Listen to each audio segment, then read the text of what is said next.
60.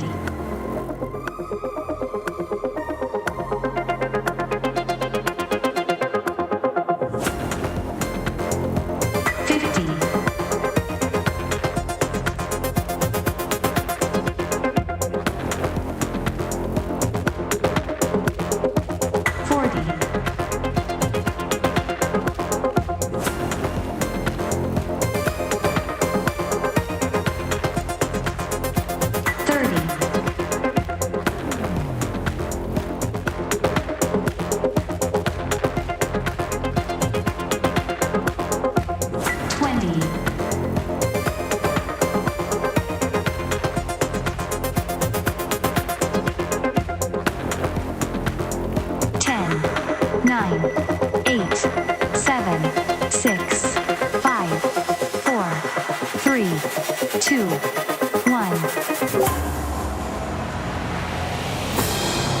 Frankfurt, metropolis on the Main.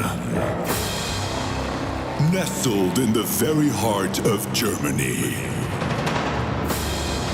where soaring skyscrapers kiss the sun, and where history connects with the promise of tomorrow. Well, that's almost where we are. Bad Vilbel, a tranquil oasis where time seems to stand still. But not today. For today, Bad Vilbel is transformed. Today, it becomes the epicenter of gaming glory, as it proudly hosts the Nintendo European Championships 2023.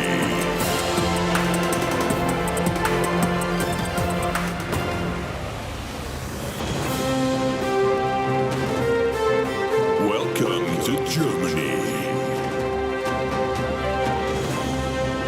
Gamers of Europe, brace yourselves. The arena is set, and he is ready. Please welcome your host, Nims.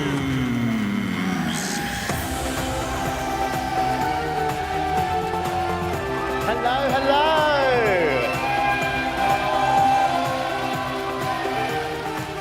Hello to everybody watching at home, and of course, this amazing live studio audience right here in Bad Vilbel, Germany. Hello, everybody! Welcome to the Nintendo European Championships 2023. It's day 2, folks. Are we excited? All right, okay. And of course, for anybody who's watching at home, if this is your first time watching us, this is day 2. We are featuring our Splatoon 3 European Championship 2023, and for the very first time later today, the Mario Kart 8 Deluxe European Championship 2023. Can I get a cheer for both those titles, guys? Come on. All right, okay. So, as I said, if you were here yesterday, welcome back. And if you were watching yesterday, welcome back to you both. I am your show host, Nims, and just before we get straight into things, guys, I have a special treat for everybody watching at home, and of course, all you lovely folks sitting in front of me. I hope you guys have your camera phones ready. Just have them ready, not for right now, just have them ready, because later today, we will be revealing a special QR code on the big screen where we will give you guys a special splash tag for Splatoon 3 for you guys to use in your own game. Yes, indeed. Oh, yes. So make sure you have your phones ready. Everybody watching at home, same thing. There will be a big QR code that appears on the screen. Don't worry, I will let you know when that happens. But just have your phones ready. Make sure they're charged, okay? All right, I, of course, am not gonna be alone on this main stage. Absolutely not. You saw them yesterday, but if you didn't see them yesterday, these are our 2 illustrious commentators. They are absolutely amazing. They took us through some incredible games yesterday. Yes, I'm sorry. The puns have already started. Forgive me. But please welcome to the stage, go absolutely crazy for Bowie and Charlie. Hello, guys. Hello, hello. I know. That's a lot of people. They are definitely awake today, guys. Hi, guys. How are you doing? Tired. Tired. Amazing. Amazing. Yesterday was a lot. Yes. So, Bowie and Charlie, yesterday we saw quite the spectacle on this stage. There was some immense gaming. Talk us a little bit about what stood out for you guys yesterday, Bowie. The heart palpitations I got from Group D. Incredible matches across the board. Like every single team in that group just played fantastically, and they all deserve to be here today. But unfortunately, two of those teams had to, duck out of the competition. But it was just an amazing play, and that was really my highlight. Absolutely. And for you, Charlie, you, of course, are our Queen analyst. You know everything there is to know about all these amazing teams that are here this weekend. What stood out for you yesterday? What really surprised you yesterday? Was there any sort of like, oh my God, these guys, what are they doing? This is insane. Yeah, I mean, we had so many amazing plays. I think we had a lot of good charger moments. We had some good blaster moments, and just incredible play all around. Amazing stuff. But of course, today is our semi-finals.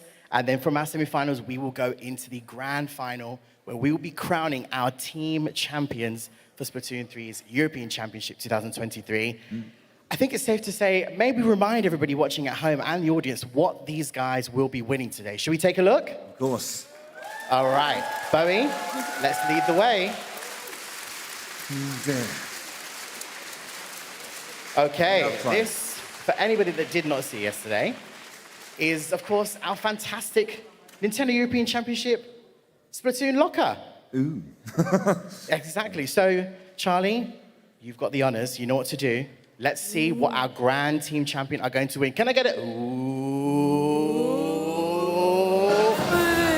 Oh, look at that. Oh, yes. This is our team champion trophy. Bowie, it's beautiful, isn't it? It's gorgeous. It's shining gold. It's wonderful to see. I wonder if it's also an amiibo. Just tap it on the switch. All right. But that's not all, is it, Bowie? No, it's not, of course. It's not. Obviously, this is just a trophy to really, hammer home that they are the champions. But, of course, when you win just like every single team won their local region or their national region to come here to the European Championships to represent their country to try and become the European champion, of course, when we have a European champion, what do they have to go and do? Well, they have to enter the world stage. So, if I was to open up my locker... Let's get an ooh again, guys. Ooh. It's locked. Uh-oh. Hey! It's a little bit stuck. But thanks to our vanguard here, they've been looking after this absolutely stunning boarding pass for the European Championships to attend Nintendo Live 2024 in Tokyo on January the 20th to the 21st to compete in the World Championships of Splatoon 3. Absolutely. So not only will our Grand Team champions be, of course, our European champions, but they will go ahead next year to represent the entirety of Europe in the World Championship at Nintendo Live 2024 in Tokyo. What an amazing prize. It's such an amazing prize. In fact, I feel like these tickets should say our names on it because we really want to go. Yeah. I want to be there because that is going to be an insane show. Yeah, I can't believe it. I mean, of course, it's fantastic to be able to win Europe, but then to again compete against the best of the best of the best. So, it's going to be quite an experience for our teams. Absolutely. But let's put that back in the locker because I feel like let's not lose that ticket. We don't want to lose it. Yeah. Excellent stuff. Cool. So Bowie and Charlie, I think we've got medals as well. Oh, yeah. Oh, yes. Let's not. Of course. Where are they? There they are. Down here. So of course, all of our teams participating will receive these fantastic medals as well from all the teams we saw yesterday, and of course the teams we'll be seeing today. Speaking of the teams, guys, I think it's time that we bring on our top 4 teams to this stage. Of course. Should we do it? All right. Okay. I definitely know there are some fans of these teams in the crowd today. They are going to go absolutely crazy, and they are going to cheer them and show them some love and support. Let's go straight ahead and bring on stage our top 4 teams for today. Our first team, representing France, please welcome to the stage, Alliance Row! came out strong yesterday, winning both of their games 3-0. Quick, powerful, efficient, not to be underestimated. Welcome, guys. Welcome back. Hello. Come and stand just over to the side over here. Alrighty, and of course, our next team gracing the stage. They put on quite a show yesterday. Please, representing Germany, welcome to the stage, Team Kaiser! Frank finishing top of their group with 2 3-0 wins, and they even had time to sneak in a quick move selfie as well. Alrighty, our next team. Absolutely amazing games from this next team. They are representing Switzerland. Please go absolutely crazy for Team Golden Ratio! The first Swiss team to ever appear in a European Championship semi-final, capable of a big upset, and that would see them through to the finals for the first time. Okay, and our fourth and final team. They had everybody going absolutely crazy in the crowd. Please, welcome to the stage, representing the United Kingdom, Team Spark! Spark gave us some of the most exciting matches of the day yesterday, and now aiming to be the first UK team to reach the Splatoon European final. Welcome, Team Spark. Come on over, come on over. All right. Ladies and gentlemen, and everybody watching, please give it up for your top 4 teams. These are your semi-finalists. They battled it out yesterday and put on quite the show. Okay, so team captains for all 4 teams. Raise your hands. Where are you, team captains? Who's that? No, oh, let's start over this side. Let's start over this side. Hello, UK. Team Spark, ladies and gentlemen. Hello. Okay, so how you doing? We good? We slept well? Rested? I have a very simple question for you guys.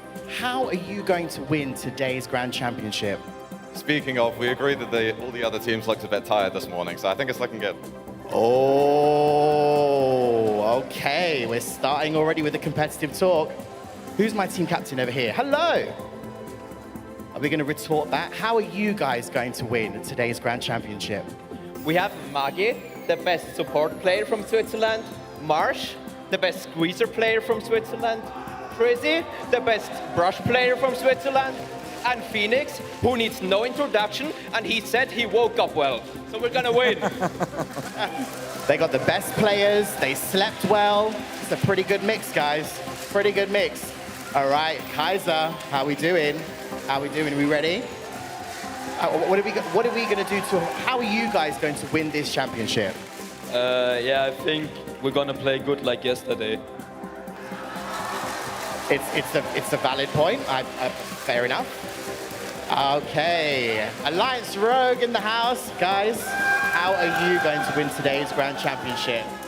We will win everything again like yesterday. Okay, right. You said we're going to win everything just like yesterday. All right, okay. Right, so these are your top 4 teams, your top 4 semi-finalists. Very important stuff now, guys. Let's take a look at the bracket. It should pop up on the screen behind us and in front of us as well. It's coming, I promise. It's coming. There it is. Okay, so this, of course, was yesterday's first part of the bracket, Bo, wasn't it? These were our 4 groups. Yep, so as you can see how our teams made their way to the semi-finals today. Alliance Rogue obviously winning both of their games. As I said, 3-0 yesterday as well. Nice and clean work from them. So a strong Group A. Kaiser just came out of the gates, went bang, bang, we're through, and that just ended the group there and then. And of course, yeah, Group C, Golden Ratio doing much the same. Winning both their games to open the group, and that was it. Having an excellent result as well against Hank Canto, who I know obviously from 4 years ago was at the grand finals. So for them not to make it was quite the upset for them. Alrighty, and of course, and then Spark just destroying our souls. Alrighty, and of course today, Charlie, we are going to be starting with our second part of the bracket. It is the semi-finals. Talk us through that. Yeah, we're going to be having some incredible games today. We're going to be starting off with a banger, Alliance Rogue versus Kaiser in semi-final 1. And then if that's not enough, we're gonna follow it up with Golden Ratio versus Spark in semifinal 2. So some incredible games coming. Yes, there will be definitely fireworks going off in this arena right here today. Of course, after our semifinals, folks, we will go straight into our third and fourth playoffs between the lower brackets, of course, semifinals for both of the teams who will be in the lower part. And then we will finish off with our grand final game, which we'll give more information about later on today. Of course. Okay, so audience and those you guys watching at home, have you got your cameras ready? Look what's on the screen. There it is. QR code. Yes, so if you scan this QR code, you will receive this splash tag in your game. So, grab those cameras. Teams, oh, he's got his phone ready, look. Kaiser's got their camera ready. Spark's got their camera ready. Scan the QR code. Don't worry, you guys, Golden Ratio will get a chance to scan the QR code, I promise. And of course, Alliance Rogue, you'll get a chance to scan this as well, I promise. So, have we all scanned? We all got the pictures ready? No. No? We're asking hundreds of people if they all just did something in unison. If you do not manage to get the code, please do not despair. We will be showing the code on the screen as well throughout the day. Right, so I think we should just get this show started, right? I think so, yeah. Are you guys ready to get the semi-final started? Okay. Can I please ask Golden Ratio and, of course, Team Spark to make your way safely off to the side of the stage? Yeah, go that way. Yeah, why not go that way? Are you ready? Well, that'll work. Yeah? I think that's what... Alrighty. Well, are they going downstairs or down there? Just round to the side over there, that's it. Okay. But of course, we're going to get our first set of semi-finals going, guys. Please give it up for the first set of teams. And of course, it's Alliance Rogue versus Kaiser.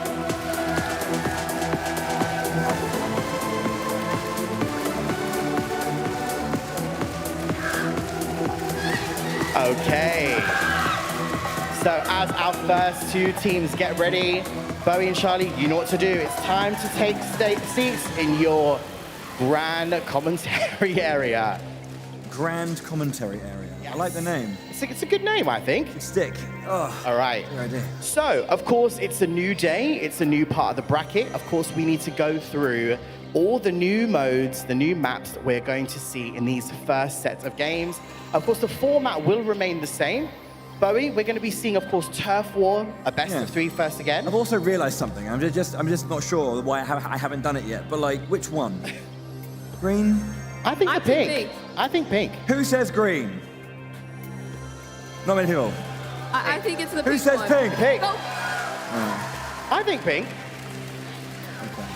The important part of my day. Very important part of my day. Okay. So make sure I'm on camera doing it as well. We're just holding up the entire semi-final for Bowie to put on his bandana.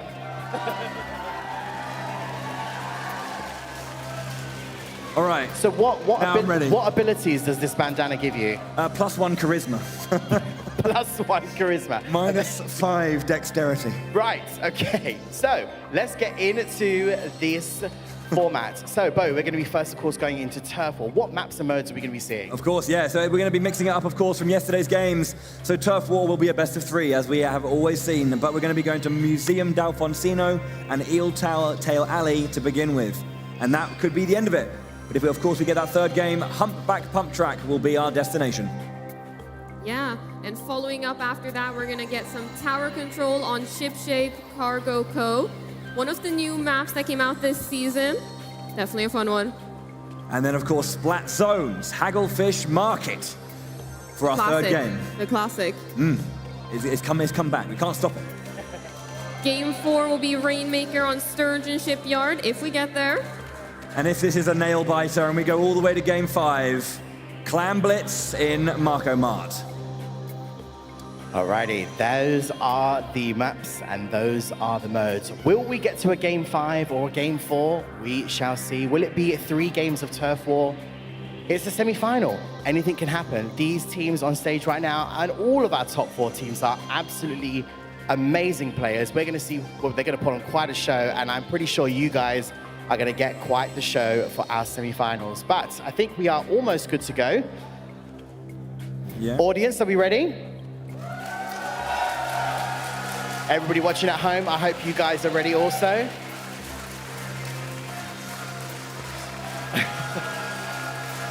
All right, we are almost there, folks. But just really quickly, in fact, Bowie and Charlie, now, this isn't the first time that we've seen France versus Germany in a Splatoon championship, have we? Correct. This is a kind of repeat of 4 years ago with France versus Germany as the grand finals back in 2019. Alliance Rogue obviously won that game, and they are the reigning champions, but it was a different German team back then. We've got a different German team. We've got one player that was on that 2019 roster, but brand new team with 3 other players joining. Yes, indeed. So this is going to be quite the interesting game. Are Germany going to bring the comeback, or is it going to be an Alliance Rogue game? Well, we're on home turf in Germany, so I think the audience would be a little bit deflated Yes. if it was a repeat, or at least not a close game. I think we've just got a few German fans in the house. Are there any German fans in the house? Just a few. But of course, we should never count them out. They are always loud, they are always proud. Where are our French team? There they are. I see them right at the front. Alrighty. So many flags. So many flags. So what do we think, guys? Do we think we're going to see, again, Charlie, a repetition once again of like perhaps just try-zookas everywhere? Are we going to see more crabs? What do you think? Are we going to have a different mix-up today, perhaps? Or are we going to follow same formulas, do you think? I think we'll have similar comps from yesterday. I think these teams now are looking to secure this first win coming into the turf war, and I think this is going to be a nail-biter. Yeah. Absolutely. So, and again, with all the maps that we're seeing today, of course, they're different from yesterday. The mix-ups are going to be different. It's going to be interesting to see the strategies both of the teams pull off on these maps. Because obviously, as we looked through a couple of the maps yesterday, and you took us through, in fact, routes and ways you can take, of course, in particular maps, Charlie. So today, it'd be really interesting to see where these guys go and what particular angle they're going to go for. I think positioning is going to be super important today. It's all about those tiny margins and about securing those favorable positions. Alrighty. We are almost there. We're just waiting on a couple of players. We've got to make sure it's the semi-final. We've got to make sure that everybody is good to go. I'm seeing a couple of thumbs up. We're seeing more thumbs up. Our Alliance Rogue team, I'm seeing a couple of thumbs up happening here. Come on, keep the cheers going, guys. They're gonna need it. They're gonna need it. All right, here it is. I think we're good to go. There's the sound. Give it up, ladies and gentlemen, for your first set of semi-finals. Alliance Rogue versus Team Kaiser. Bowie and Charlie, after you. Our first semi-final of our grand final day. Alliance Rogue and Kaiser, a rematch of that grand final 4 years ago. Alliance, your reigning champions, and it starts on a best-of-3 turf war. Yeah, we're going to start off on Museum d'Alfonsino. Beautiful splat there to kick things off. Of course, we've seen CEST scary on this weapon. Yeah, very known for playing that Splatana Stamper, and we can definitely see why. Yeah. Coming out with a nice statement, I will find you, I will splat you. Every splat's gonna count for the audience today. Kaiser now off to a good start. They've got control of mid. They're trying to push in onto Alliance Rogue's side. Alliance Rogue now on the back foot. They've got that Tacticooler out, trying to see if they can find any picks. Looks like they get a first splat from the Nautilus right there, Scar. So yeah, coming down to about 2 minutes left to go. There's been some trades back and forth, but as you can see, there's still bits and pieces of the map available. And you can hear the audience popping off every single time one of the German players gets a simple splat. You know that this game always comes down, or this mode always comes down to those last moments. So as you can see, just trying to get as much as they can of that coverage. Yeah, this map is kind of hard to get up onto the opposing team's base. You gotta have control of mid, and you gotta jump up through those spinners if you want to get up there. So as you can see, that height advantage.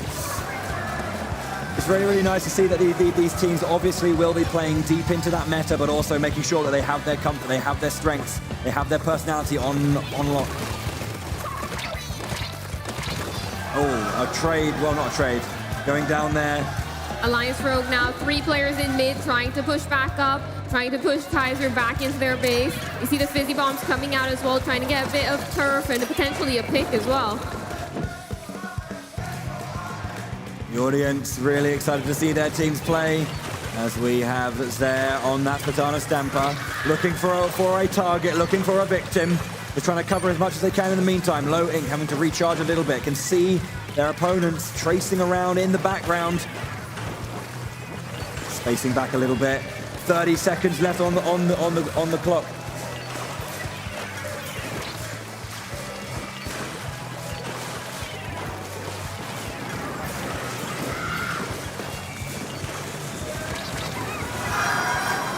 On high, the spin again taken down. Gray with a long-range shot. Nice snipe there from afar. Good coverage, taking him down. Last 15 seconds of this game, and right now, Alliance Rogue seem to have central control. Can Kaiser find anything in the last 10 seconds, or is that going to be it for this first game? It looks like Alliance Rogue with the upper hand in these final seconds. This is going to be a close one. You can see the Alliance Rogue members fist bumping. They know that they won when it mattered most. Strong first game for them. Alliance Rogue taking the first match of Turf War. The cool, calm, collected Kiva. Just one game at a time. Beautiful fist bump as well. That was a very close match, very contested middle area.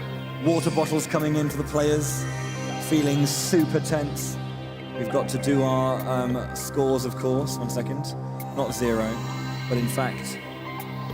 There we go. Oh. Different sport, but I appreciate it.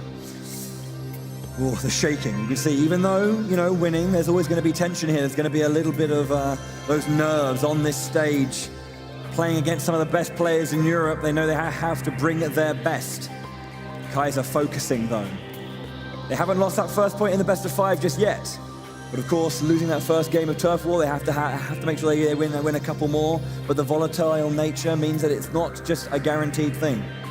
Yeah, the thing with Turf War is we've got that best of 3 just to ensure the consistency. Turf War can go either way, especially those last 30 seconds can be very volatile. But that's why we have that best of 3 to show that these teams need consistency to secure the first point. Yeah. You can get lucky once. Not sure about twice. Allez la France, correct? No? No. Yeah.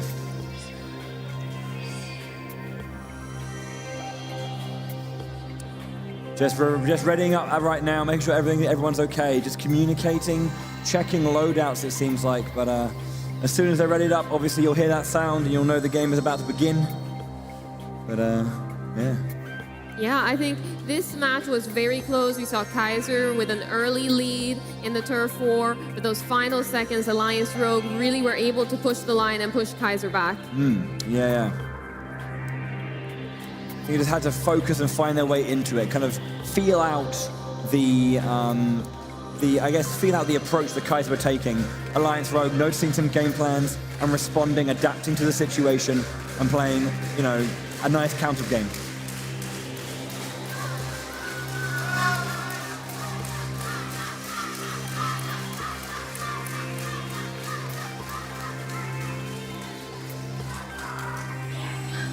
Kaiser have Alliance support in the crowd.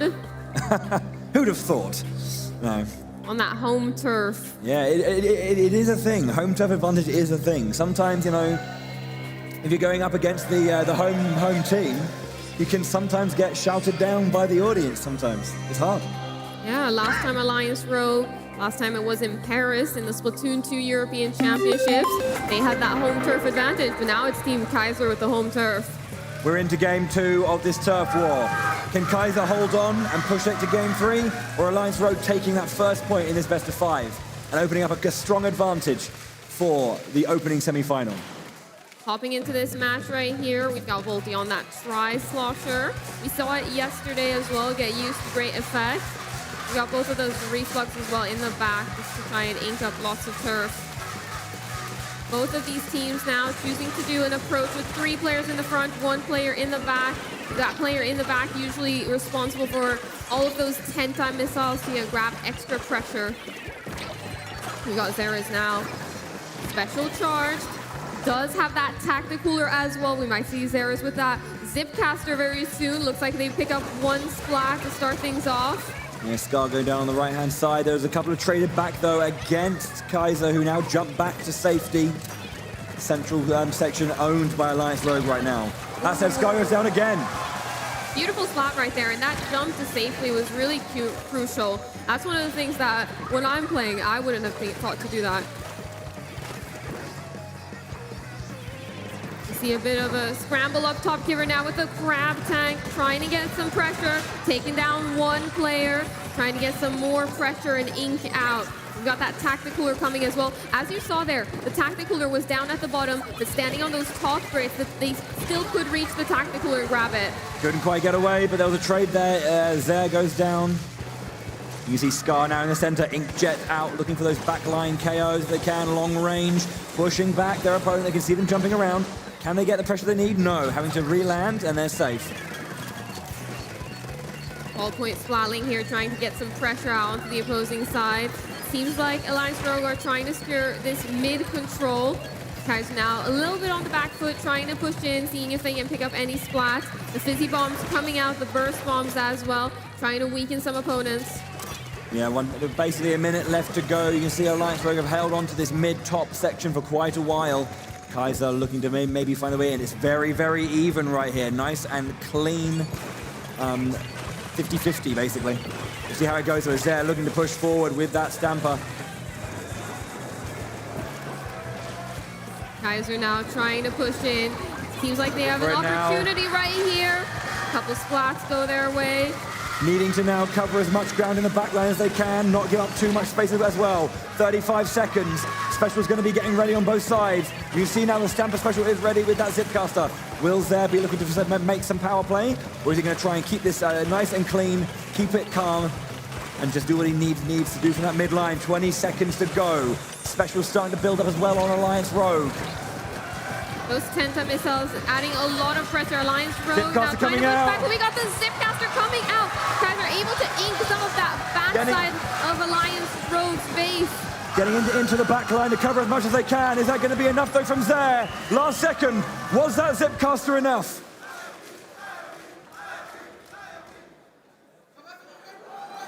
It looks like maybe Alliance Rogue will be taking it, and Judd confirms. Alliance Rogue with a strong end regardless. Nice attempt there from Zare, but there was too much pressure from Alliance Rogue on that back line as well. Meaning that in the end, Alliance Rogue win that best of 3 turf war. They go 1-0 up in our best of 5. That first point on Team Alliance Rogue side.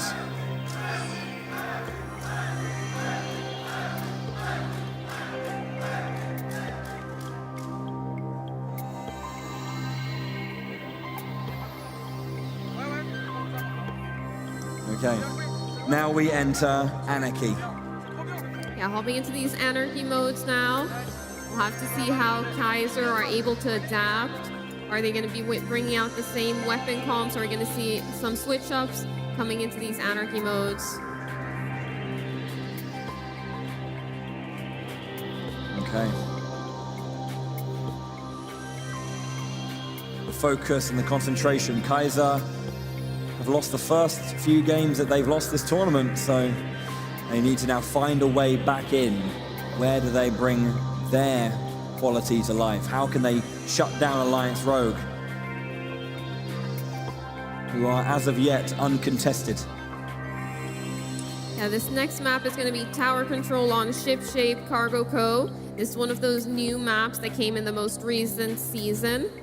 It's a pretty complex map compared to some others, maybe not as straightforward. There's a lot of different altitudes and different alleyways that you can take in this map. I think it's one of those things, whilst it is, it is new, so there is going to be a little bit of, that lack of experience compared to everything else. Maybe still trying to figure out particular metas or I think they've had enough strengths. time. They've had like a month.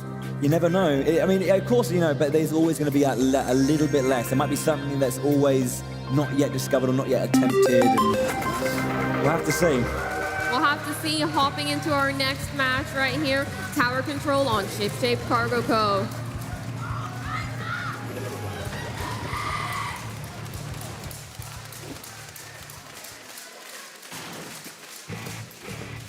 Off we go. So now again, it's not about waiting until the time runs out. It's all about that objective play. We've got an early inkjet coming out about 10 seconds in, but they get splatted mid-air. Beautiful job here from Kaiser being able to take control.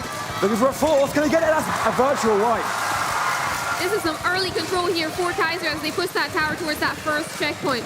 Lots of pressure. Alliance Rogue now on the back foot trying to get back in. Fly Zero with that Trizuka, trying to put some pressure onto the opposing squad. And you can see so much control there as well with that Killer Whale, keeping so many members at bay. These high shot Trizukas going in. They have point of their opponents here, keeping it pushing. Halfway down already. Tactical Cooler out in an offensive position, looking for their way in. Can they get rid of the inkjet? Jump away, safe.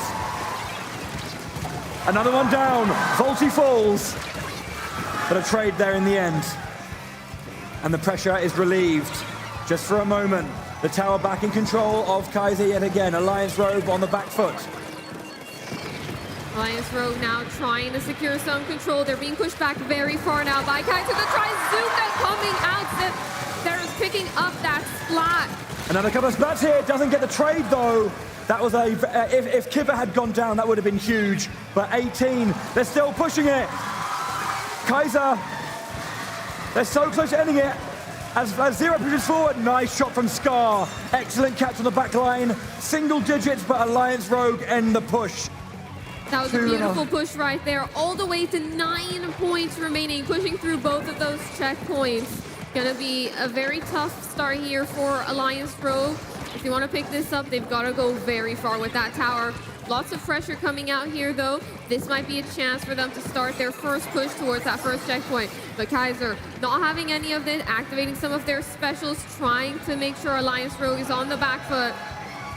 Kaiser losing 2 for 2 right now. As this mid is contested. Tacticula out in a nice strong position there on the side. Just behind it all, but a Trizuka coming out from the back line. Trizuka play right there. Fly Zero now trying to push up. Another Trizuka happening right there. Ooh, manages to pick up a splat on the inkjet mid-air. Beautiful shot right there. Once again, we have the Germans pushing in really far. They want to end this game now, put themselves on the board. One of those things you should note is I do believe that Zero has put away the Stamper for now. Going away from that comfort pick for maybe something a little bit more strong and more meta. That was a smart suction bomb placement on that little pillar right there, but Kaiser saw it. Didn't want to take the risk of going up onto that tower, getting splatted. Kaiser now with quite a bit of pressure. Alliance Rogue gaining their footing. We've got a Scar on that inkjet. Ooh, beautiful shot hitting Fly Zero right there. Couple of splats down, yes, leaving on the back row. We now have a strong Alliance Rogue taking down 2 splats into the center. They're now going to start their approach, finally getting points on the board with 1 minute and 40 left. Alliance Rogue now starting their push. We got that ballpoint splatling on the tower. They're pushing towards that first checkpoint. Gotta make sure to push that tower and stay on that tower. Got a lot of pressure. The long range from that ballpoint as well, making sure they can keep their enemies at bay. Fizzy Bomb to the left-hand side. Covering. They've got a teammate already in there, so they're going to try Inkjet out as well. Safely started as well. What can they do in that back line? Trying to pressurize a little bit there. A lot of pressure onto them, but they get taken down at the last minute. The Inkjet, they're unable to make any plays happen. Kaiser shutting that down perfectly. I think that Inkjet just had too many targets to aim at. Trizuka trades going in there, but no actual splat. With 1 minute left, you can still see that Alliance Rogue have not yet given up that tower completely. It's not over yet. These suction bombs getting used very effectively on both teams, just being able to zone out particular areas, forcing opponents to go around. Beautiful spot right here, and we've got another one. Alliance Rogue are back in this as they push the tower even further. Yeah, although the tower is slowly moving back, they've got 1 more checkpoint to go through though still, so they are going to have to be static for just a little moment. Double suction bomb to keep the tower safe for a little bit. Alliance Rogue need to find a couple of picks here if they can. 2 suction bombs just taken down from the back line. Isik keeps the defense up. Can they take down the Inkjet as well? Scar goes down. Managed to get the spot right there. Got another trade-off right here, and it looks like Kaiser's going to come out on top. Last 10 seconds now. Kaiser just got to hold on to this tower. Alliance Rogue, they need a massive push. They need to go really far. It's over. It has to be. There it is. barely getting on that tower too late. Up on their feet already, 1-1 in this semi-final. They knew that was hard fought. They knew even though they had got a 9, a knockout is not an immediate victory. Alliance Rogue fought back, but they managed to hold at that final checkpoint. Yeah, it all came down to that first initial push, pushing it down past both of those checkpoints. Very crucial play.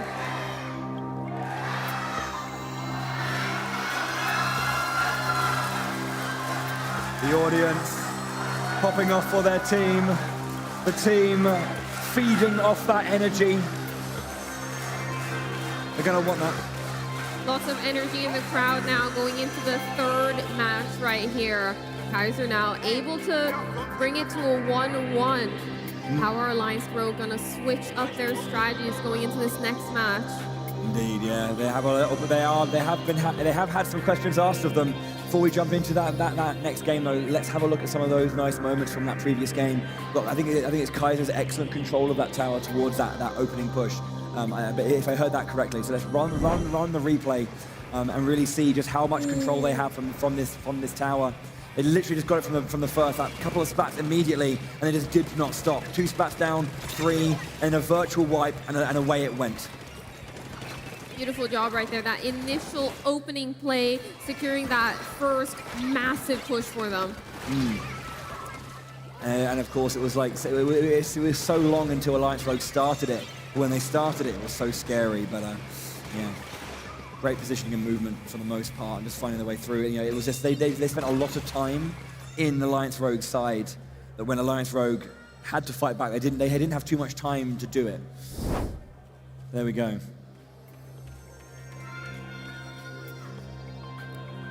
Looking at the next map here, we've got Splatoon on Hagglefish Market. This is a classic combo. We saw it a little bit yesterday, but this is one that teams are very familiar with. Yeah, indeed. A strong one that's often seen. It's going to be a lot of confidence, a lot of experience on both sides. We do have another replay as well. A lovely moment, double splat in our previous match. Let's roll the clip once again and just see how that goes. I think this was. As Alliance Rogue were pushing in here, getting this double, which really put the pressure on. Excellent work there as they were mounting that assault. But Kaiser won in the end. We like those moments, those kind of moments when you can just half the team size alone. Such a big play, and cannot be understated just how important it is to get those epic moments captured. Yeah, managing to find those angles, managing to get in from behind or from the side, just that movement, using those blocks to your advantage to try and have some cover as you push these plays. Absolutely. Kaiser now is 1 apiece. Our teams are readying up. We're almost good to go. We're jumping in to, as you said, Splatoon's Hagglefish Market. A little bit more about turf control and I guess zone control as well. Obviously with that Splat zone, that timer has to tick down. That's the sound. Gonna be hopping into our next match right here. Splatzone's Hagglefish Market. The winner of this will be on match point. So that's why these 1-1s are scary. It's a best of 3 from here on out. Both of these teams now making their way towards that zone in the middle, trying to get some early control. We see a couple of flanks on that bottom side as well. Beautiful job charging up that Trizuka already. Fly 0, unable to get any picks. That was great play right there. Yeah, very close here. It's not taken just yet. Kaiser lose 2 members, so Alliance Rogue take control of the space. Another splat down again. Looking for another one here if they can, but the timer has begun. And now Kaiser have to fight back. They can't just wait here. Yeah, another Trizuka coming out there. Also being able to mark players is very key to making sure you have that awareness, knowing where everybody is, and that communication factor as well. We got the Tacticooler now coming out. It's looking like Alliance Rogue want to try and push up a little bit, but not too far, making sure to stay safe. Kaiser, though, is being able to pick up a splat, trying to push in towards that zone now. They managed to take control. Kaiser with a beautiful push right there to take back control. Yeah, Zer back on that Splatana Stamper as well, using that Zipcaster, displacing the enemy lines, getting behind and then starting to push. Now, timer ticking down. They've got 46 penalty points that they have as a buffer for Alliance Rogue. Nice double splat there as well. Trying to push up. They've got the tacticooler. It's a great opportunity for them to push up. Gray now coming out from the side. Manages to pick up that splat as well. Excellent work there from Isik. Isik denying the flank. That's super important there.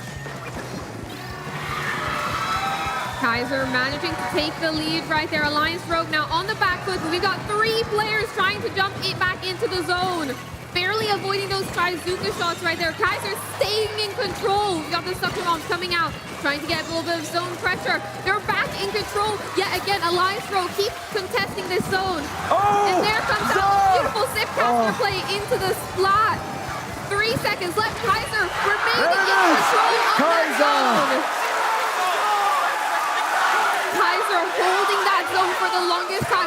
Alliance Rogue contesting it, but never being able to grab control of the zone and put on those penalty points. At the end there, Zoe, the Zipcaster back line, taking out a player with that wonderful turnaround horizontal slice.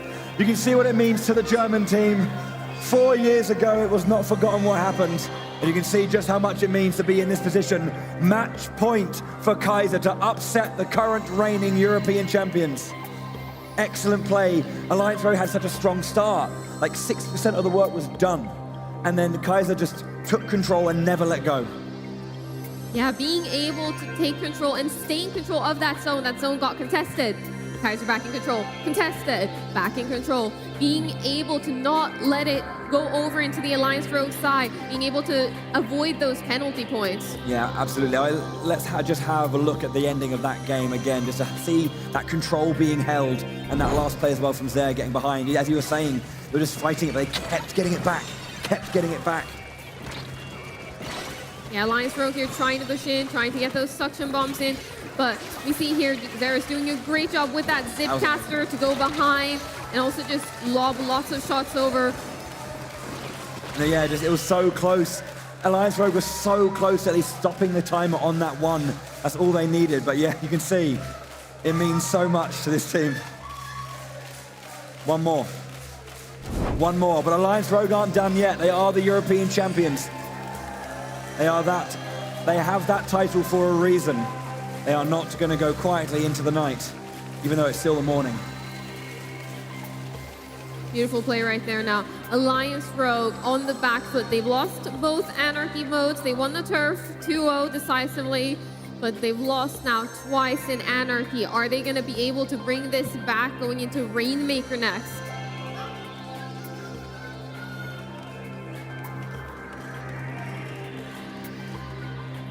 Happy birthday to you. Bless. Happy birthday! Happy birthday.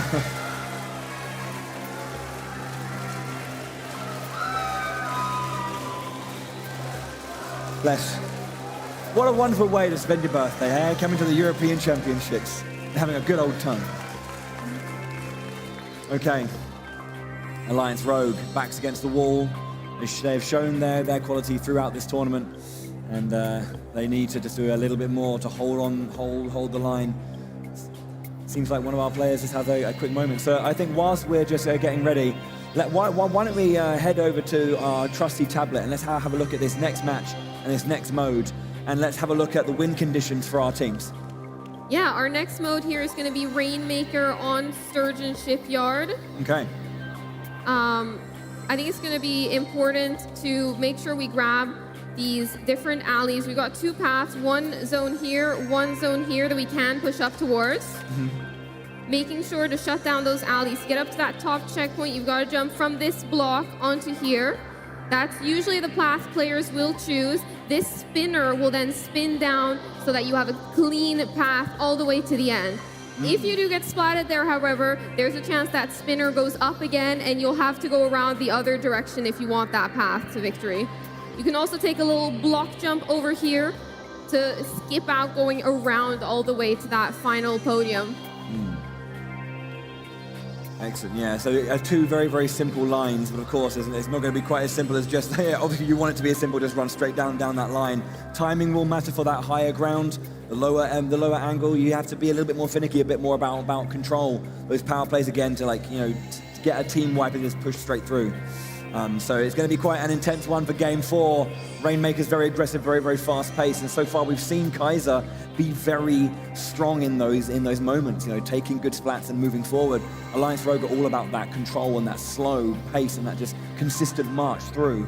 So we'll have to see how those two styles will play out here. Yeah, most definitely. It's all about grabbing control, getting that initial Rainmaker pop, getting that barrier out, and getting your color ink from that barrier. Afterwards, it's all about control, getting up, usually onto this snipe area. If you have control of that area, you have good pressure onto this area right here where you're able to just push the opposing team back. Yeah. I think it's very fascinating as well, I think, in general, just having Rainmaker as a Game 4. I don't know why. I think it's just because of that aggressive nature. It puts all of the onus on, on that 2-1 side team to really play aggressive. So for Alliance Rogue here, as you say, they have this easier way down, but maybe being 2-1 down was going to change their mentality going into it. Do they want to go for the more generally consistent but harder route, or go for a more, I guess inconsistent route, but is that faster way through? What do you think our players are thinking at this point? Do they want to go for consistency within strategy, or consistency within or for the map, or consistency for I think what we're going to see in this map is, I think whoever is able to get control of mid, if we see some early splats there, if we see one team going down to maybe 3 players, I think we're going to see a quick push up to that top part, taking this jump up here and then all the way to that podium over here. I think that's going to be our initial start, the initial route, if we are able to get control, if one team is able to splat maybe 2-3 players and get huge control of mid. Yeah. Let's just quickly wipe that again, just to kind of have a look. Rather, let's just give it a quick clear. You clear it. I can't. You can't clean it? Okay, that's weird. No worries. So outside of the lines of victory that our players are looking for, they're going for certain OAs. Where are kind of those more utility or auxiliary locations that are going to be key to hold on to allow these to succeed? Where are I think definitely we'll see some players try to anchor up on that middle bridge over here, trying to get lots of pressure. Usually we'll see some tacticals maybe being put down over there. Maybe we've got a ball point, trying to put down a lot of pressure. If you're able to get onto your opposing team's snipe right here, that's going to be a lot of pressure raining down onto that court in front of them. Also, these spinners are key. These spinners right here, if you're able to take control of that opposing squad to get up to that snipe area really fast, you're going to have lots of control. But if we're further on into the match and we're further more up towards the base, we're going to have to see players take control of this area right here as they try to secure that final push out in towards that last podium. Sure, excellent. Nice, well there you have it. That is a general overview of what we're going to be looking at in our next match for Rainmaker Sturgeon Shipyard. It's Game 4 currently in our first semi-final. So yeah, as it stands, as you can see on the top right of the far screen, Alliance Rogue is currently 1-2 down, or 2-1 down rather, against Kaiser. This is a repeat of that 2019 Grand Final. France versus Germany. Alliance Rogue, the current European champions, having beaten Germany, albeit a slightly different German team, but there are obviously members of Backsquids here who are looking for revenge. Yeah, excellent time to do this as well, whilst our players are getting ready. If you haven't yet already done it, get your phone out and scan that QR code for a unique splash tag that you can use in... That's going to be my new splash tag. Is it going to be yours? It's pretty nice. It's very nice. We have some strawberries there. We've got some traditional baked goods from the region. Have we just got... Well, sorry, was that a baguette in the audience? Did I see a baguette in the audience? Raise the baguette aloft. Where is it? There it is. There it is, right in the center. I like how it's half eaten as well.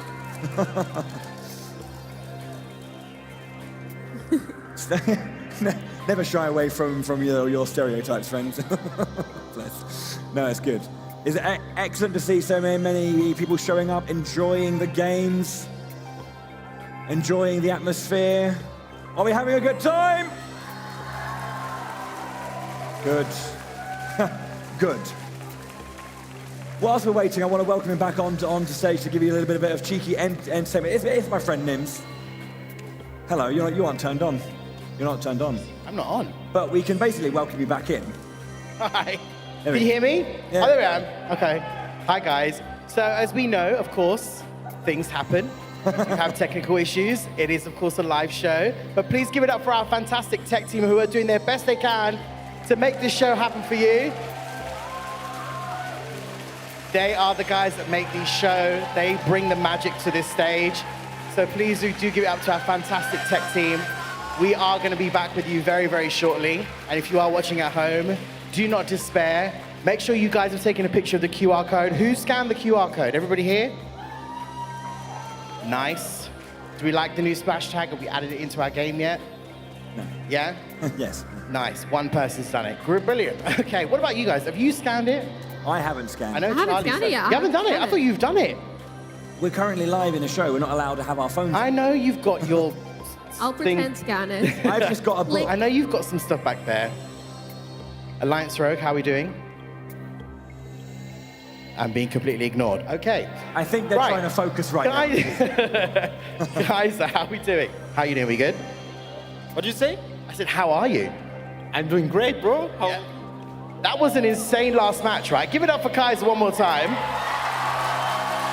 That was brilliant. So I don't want to disturb, you guys are kind of practicing, you're kind of doing some strategies at the moment. But how long have you guys been working together? How long have you guys been a team? How long? I think we have been a team since. I don't know. How long have we been a team? Ja, wie lange sind wir schon ein Team? We have been playing for some time. Yeah, like 6 months around because of the German championships, And yeah, we were practicing pretty much not every day, but as much as we could. Okay, nice. Good times. So what would you say your favorite mode? As a team, what's your favorite mode in Splatoon 3? What's your favorite mode? If you had to pick between any of the Anarchy modes, or what would you say your favorite is? I think our favorite is Tower Control, since we have a blaster main, that's me, which just favors the mode, And yeah, I mean, you have just seen the match. Like, it was crazy dominance. That's confident talk there. Okay, nice. So we will be back with you shortly. I'll let you get back to I'll let you get back to your team. You guys can focus. Hopefully, Alliance Rogue won't ignore me this time. Should we try again? Alliance Rogue, how are we doing? I'd say they are focused. I'll let them focus. They are going through some strategies right now. I'll let them focus. We'll come back to them very shortly. But audience, are you guys having a good time? Yeah? Awesome stuff. We've got of course amazing people who were here yesterday as well. We've got some fantastic teams. We've definitely got some Kaiser fans in the house. Alliance Rogue fans, I see you at the front. I see you at the front. And of course, after this first set of semi-finals, folks, we're going to have our second set. We, of course, got Team Spark coming to the stage soon. And Golden Ratio will be here as well for our second set of semi-finals. So do not go anywhere. I think we're almost there. Bowie, Charlie, are we all good? Yeah, I'm still breathing, so great start, I think. Right. It's been some great games so far, obviously, and it's fascinating to see Alliance Rogue on the back foot like this. We haven't seen them on the receiving end of a deficit, so yeah. Good stuff. Yeah, it's going to be interesting to see how they choose to adapt now coming into these Anarchy modes. They haven't been able to pick up an Anarchy win yet against Kaiser, so we'll have to see if they're able to do that and keep this series alive. Alrighty, we're just, of course, waiting for the go-ahead so we can continue the show. And of course, once again, we do apologize. Of course, technical difficulties do happen during live shows, but we will get there. I promise you, we'll be there very, very shortly. It's definitely our not our fantastic tech team are on it. They are fixing it as we speak. We've got to make sure everything works. Yeah, I mean, it's obviously not the best time for Alliance Rogue to experience a technical difficulty. I think we just got like everything sorted over there for them. But you know, it's kind of, you know, you're on the back foot. You're trying to formulate and trying to stay focused, and you kind of get pulled out of it for tech issues. It's tricky, but you know, they're a strong team. They have that mental fortitude. They'll hopefully be able to hold the line. Absolutely. So while we just finish up with the finalizing of making sure everything works, we're going to take a quick look at the bracket once again on the big screen. This is our bracket. Of course, we are still in our first set of semifinals, which is Alliance Rogue versus Kaiser. Of course, as I just mentioned before, we are going to see our second set of semifinals between Golden Ratio versus Team Spark after these sets of games. After that, we will then, of course, do our third and fourth player playoffs, or our third and fourth team playoffs, should I say, and then go into the grand final. Yes, indeed. Which is interesting, actually. We should mention that there is a little bit of a change-up, isn't there, in the grand final? There is. It's one of those things where when it becomes the grand final, we need to have a grand spectacle. So why not just add in a game or two? Game or two. It also has to show that consistency, that this is really the best team. Absolutely. So we will be talking a bit more about that as we get to the grand final. I think we're just doing our final checks here. Give it up for our tech team one more time, guys. Give them a cheer. Come on. They are doing their absolute best to make sure that everything is in working order. As we did mention, we do apologize, but these kind of things do happen on live show days. Alrighty. Remember, of course, that our teams are not only fighting for the coveted golden trophy, but also for a flight to Tokyo, Japan in 2024 to compete on the world stage at Nintendo Live. Absolutely. So that's obviously, speaking of the golden trophy, there it is, glistening in the light. That thing is beautiful. It's beautiful. I left the Vanguard out. I was meant to put the Vanguard back in the locker. He's guarding the big trophy on top now. It's just, I like his eye, like the Vanguard. I'm calling the little plushie the Vanguard. His eyes are just like peeking just out from the bottom of the camera.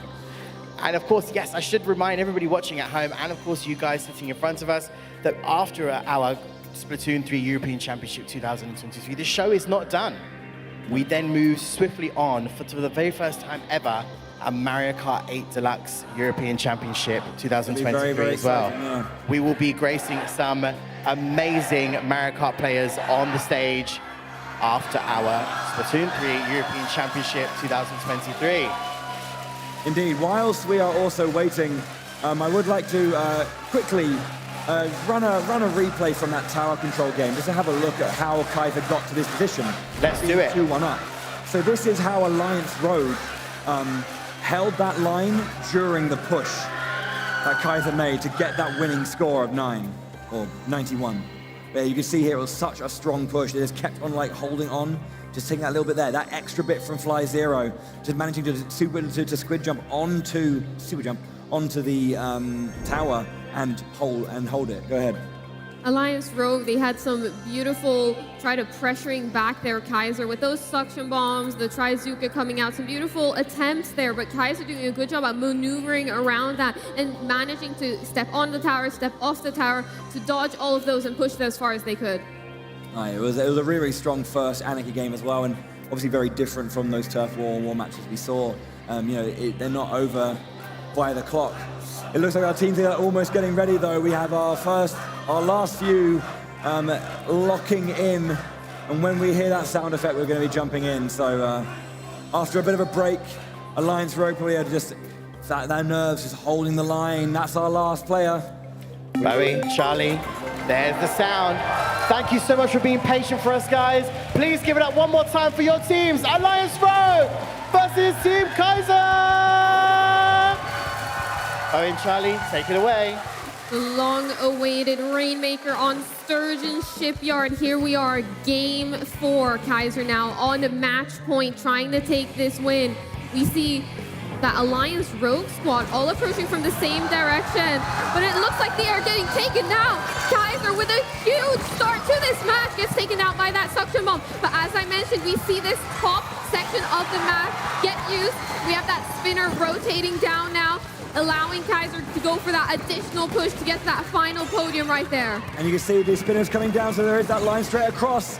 44 is the call. They get taken down just before. Isik finally goes down. What a wonderful start for Kaiser. The momentum is in their favor. The pressure is all on Alliance Rogue to stay in this right now.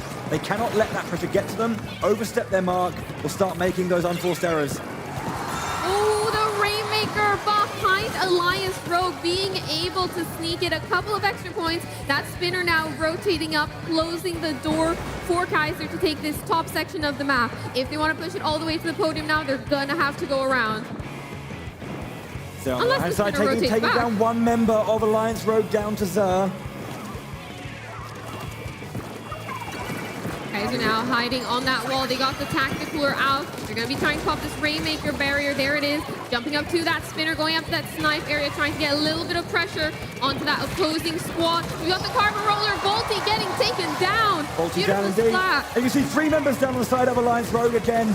They're trying to go for the back line, but they're covering their rear guard. They're moving forward yet again. Kaiser now just securing pressure. They've got the lead. They've got some time on their hands. Just making sure that they can push in again safely. They've got that Trizuka coming out. No splats there. Trade with the Carbon Roller. Another Trizuka there on the side of Alliance Rogue. Alliance Rogue now wanting to make their first push, trying to get back into this game and get control of this middle section of the map. One thing they cannot do is be too complacent here, Kaiser. Alliance Rogue is still deadly. They're still dangerous. If you give them an inch, they're going to take a mile. But now you can see they're pushing into the center. They just need to secure a little bit before they go for it.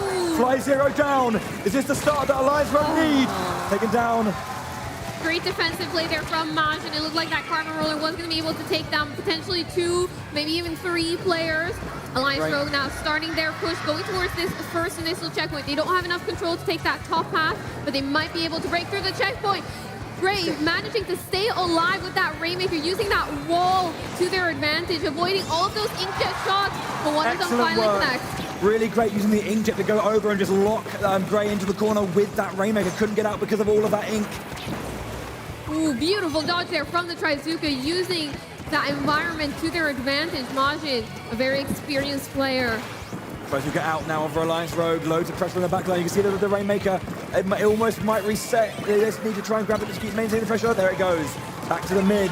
But you can see Alliance Rogue in the back lines trying to take down their opponents. Ooh, looking like a beautiful splat right there. Double splat as well for the team. This is a chance for them to push through that first checkpoint. First checkpoint has been broken through now. Alliance Rogue gonna want to take this lead. Gray now on that Rainmaker manages to take the lead and push it all the way to 30 remaining points. Alliance Rogue not done yet. As I said, you can see they have the control into the front. They're making their way all the way up top. Just a little bit more to go. There's loads of pressure, but they lose it in the end. 9 points remaining for the distance. Ooh, and you can see once again, Alliance Rogue get the shield, but there's no one there to capitalize.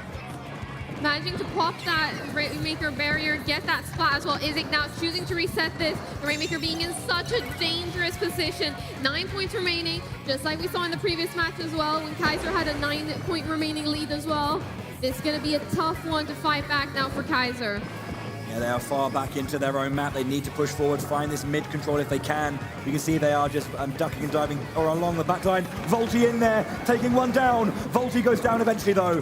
A lot of pressure added in. We've got one of our members on the right-hand side here. Trizuka just finished with, trying to throw out as much as they can. Bit of pressure here and there. They have the viewpoint on one of their opponent's positionings. Yeah. As we saw earlier as well, suction bombs are very good at breaking that Rainmaker barrier fast.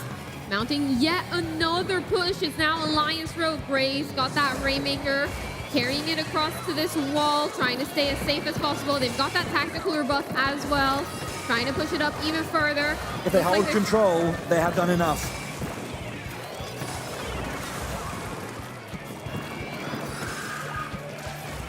They're going to run back. They're going to just keep it safe. Get back, hold control. They've won the game. They've done what they needed to do. Alliance Rogue equal it out 2 apiece. We are going to Game 5. Alliance Rogue keeping that Rainmaker safe in those final seconds, making sure the clock just runs down, getting that win. Game 5 now.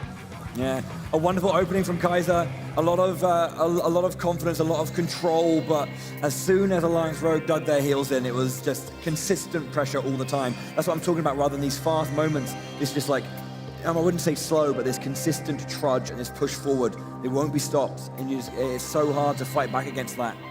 This choking gameplay, I guess. It's really, really hard play style to fight against, especially when it's executed so well, like Alliance Rogue are doing right now. 2 apiece is, I mean, what else do you want from a finals day, you know? Top teams like this, taking it to the wire. Yeah, definitely very close matches here. But this is what we were expecting. We were expecting these teams to fight and these teams to be super evenly matched. The audience are here are live for their teams, really enjoying play from both sides. It's going to be exciting.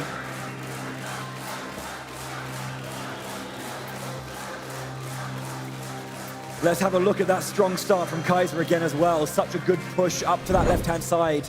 It was so clean how they just quickly took out 3 members of Alliance Rogue and then just pushed on that left side immediately. And here it almost felt, you just think, you know, 2-1 up. This is the position they're in. You'd have to, you know, probably thinking maybe this is it already. Would it be over? But, you know, they just couldn't quite get over this line. It is a clear option, so it's going to be heavily defended. Yeah, this is what I mentioned here when we were looking at the map analysis. That top section usually gets used just because of how difficult it can be to get back up there. Teams can get stuck on that bottom section, unable to defend. So when you get an early wipe, that's usually where teams look to push. Yeah, speaking of unable to defend, let's have a look at that Alliance Rogue push as well and their checkpoint steal. I think it was a lovely, they got all the way into this like back line, getting these double splats so far back into Kaiser's base, which allowed that checkpoint to be taken and then immediately into a further push. It was such a lovely play. Yeah, definitely beautiful job here, grabbing lots of control, trying to push that Rainmaker up as far as possible. You're able to get lots of points from it. It was just so nice because, again, taking that lower side and just seeing those lines up, being able to get that splat, you know, because like the opponents are trying to fight back, but sometimes they're not aware of those sight lines that could be had on you. You're so focused on dealing with the enemy in front of you that you don't see that stuff coming from the sides. Alliance Rogue used that to their advantage in that play and could just push so far into the opponent line. So, yeah, excellent plays on both sides. Alliance Rogue equal it out. And as mentioned, we are going to Game 5. Our players are readying up now. The last game of our first semi-final is about to begin. Yeah, we're going to be seeing Clamblitz on Macomart. It's a classic combo. Clamblitz usually paired up with Macomart, Manta Maria, but this is a classic combination. We've got that Clamblitz barrier over there. It's actually above an area called Freezer, or what the community likes to call Freezer. I like the community names for certain segments of... We've also got a call out called Melons on this map. Yeah. The community comes up with the best names. They are fun. Oh, well, never mind. No, it doesn't matter. The signal has started. The lights have been lit. Let's jump into our final game. Whoever wins this will be in the grand finals with a chance to represent Europe on the world stage at Nintendo Live in 2024. It's Clam Blitz to close out. This is a very impactful game right here. We got that Carbon Roller coming out there from Volti, very experienced Carbon Roller player, very feared Carbon Roller player as well. The Nola's coming out, gets taken down. Trades here and there. It's straight in nice and quick. Sarah's now on that Nautilus. Fly Zero getting a nice splat there, has one good one, trying to get into the back line just to see if they can push back their opponent from that shield, from the basket. The Trizuka's right here, trading a little bit. Trying to get that splat, but Fly Zero avoiding it on that wall. You see how close they are to the Power Clam here. Going to be looking to make that play soon-ish. There is a Power Clam on Kaiser's side. They're going to want to make their way forward if they can. But as you can see, Kiva holding on with 7 clams. He's trying to fight. You can see the line in and punishes quickly. Yeah. Little scramble in the middle area here. Fly Zero is actually a newcomer to comp, has only played for about 9 months competitively, but already at this top level. Isik trades there, getting rid of a big bunch of clams on Alliance Rogue side. Good trade. Chilling on this stack now. Might get caught out from behind. Looks like we've got a couple of players there. Pushing up, but Flyzero doing a good job at dodging, but does get taken down, punished for their efforts. We've got clamps now on both teams. Gonna be looking at seeing who's gonna take this push. Alliance Rogue now with that Tacticooler. It looks like this is it. First points going over to Alliance Rogue. No one could find that line onto the power clam holder, but it seems like that's going to be enough for now. That was a very smart push there, using that block to be able to get closer to the basket safely, not having to swim as far, being able to dodge a lot further. You see it once again, Alliance Rogue pushing in already again. Kibble on the left-hand side with another power clam. Can he find the line he wants? Gets it in. More points. And just, yeah, slow and steady. Being able to break this basket yet again. It looks like they won't be... Oh, there comes a couple clams in. Kaiser now trying to shut this down. Scar hiding in the ink, getting taken out there. Kaiser seems to have this basket under control now, trying to mount their own push. They've got the clamps for it. They just need an opening. That carbon roller, Volty now, managing to pick up one splat before getting taken down. 2 down on Alliance Rogue, 3 down. There might be a moment here if they can just get enough space and enough speed. It's like, is this going in? They've got both of them in. They need one more to take the lead. One more to take the lead. They've got the lead. It's going to be the lead right there, getting an extra clam in as well. 2 points. Sorry, 2 minutes rather. 4 points are the difference. Kaiser lose all their members. There is a power clam at the very, very back. They don't have anything else though, but that is a nice retaliation from Kaiser. Just taking the lead, but it is absolutely neck and neck. There's nothing in this. This might be an opening for counter push right here. Beautiful spot there, yet another one. Alliance Rogue cleaning out that back line. 2 players down, Alliance Rogue now looking to push up even further. Getting taken down, but they've managed to break that basket and take the lead. Volty been taken down a couple of points again, but now 23. They have to get 46 points in this next play to take the lead again. It's such a big difference. There were 2 power clams that came in. It's 6 now with the pity clam. He's making his way through. Can he find a line? Can he stay safe? Inside. Kaiser needs to push this now, need to break the basket again. It looks like there's going to be an opening to break the basket. The basket has been broken. Still a couple clamps need to get sent in if they want to take that lead. They managed to break through all of those penalty points. Yeah, just a minute to go. Remaining. But it looks like Alliance Rogue is shutting down this play. Kaiser now on the back foot. They've got to break that barrier yet again. 50 seconds left in the match. Yeah, there's not much time left to go. As you can see, there's also a lot of position strength right now for Alliance Rogue. They lose 1 member, though. This is the moment that we need Kaiser to see something come alive if they want to stay in this one. Alliance Rogue, it's all on them. Well, it's all on Kaiser to do something now. Alliance Rogue just need to hold. Kivers down. This might be the push that they're looking for. 30 seconds left in the match now. Kaiser have to break this barrier. They have to break this barrier if they want to win this matchup. Gets taken down there. Volty trading. Gets taken down as well. This has to be it. They've got to start mounting towards that power clam. They've got to start building a power clam. Looks like they have been able to get a power clam, so this will go to overtime. As soon as this is gone, it's over. Is it going to be the power play they need to take the lead and win the game, or are Alliance Rogue going to see themselves through to the finals? It's all on this player here to stay alive. Can they do it? The overtime is slowly ticking down. They need to find their line. That was so close. This might be the opening that they need. They need to break this basket. They get in. Can they get the lead they need? They get it. Kaiser win. The German audience on their feet. They do it. They can't believe it. Alliance Rogue, the European champions. Fight just beaten in the dying seconds of the game. That overtime push to take the win. Alliance Rogue, absolute heartbreaker for them, but you see the respect. These 2 played 4 years ago. They know what it means. Kiva heartbroken, but he cannot be happier for his friends at the same time, but an absolutely excellent game of Splatoon 3 at the European Championships. Oh my goodness. Oh man. Ladies and gentlemen, and everybody watching right now, please give it up for both of these teams. Please go absolutely crazy. Cheer them both on. That was quite the show. Okay.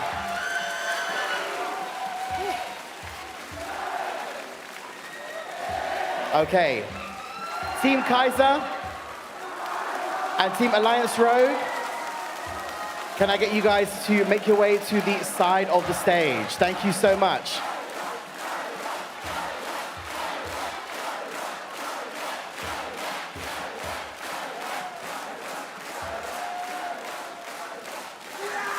Team Alliance Rogue as well, could you please make your way to the side of the stage? Thank you so, so much. Thank you. Okay. Bowie, Charlie, we've got to update the bracket. We do. We do. Okay, let's take a look at that bracket. So, Charlie, we have our first team going through the grand final. First team in the grand finals. Kaiser in those final moments in overtime being able to take the lead.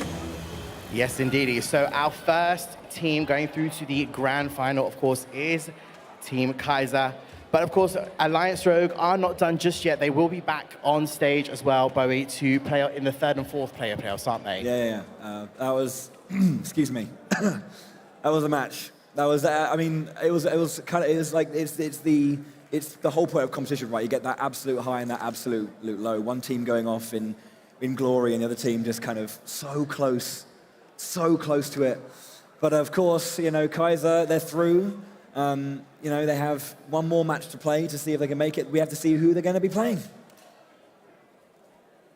Don't we? Yes. sorry, Bo. It's like, you know, Yeah, you I get it. I know. So before we invite onto the stage our next two teams for our second set of semifinals, let's take a look at a quick highlight on the big screen of what we just witnessed.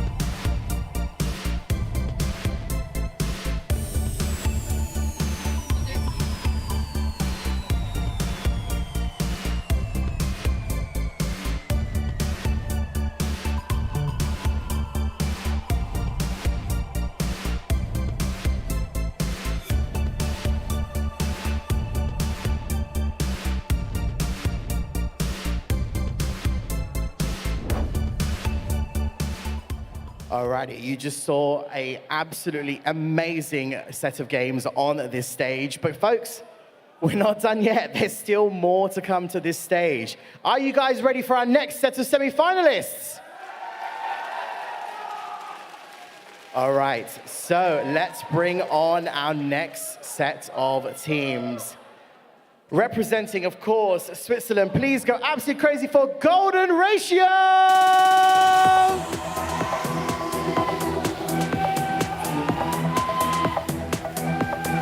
Hello, Golden Ratio. Welcome back. Welcome back. Please take your seats. And of course, they put on quite the show yesterday, folks. They had a lot of us holding on for dear life because it was such an immense set of gaming. Representing UK and Ireland, please go absolutely crazy for Team Spark!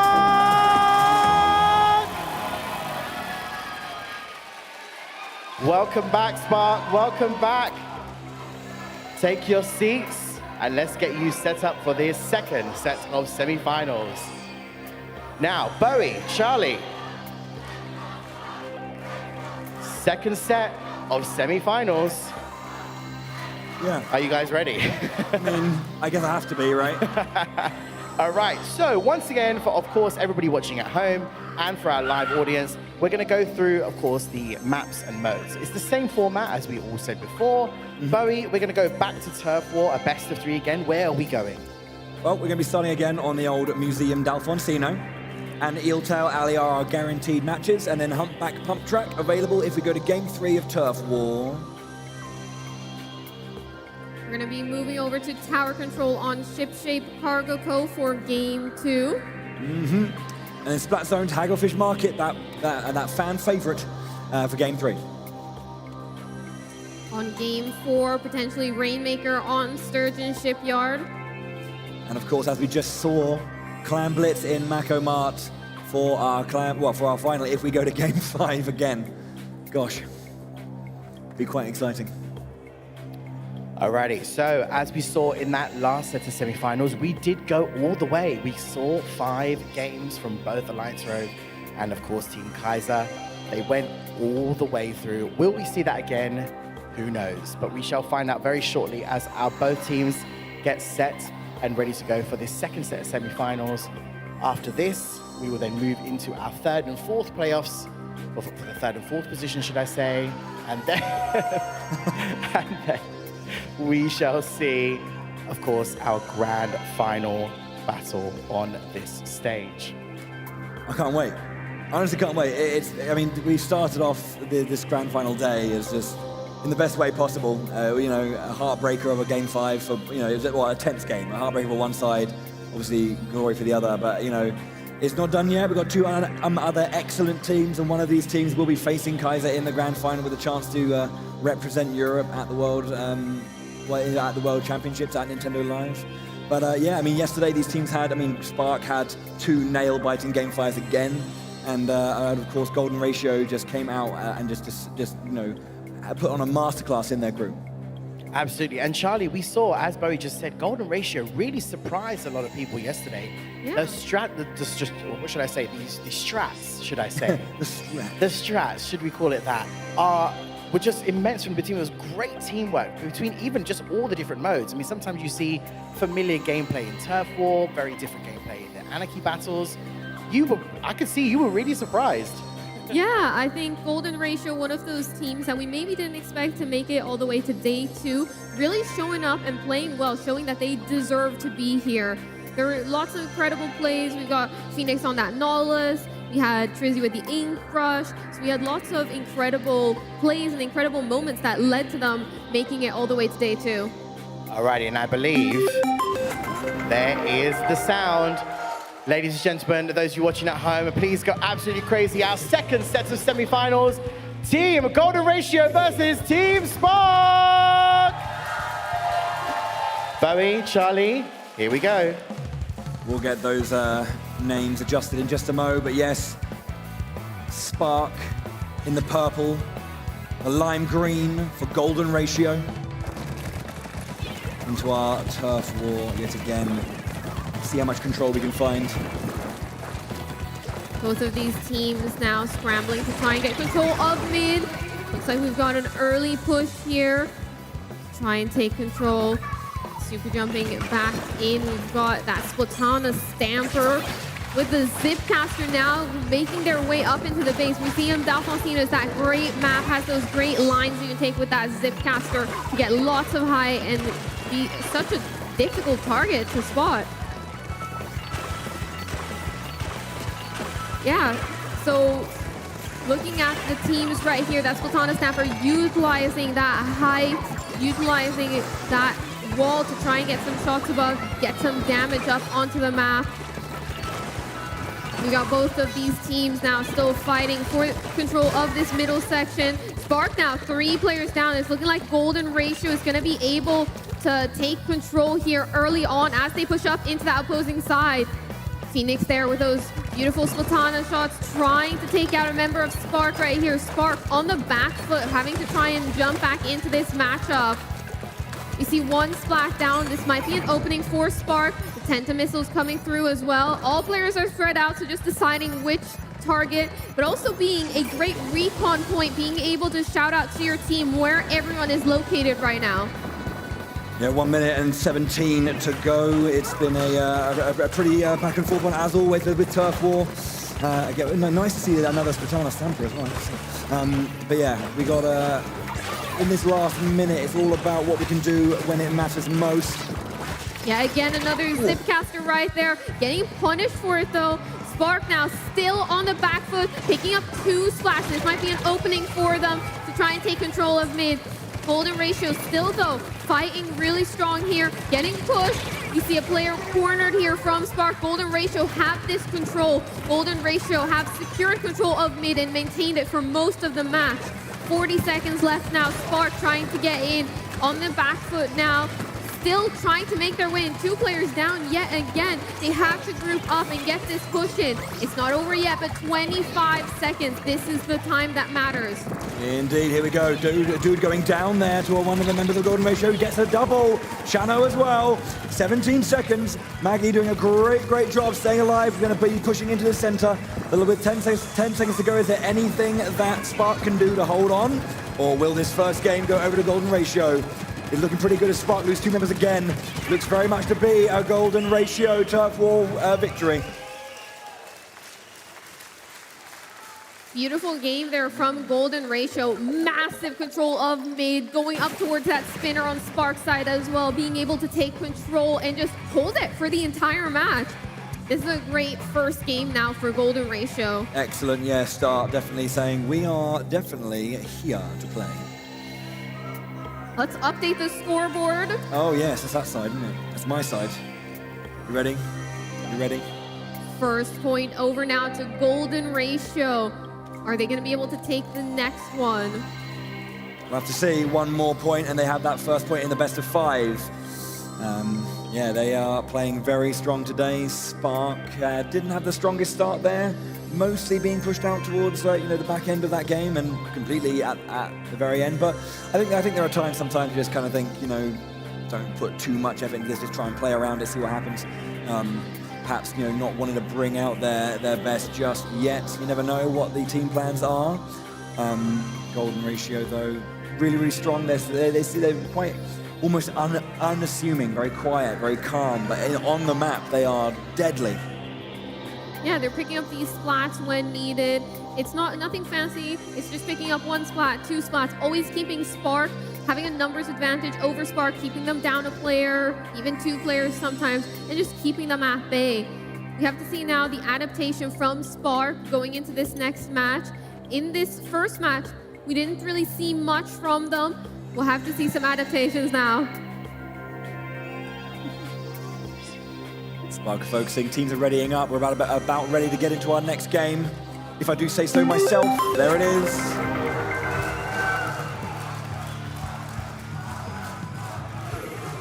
Hopping into this next match right here. Both of these teams ready to go into it, ready to fight. We'll have to see some new spark from Spark, hopefully. Spark of life in them, indeed. Right then, here we go. This mid line, this higher track that kind of cuts through the very center, important to hold on to as well. We've seen in the past some great lines to find as well. Golden Ratio have that stamper with that zip caster to get into the back line that we saw Zaire do. It didn't quite work out for Zaire, but those line breaking specials are quite fascinating and used in very particular ways. Spark now with the early control. Looks like they've shifted up a gear from last match. Oh. Beautiful pick there from the Trizuka, angling it over that top section over there. Trying to push forward now. Golden Ratio have secured their footing a little bit. Smart zipcaster movement right here. Maneuvering around the stage, making sure they cannot be hit. Unable to get any picks from it, but staying safe-ish. It's safe-ish, yeah. Landed for a bit, but couldn't quite get away. Close though, almost did. Right there. Now trying to ink that back line with that to try and charge up that special, those Tenta missiles that will give additional control to the rest of the team, supporting them in all of these games. It looks like we've got an inkjet coming out right here. Trying to find those shots, trying to thread the needle there underneath the sign. It was very close to getting that direct over there, but it opened up space, but they still were able to take down Spark's members right there. It is high advantage though, you can see just firing underneath that overpass, but yeah, pressure from the right-hand side, with left-hand side rather, with that zipcaster. Stamper coming through, Nebula stays alive.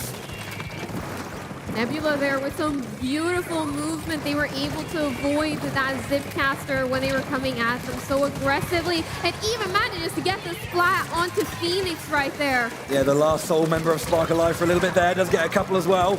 Last minute down once again. Of course, the next 25 seconds are going to be imperative for that last final push.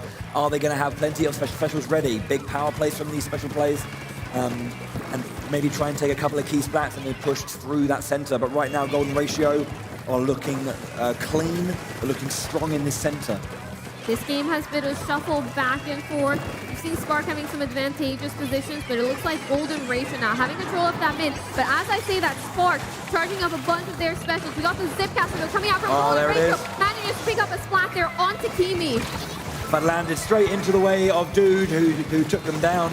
As you know, that backline does need to be covered, though. Golden Ratio losing members in the last 15 seconds. Is this something that Spark can hold on to and take it to a game 3 of Turf War? Don't know how good that middle section is looking, though. It's just being so pushed far back and forth. I don't know, it's hard to say. Spark losing a couple of members in the backline. This map is looking really contested right here. Ooh. It could go either way. As we see, both of the teams have inked their spawn really well, and it looks like Golden Ratio takes yet another win in this turf war.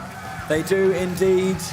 They get the 2-0 in Turf War. That first point going to Golden Ratio. 1 point in that step of 3 to be meeting Kaiser in the grand finals. Ooh. Okay, time for some tower control then. As our first Anarchy battle. We got some Swiss fans in the audience. Excellent stuff right now. We've got checking Twitter. Okay.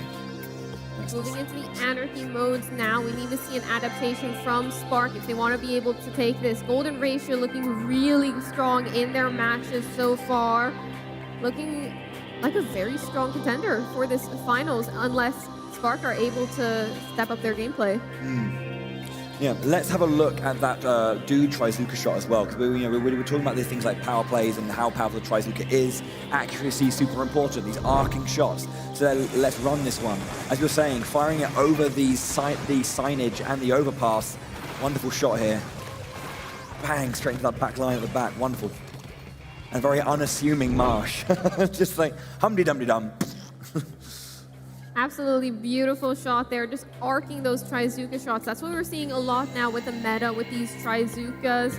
We're seeing players try and arc up against the walls, arc up those shots to go around walls, above things that make them very hard to read and very unpredictable to avoid.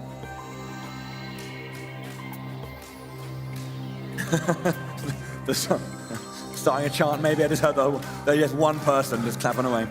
But the 1, 2, 3, they're very simple.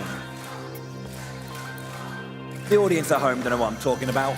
The audience, live audience, they're having a grand old time. Bless them. There we go. So many Splatoon fans, so many games to play. We're going to be hopping into our next match here, Tower Control on Ship Shape Cargo Co. This map is incredible. I absolutely love this one. It's always nice when new modes are really new maps really enjoyed. When you get a new map that comes in, then it's not really received very well. It's kind of like, when you get a new map, it's super exciting. Great to see. Both of the new maps this season have been received very well by the community. A lot of people love these maps, so I'm happy to see him here today. Early on here, looking towards the match, it looks like Golden Ratio are taking a very aggressive line right here. Couple splats going down from either side right now. Nobody with clear control of that tower and ability to push up. It looks like Spark, though, going to be able to take that tower, try to push it towards that first checkpoint. Golden Ratio are trying to take control now. Couldn't quite get that splat. Maggie, unfortunately, just got a couple of shots, but had to back off. That would have been huge if that one had gone, if that splat had been caught. Golden Ratio losing a member now. Spark past the first checkpoint, pushing on. Quite reminiscent of what we saw from Kaiser in this same map mode. Spark now with a lot of control, pushing this tower aggressively towards that final checkpoint. Now they've reached that final checkpoint, are starting to push through it. We got that Trizuka as well. Nice shot on the top side. Beautiful job right there, pushing through that second checkpoint. They're on the home I know, stretch Phoenix now. going Able down. to pick up another splat there onto Phoenix, trying to get up above, picking up the splat. It's another There we splat. go, It's a behind triple. enemy It lines. looks like it's going to be a knockout for Team Spark. Spark are back into this game. That was excellent. That was so good. Waiting, they knew that they had an opponent on the left-hand side. Saw Phoenix, went through, got the splat, through the enemy lines, and then took down the last defender back onto the tower to send it home themselves. Excellent, excellent final play. Spark got a hold of it. They didn't let go. They locked the door.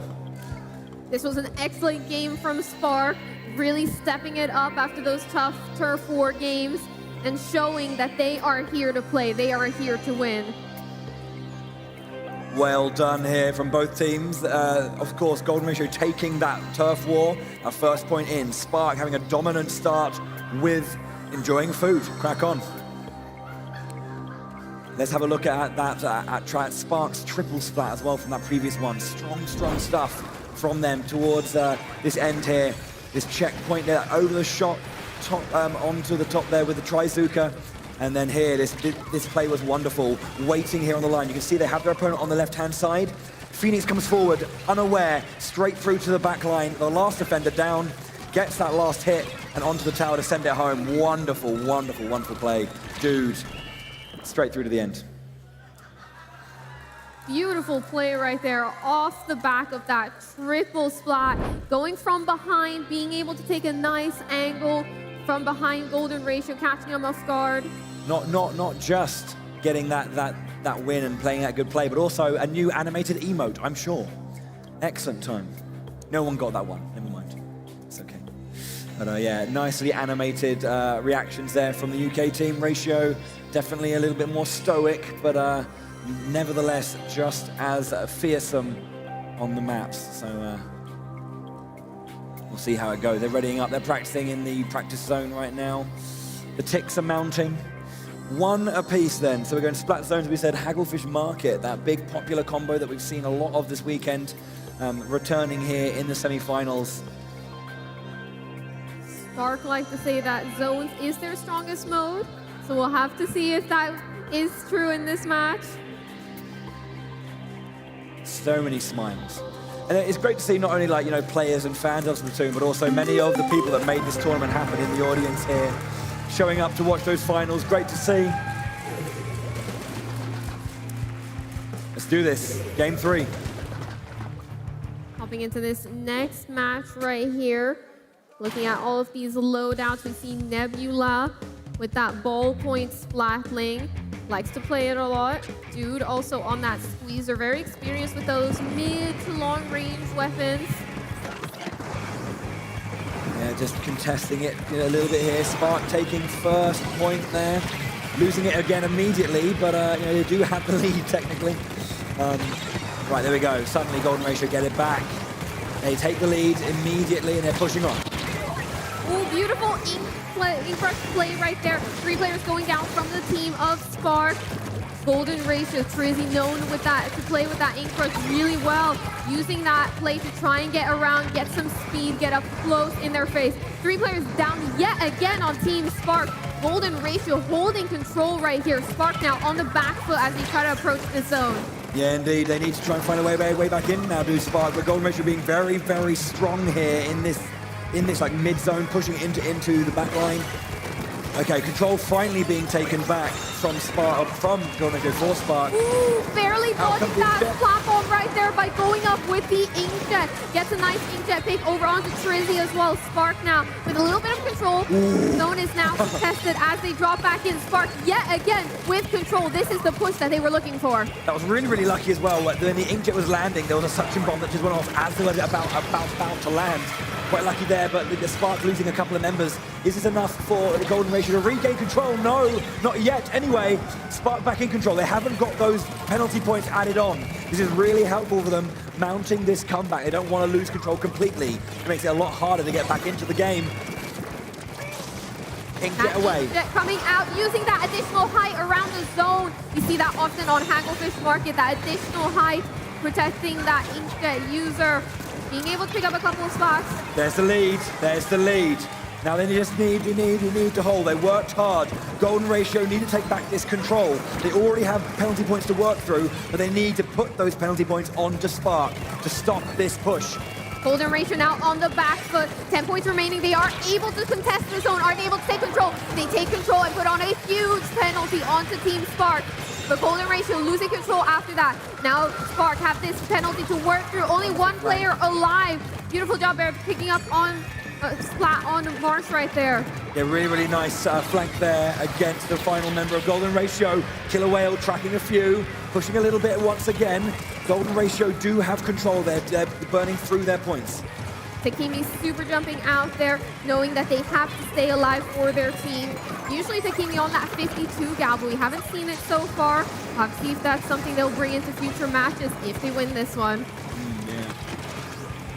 Okay, just waiting and seeing. That was very good. Good patience there from the members of Golden Ratio. They're now through their penalty points. 18 to go, and they will be in the lead again. Cello goes down. Good stuff from Golden Ratio. They're just 10 points away. Can they keep this up? Spark on the back foot. The tactical are pushing him around. Dude goes down. Still alive. Oh my word! Absolutely huge from Golden Ratio. They close the door. Golden Ratio with the full team wipe to take the win in those final moments of the game. It was looking really good for Spark there, but Golden Ratio taking that zone, taking all of those splats. That's exactly the end game play you want. Immaculately executed. They just got into the back lines and did not go down. They held the control, pushed forward, and wouldn't let Spark back in, taking key splat after key splat. Yeah, that just goes to show, even if it looks like the team has a massive advantage, there will always be a way to come back. We saw that now with Golden Ratio. Let's have a look at the at Spark taking that zone in the earlier point when they were trying to get back into the control here. This fight back here once again. But yeah, this back and forth is so important. Holding on to the zone here, this wonderful flank, as I was mentioning earlier, getting that one. But that was the moment before Golden Ratio really turned up the heat.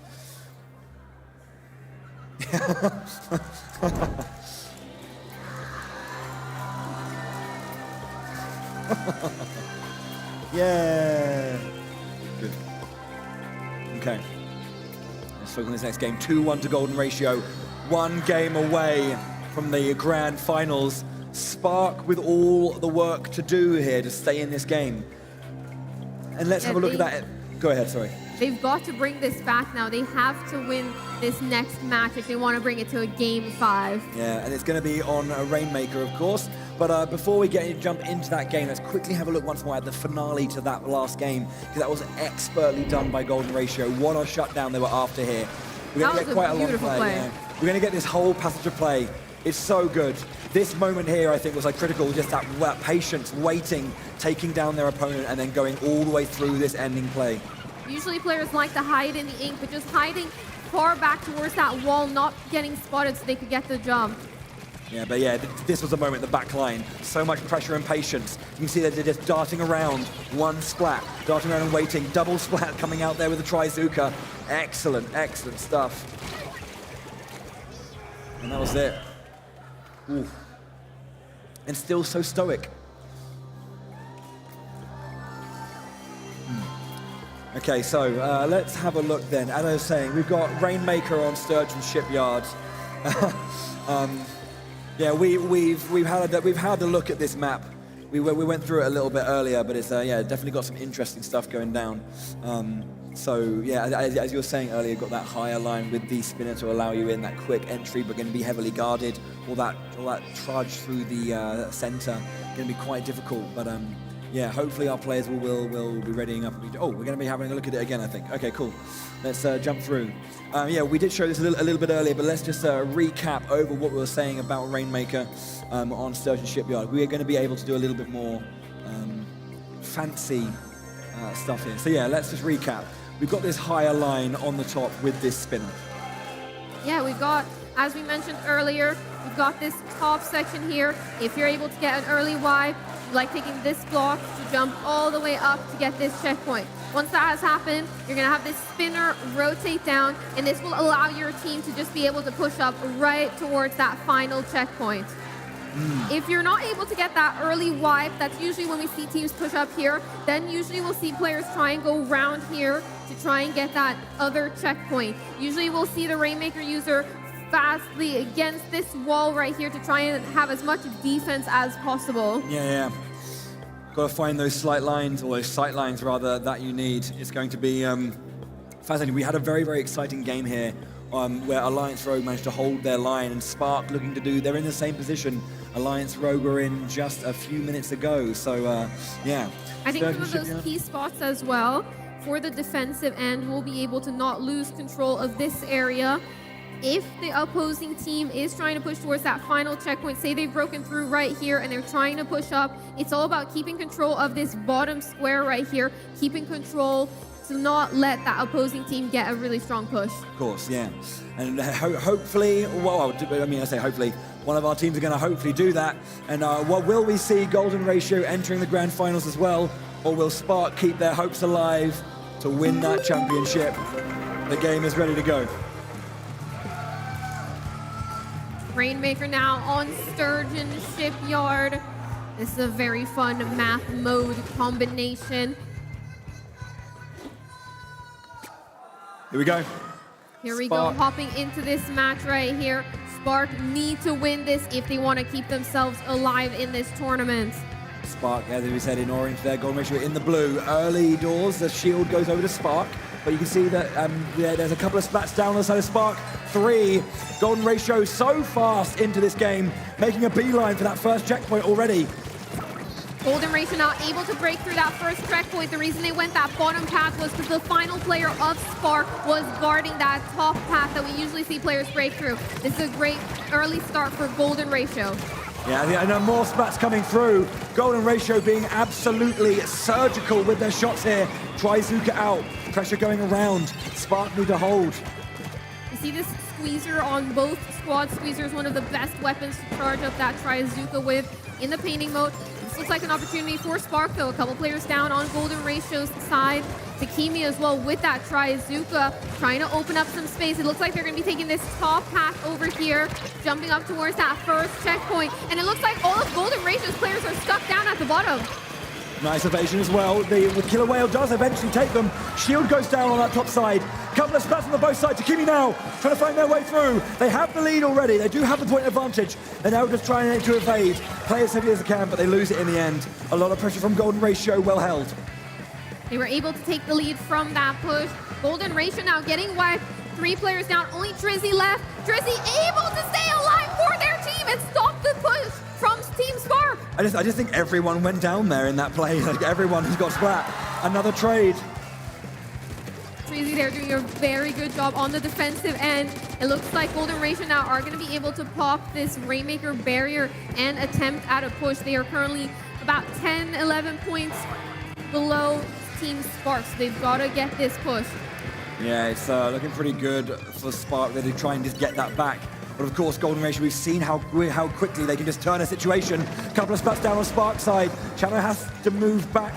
Okay, firing some Tryzuka shots over the spinners there. They have the Rainmaker, they're going to be moving through. Let's see what they can do. They get one down. They lose a member there as well. Maggie at the back with the Rainmaker, waiting to find a time to strike. This is a push now for Golden Ratio. Takimi, though, pushing up very aggressively. Teammates making sure that Rainmaker stays alive, but not for long. Chano trying to make something happen. Yeah, but they still have that slight lead right now, but it's very tenuous. It's not confirmed. They're going to be pushing forward now. You can see they're almost there at that line. We currently have a Golden Ratio in the back line. A couple go down. Can they get that lead? No, Maggie has to push back. This is that area I talked about up where Chano is. If the opposing squad, if Golden Ratio is able to take control of it, Spark will definitely be on the back foot here. Tracy gets taken down at the top there. Maggie now in a tough spot, does lose the Rainmaker. Takimi and Chano pushing up together. Just a little bit of trading back and forth here in the center. Another trade there. Players both are down on both sides. Come Marsh just phasing back, trying to just take control of that mid once again. That far right side, you can see Splashball defended. 1.5 minutes left now in this match. Looks like Takimi trying to take that fight, unable to get the splat right there. March gets taken down by Dude. Beautiful shots there from Dude on that Trizuka. Dude now putting down that splash wall, trying to pop that Rainmaker barrier, maybe get splat there onto Trizzy. Does manage to get that splat, and Takimi follows it up as well. Dude now in a favorable position up on top of that spinner, putting down a lot of pressure, but does get taken down. We saw the squeezer on squeezer action right there. Okay, so Rainmaker now in control once again by Golden Ratio. Going to look to maybe look up the left-hand side. There's been a lot of pressure down on the right, so they're going to try and change it up. We've got members of Golden Ratio moving in. They're going to try and take the lead. It gets A so couple of close. points away from taking the lead over there. Trizzy now, though, trying to pop this barrier, but it looks like those suction bumps are going to take it over to the Spark side. There's a lot of pressure coming out from Golden Ratio. They are all clumped in together. They've taken the lead by just a bit. 35 seconds left to go. Spark now against the ropes. Golden Ratio have the lead here. If they see it out, it's game over. Spark are losing members. They have to find a way back in. They have the Rainmaker. They're pushing forward. There's the checkpoint. Is it over? Oh! 1 point remaining. Spark, if they want to win this, they have to mount a push in overtime. They have to get that knockout if they want to win this, but there's still players from Golden Ratio lurking around everywhere. This is not looking so great for Spark. They have to try and wipe some of those members, which they have. This is it. Spark have to play it all the way through. Golden Ratio, their final stand. If they manage to secure it, they're in the grand finals. The UK, though, they're not going to go down easy. They've got a long way to go. It has to be a knockout or bust. Nebula is under all the pressure. If Nebula goes down, it's over. Trizzy goes down. They're trying to find Nebula. There's a line. Couple down. Shadow's trying to support. Nebula moving forward. Over time, you can see slowly ticking down as well. Dude is coming into support. They have to go through the trudge line. Up to the right-hand side, Nebula now with 2 players in front of them. Overtime slowly ticking down. Can the UK hold? Nebula, too much pressure. They do it. The UK are stopped at the last line, and Golden Ratio, for the first time ever, put Switzerland in the European Championship Grand Final. This is a huge moment for Golden Ratio right here. Spark being taken down. What a really close match there. That overtime push could have been it. Yeah, excellent stuff from Golden Ratio. Spark with a really nice opening. They're going over. They're going to congratulate. Well done. Yeah, Spark, they tried their best, but Golden Ratio, they're just too clean. They just were so invasive, so aggressive, and just did an excellent job at shutting down anything Spark tried. Give it up for both teams once again, guys. Golden Ratio and Team Spark. One more time, give it up for both teams.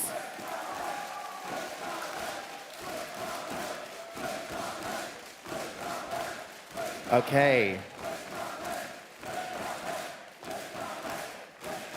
Okay, Golden Ratio, just take a step to the front for us.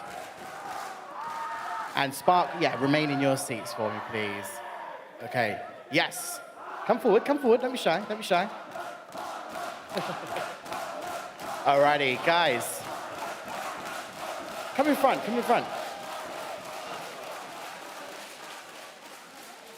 Guys, you put on quite the show. You're one step closer. How are you feeling? Feeling amazing.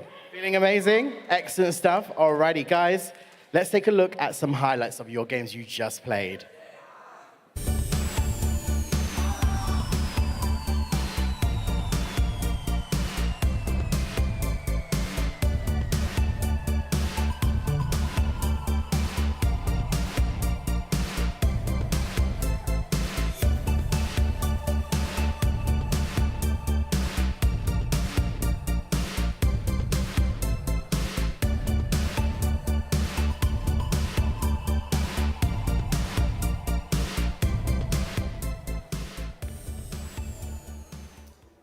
Alrighty, ladies and gentlemen, for those of you guys watching at home, and of course our live audience, give it up for our second grand finalists, Golden Ratio!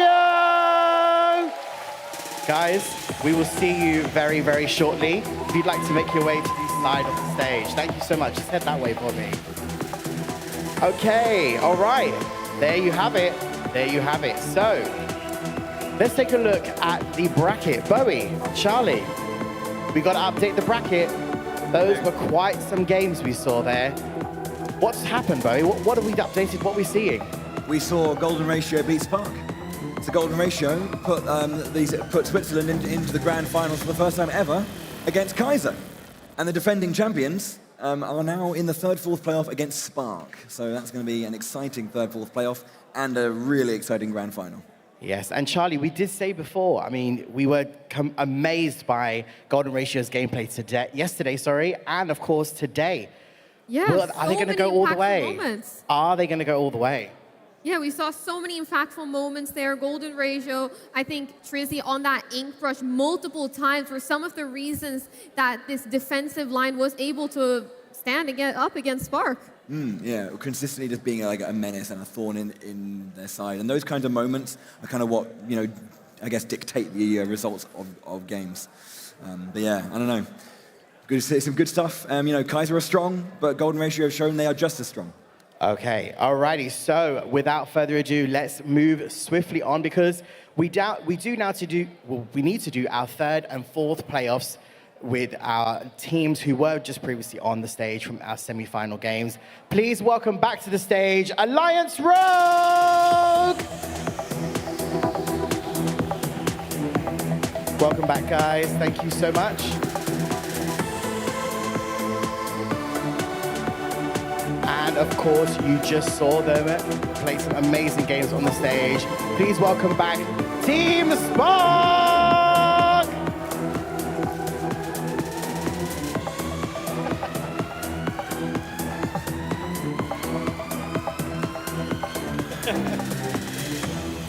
Have you got enough? Have you got enough water? Got enough water with you? Righty. Okay, this, of course, ladies and gentlemen, and everybody watching, is our third position and fourth position playoffs. So at the end of this, we will know our team is third, and of course our team is fourth in this tournament. Bowie and Charlie, it's that time. We've got to take a look once again at our maps and modes. Yes, of course. We're going into the third, fourth playoffs now. So yeah, this one's for a trophy. We're going to be changing it up a little bit once again. So best of 5, starting with a best of 3 turf war match. Flounder Heights to begin, with Mahi Mahi Resort to follow. And if we go to game 3, we're going to Hagglefish Market. We're going to follow that up with some Rainmaker on Undertow Spillway. Yeah, game 3, we're heading on over to the Scorch Gorge for a little bit of Clam Blitz. After that, we're going to see Splat Zones on Inkblot Art Academy. Big fan. And then game 5, if we get there, is going to be Tower Control on Wahoo World. So yeah, that'll be a nice finale. Okay, so those are the maps and modes in the particular order you are about to witness with both of our teams, Spark and, of course, Alliance Rogue. Once again, for everybody watching, this is for the third and fourth position playoff in our Splatoon 3 European Championship 2023. We already know who our 2 grand finalist teams are, but we now need to secure who is going to be our third place winner and our fourth place winner. So, ready? I think so. I mean, I think it's up to whether the players are ready, but I am. And I think Charlie is too. Are you sure? I'm definitely ready for this. She's definitely ready. Alrighty, so we're going to see quite an interesting play, I think, here. Because both of these teams have put on quite the show throughout this entirety of this tournament. And we've seen some right down to the wire games, of course, Charlie, with Team Spark yesterday. And of course, Alliance Rogue with that solid play yesterday. Complete clean wins throughout their games. But of course, today was quite an interesting play from them as well. What do you think we're going to see here? Yeah, I think now we're going to be seeing lots of really close matches. Both of these teams now, Spark had a tough day 1, tough loss just before here. So we'll have to see if they're able to step it up. Alliance Rogue now have had some time to recuperate from their very close match against Kaiser. Okay, we are almost set and ready to go. I believe we're just waiting for the last minute checks, and then we'll get into our next set of games. And straight after this, we of course have our grand final. And on that note, ladies and gentlemen, please go absolutely crazy. This is, of course, for our third and fourth position players. Give it up for Alliance Rogue versus Team Spark. Bowie and Charlie, over to you. Thank you very much. Yeah, there is a trophy on the line here, of course. You know, they have the bronze, silver, and golds. But yeah, I know it's tough to play this kind of game so close after, you know, losing those semi-finals, but there's still something to play for here. We're going Volty on that carbon roller as well, a weapon he's very well known for. Both of these teams now trying to get up onto that height of this map, seeing if they can make anything happen. Nice and simple stuff, obviously, in the early part of these turf wars. Just trying to trade blows a little bit, feel each other out, kind of get an idea of how it's going to go. But a bit of roller action there from Volty on the back line. 3 players down on Team Spark. Alliance Rogue with the early lead in this match. With the early control. Oh, man, that's a beautiful angled shot. And another one. Beautiful angled shot to hit that first one. And another one just for the bonus. That was disgustingly good. Big fan of that. Really, really nice stuff. Nebula going down as well. See, there's still some nice plays to see. That Trizuka, it's doing its thing. Spark now on the back foot, trying to get in. That's one spot for them. Trizuka now. Unfortunately, the first shot goes into the wall. Another shot there. The third one goes out. Not going to connect with any players, but the players down on each side right now. This might be an opportunity for Spark to push in. Might be indeed. Let's see if they can take it. Just trading a little bit back. Burst bomb coming out. Nice drop down there to keep themselves safe. Suction bomb if we're going out to try and hold a zone line for a little bit as there's pressure on the back line as well back in Spark's base. Yeah, Spark is seemingly unable to get back that tower just yet, so finding a line somewhere if they can. Dude now swimming up to the top. Ooh, the crab tank coming in aggressively. Dude now trying to get the splat. Does manage to break that crab tank and get Kiver. Scar now backing off. Knows Dude will be able to get this splat otherwise. This is going to be the push that Spark needs to try and push Alliance Rogue out. Yeah, indeed, these last minute here now, so they're looking to maybe build up for that final play, get themselves a little bit of a footing, and then push forward. Alliance Rogue now on the back foot in this match, trying to get back on top. Both teams now contesting a side each. Manages to pick up that splat onto Chano. Alliance Rogue now in a decent spot. Looking forward towards these final 25 seconds. Yeah, indeed. It's no splats taken just yet, but as you say, very, very strong lead. Yeah, we're going to be painting as much as we can on that bottom side. Tactical goes out for the last few seconds. Big play to end it up. They're going to be getting as far into the back line as they can, covering up as whatever they can as well. 10 seconds looking good for Alliance Rogue. They do lose a member though. Can Spark keep pushing, or will they lose their turf here? Looking like Alliance Rogue had a lot of control there in those final moments of the match. But it is a contested map. Lots of ink splotches on either side, and it looks like Spark takes the win. Those ink strikes in the very, very back, nice. And obviously you can see so much pushed into the like early part of those of the Alliance Rogue base. Excuse me. Make sure it's 1-0. Okay. Spark with the early lead there in the best of 3. Beautiful game there from Spark. All of the players playing really great. We got Chano, known as a solo queue warrior, one of the best players in the UK with over 3,000 points usually in X Battles. The audience is still cheering for these teams. There is something on the line, of course, so they're going to see if they can become the third place in Europe.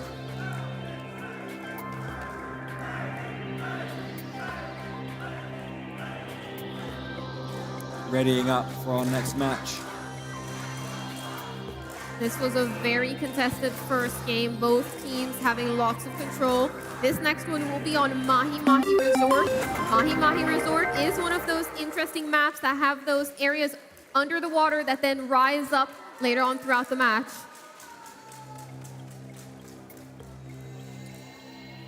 False alarm.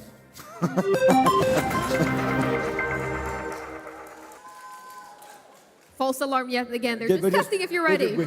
We're just keeping you on your toes. Maybe production will do it again. Will the next one be real? Who can say? Do it again for the lols.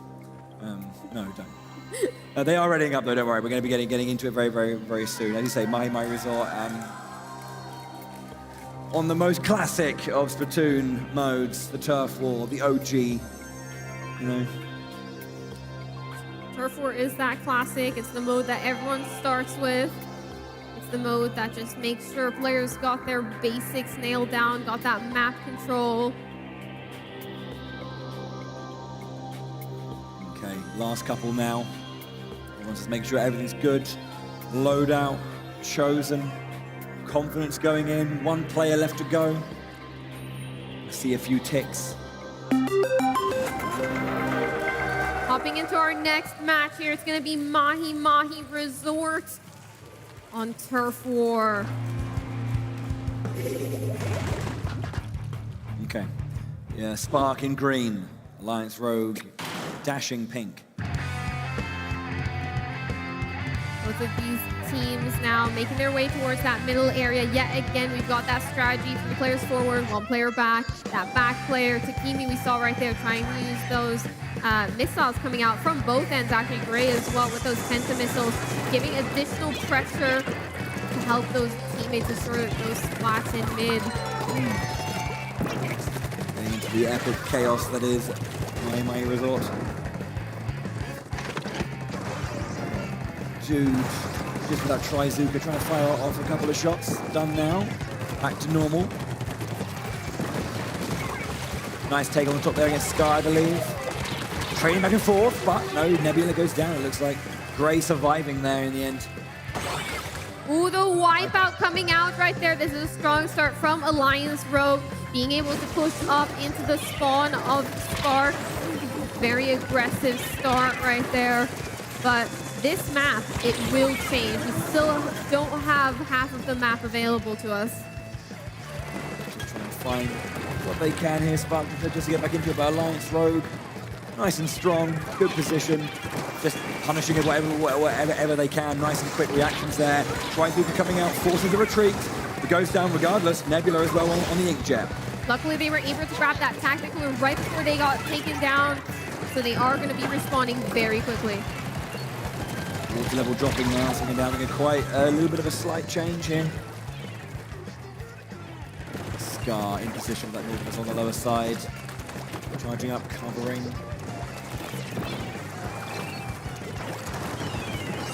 Got that Nautilus. Looks like most of the map is available for both of these teams now. This map growing as time ticks down. 1 minute left on the clock. You see it's increasing inside, as we mentioned. There's even more to do. These objectives change and force your hand. Is a bomb out. Retreats again. Finds a mark. Doesn't get it though. Has to retreat. Tactical out. Buffs are going on. See if other members of the team can grab those on their retreat. There's an Inkjet out with the slosher as well. Manages to take out Nebula on the Inkjet.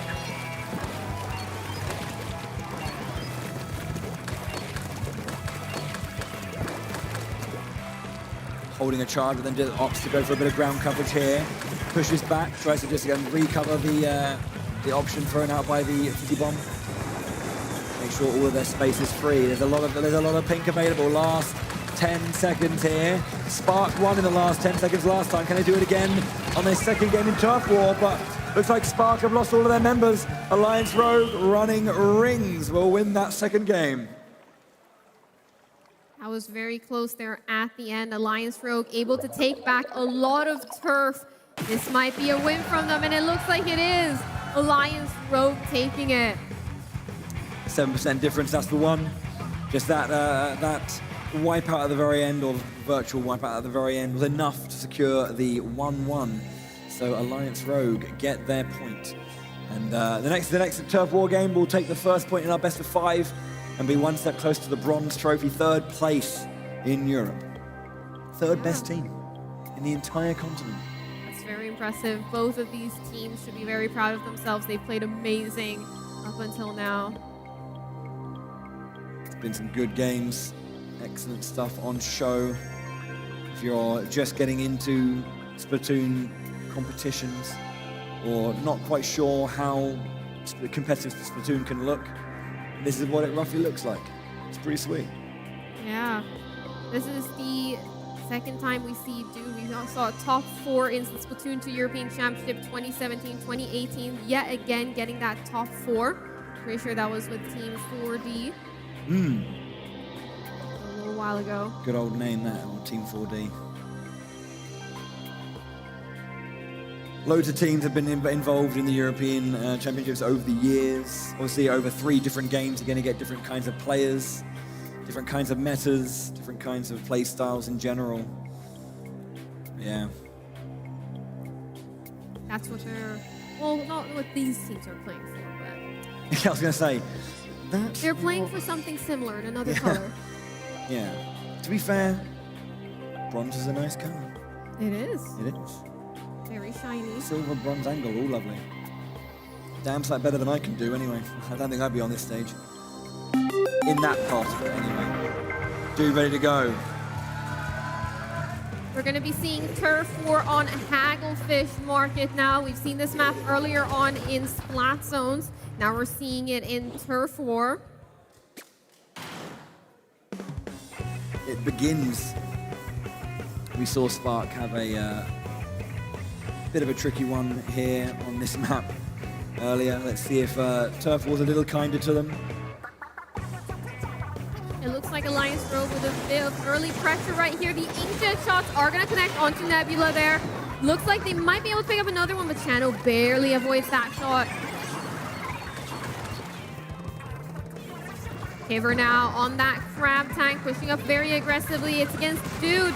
Dude does get taken down by that crab tank. You see a ballpoint Splatling there trying to make something happen, but it's a beautiful spot onto Nebula with that burst bomb. Yeah, just catching as Nebula was retreating. Good catch here. Alliance Rogue in a strong position so far, supporting each other and the all auxiliary position working really, really nicely for them, facilitating each other to get those splats. Beautiful jump back, making sure they're staying alive for their team. They've already got a lot of control of mid and a lot of pressure. No need to take any unnecessary pushes right there. Channel going down as well there. Alliance Rogue with 1:40 on the clock. Seem to still have that control. Spark haven't really answered back after that mid was taken by Alliance Rogue. Little moments here and there, but nothing really concrete. Ooh. Dude going down to the back. Beautiful fizzy bomb play. Fizzy bombs, when you charge them up like that, they release multiple little bombs that you've got to keep avoiding. If you get hit by all of them, then you're in a really bad spot. Tactical being played by Alliance Rogue. Going to use that for a bit of pressure there. Jumping around with those squid rolls. Ooh, beautiful job reading that jump of the inkjet and making sure that they were able to take them out as they dropped down. We saw that drop roller, but they were still able to get the splat. Alliance Rogue now with a lot of control, looking at the final minute of this match. Yeah, there's a lot of work for Spark to do here. They need to get something, something in the right moment. They need to at least get their foot back in the game right now, because currently they are really far back with no real semblance of pressure to push Alliance Rogue around, get them into those negative positions. Okay, the missiles go out quickly. Dude now working on that flank. Spark now pushing up with all of these specials. 30 seconds remaining. That curling bomb flying right over their head, taking down Gray. The inkjet now able to pick up the splat. Alliance Rogue are still in this. Dude now hiding behind. We see another inkjet there on Team Spark.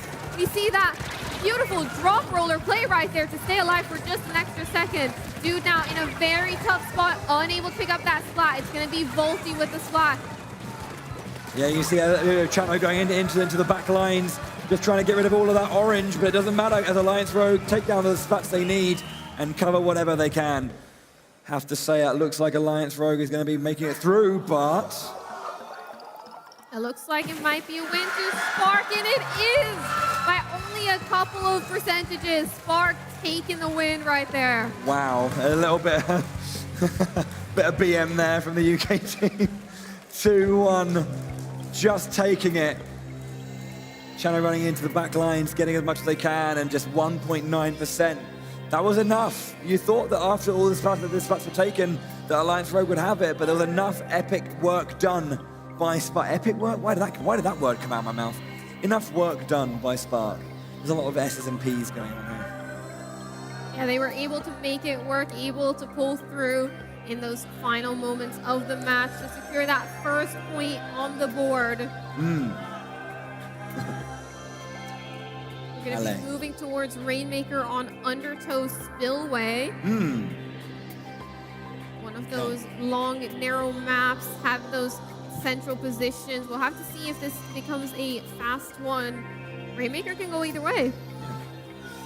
Yeah, and Spark with that lead are going to be feeling a little bit confident as well. You know, they've got a game in hand. If they can get one more, then they are looking at a 2-0 lead. Maybe going to become, you know, the third place team in Europe. Alliance Rogue, obviously, as defending champions, you know, we're going to have a brand new champion this year, but they can still, you know, walk home with a trophy and be proud of that. But they've got some work to do as Spark have the lead on them after a fairly volatile start to the set. An unpredictable start. All players now looking ahead at Rainmaker, Undertow Spillway. Going to be looking at these weapon comps as well. Are we going to see that Carbon again, Volty on that Carbon? Are we going to see that Tri-Slosher? Which weapons are we going to see coming into this next match? Yes, indeed. The audience are primed and ready. They are wanting to see more action. Are you ready for a little bit more Splatoon 3? Good. Because you're going to get it. We treat you well here. Look after you. Right, I should get rid of these actually as well.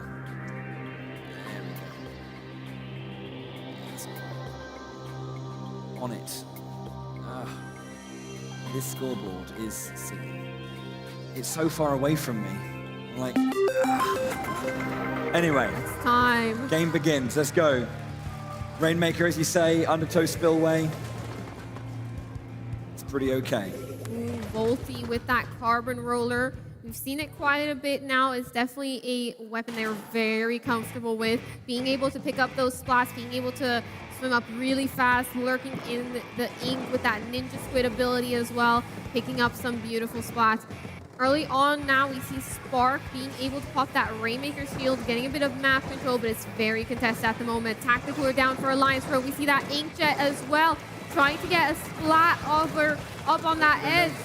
Yeah, Volty getting taken down by that Trizuka gives maybe a moment for Spark to try and push something if they can, but they want to have a little bit more control of this mid before they start doing anything silly. Right. Tacticooler and Rainmaker have been picked up, looking to mount this first push, just chilling on the spine. Oh, that Carbon Roller sneaking up. Nobody saw it coming. Yeah, Volty with that vertical shot, trying to get another finish. Nebula goes down as well. There is another one. It looks like Alliance Rogue now having a lot of space to be able to push forward. They take the lead, and it looks like they're going to be looking towards that first checkpoint. Looks like they broke through the first checkpoint. Aggressive push up right here, trying to secure that space to get over to that final podium at the end. Rainmaker currently uncontested, but it looks like Gray and Scar are going to be popping it now. They're going to be taking it through these uninkable grades, making sure to move alongside that wall to stay as protected as possible. They're through. Oh, they were through, but they got taken down just moments away from that pillar as well. So Spark can breathe a sigh of relief. Shield being left. Try and take down some members of Alliance Rogue and push back as much as they can. Regain control of that mid. That spine being very, very important in these sides. Spark now trying to take control of this Rainmaker. Gonna let it reset for the moment. A little bit risky considering how close it is to that final podium, but Takimi keeping a close eye on it, making sure nobody on Alliance Rogue is lurking around. Also on the side, does get taken down by a waiting member of Spark. Good stuff, where they lose a member as well. Shield is going in the favor of Alliance Rogue, it looks like, although there's a pushback now. Okay, Spark once again with control in the center.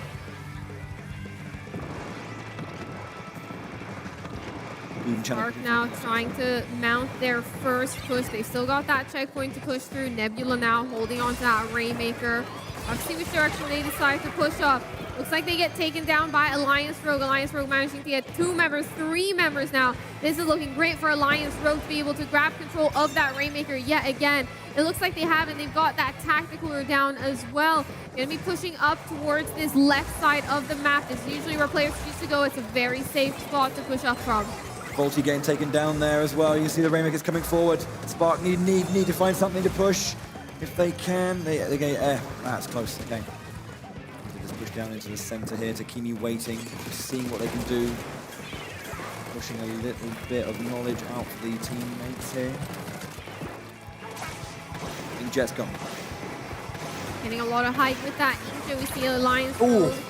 being able to get that splat, and this player super jumping out as well. Alliance Rogue with a lot of map control in these moments right here. Dude barely missing that Trizuka shot, trying to get up towards that middle section of the map. We see a Fizzy Bomb thrown in that direction, so they know. Scar moving back a little bit there. Okay, Nebula once again with the Rainmaker on point, going to try and get into these. Checkpoint does connect it. Very, very nice. Shield coming back up. Nebula escapes. Breaking through this checkpoint right here. Spark now with more control as they pop it. Looks like they're going to try and push this up this main direction. Nebula getting cornered by multiple players right there. Shields being taken now by Alliance Rogue. You see that control they have, just pushing into the early part of mid. Kibber going down on that left-hand side. Volty trying to get back into the mid as Dude is flanking on the right-hand side as well. Gray pushing in. Alliance Rogue making sure to reset that Rainmaker, wasting as much time as possible. They want to make sure that they can just stall out the final seconds of the game. Okay, Rainmaker again once in the hand of Alliance Rogue. I think, no, over there on Spark, sorry. They lost it. Shano getting taken by a long range. Trizuka shot. Maybe looking for a third, but a second, but didn't quite get that one. It's very hotly contested in the center. Spark now need as we're getting to the dying seconds. That's a wipeout. Spark, you have to say, aren't probably going to be getting this one here, as the Rainmaker's probably going to be run back to the very, very back line. And Alliance Rogue looking to take this game. 1-1. Alliance Rogue with that final wipeout, securing the game for them. Here we go. One apiece for these two teams. We're going to game 3 now. Game 4 is at least guaranteed. Alliance Rogue showing that, you know, they may have lost their semi-final, but they're not out of this tournament yet. They can still get their hands on that third place.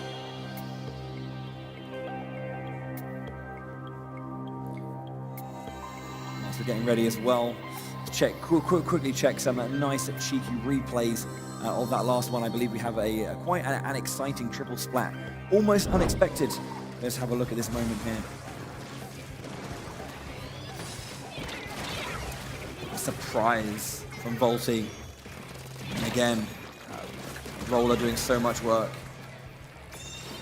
Volty's doing, I think there was a lot of that. Volty doing a great bunch of roller splats, but is hiding and then just being in your face. You're like, oh, okay, I can't deal with that. I'm going down. Excellent work from them. These players now looking towards Clamblitch on Scorch Gorge. Alliance Rogue did recently in the challenge mode, the Clamblitz monthly rotation, they were able to finish first in the world without dropping a single game with over 2,700 points. Quite a few. Quite a few more than I could get. One or two, yeah. They definitely have that consistency down on Clamblitz. We'll have to see if Spark will be able to match that. Yeah, I was going to say, like, when you're going up against certain teams and you know that they're really renowned for just being very good at certain things, it is kind of scary. It's not insurmountable, it's not impossible, but you have to kind of go in there with the right kind of game plan. You have to really think about that, and you just can't get ahead of yourself. Rushing into situations gets you splattered. We've got Clamblitz on Scorch Gorge. Both of our teams now dropping onto this map. We see that Jet Squelcher come out from Scar, actually. That's a new pick that we haven't seen yet in this tournament. Yes, indeed. There's a couple of trades there. They're always trying to find something. We've just got one of our players waiting here. Trying to get a nice quick turnaround, but gets taken out in time. Dude gets that splat, and Kiva goes down as well. Trying to push past these lines. They have the clans. They want to make a play soon. There's a couple down there on the lower right. That Jet Squelcher, that custom Jet Squelcher is not something we're used to seeing. The regular Jet Squelcher does get some play occasionally, but that custom Jet Squelcher, very rare. Yeah, they did have a bunch of... Oh, there was a power clan. It's just been taken down now. I believe Takumi just there, been throwing it around, trying to stay safe. It might... Needs to be covered then. If he picked up a Takumi going down as well. Luca Chano down again. Oh! Angling that Trizuka over that wall there to pick up that splat. Beautiful work to open up space there for Alliance Rogue to break their basket. Yeah, that basket has now been opened. Yeah, Dude goes down. Trades, though. Excellent stuff here. Alliance Rogue just getting these shots from left field, working out really well from Gray. Once again, oh! Throws the power clan, but it falls short. Jump here, getting camped out. Spark now looking to get some control of mid, and it looks like they're able to pick up a trade to open up a little bit of space for them. Yep, Spark definitely had some moments in that early. They had the potential to make a play, but Alliance Rogue countered eloquently. Right now, though, Spark collecting their clans, recalibrating themselves and regrouping. Triple Ink strikes out to try and get a bit more control from the zone they want to push through. Deep down the left side. Spark now with that power clam looking to mount a push onto the opposing side right here. They haven't got enough control currently to do so. Alliance Road pushing in very fast with that Trizuka as well. It looks like they're might be able to break their basket right here. Beautiful movement, right? The squid roll to get up to a position where they could throw that power clam in. Yeah, there are more clams going in here, and they're just keeping it up. A couple player spats on both sides. Nebula and Chano hold the line there and then push back Alliance Rogue for just a little bit. Power clam in hand, they need to do a little bit more work. That's going to be the end of the barrier. Right now picking up enough clams to make another power clam. Looks like they got enough space to be able to toss this one in when that basket comes in, but Takimi on that defensive roll, able to pick up that splat. Yeah, a little bit too much pressure there. Volty putting down one of the members of Spark in the corner. A little bit too little space to work with. Leads to over on Alliance Rogue side. Trading again blows, but Spark unable to really get anything into that enemy base. Ooh, that suction bomb. Managing to catch one of Spark's members, Takimi, off guard right there. Dude now with that Trizuka. Unable to get any picks so far. There's a lot of pressure coming in. There's 3 members of Alliance Rogue pushing fast.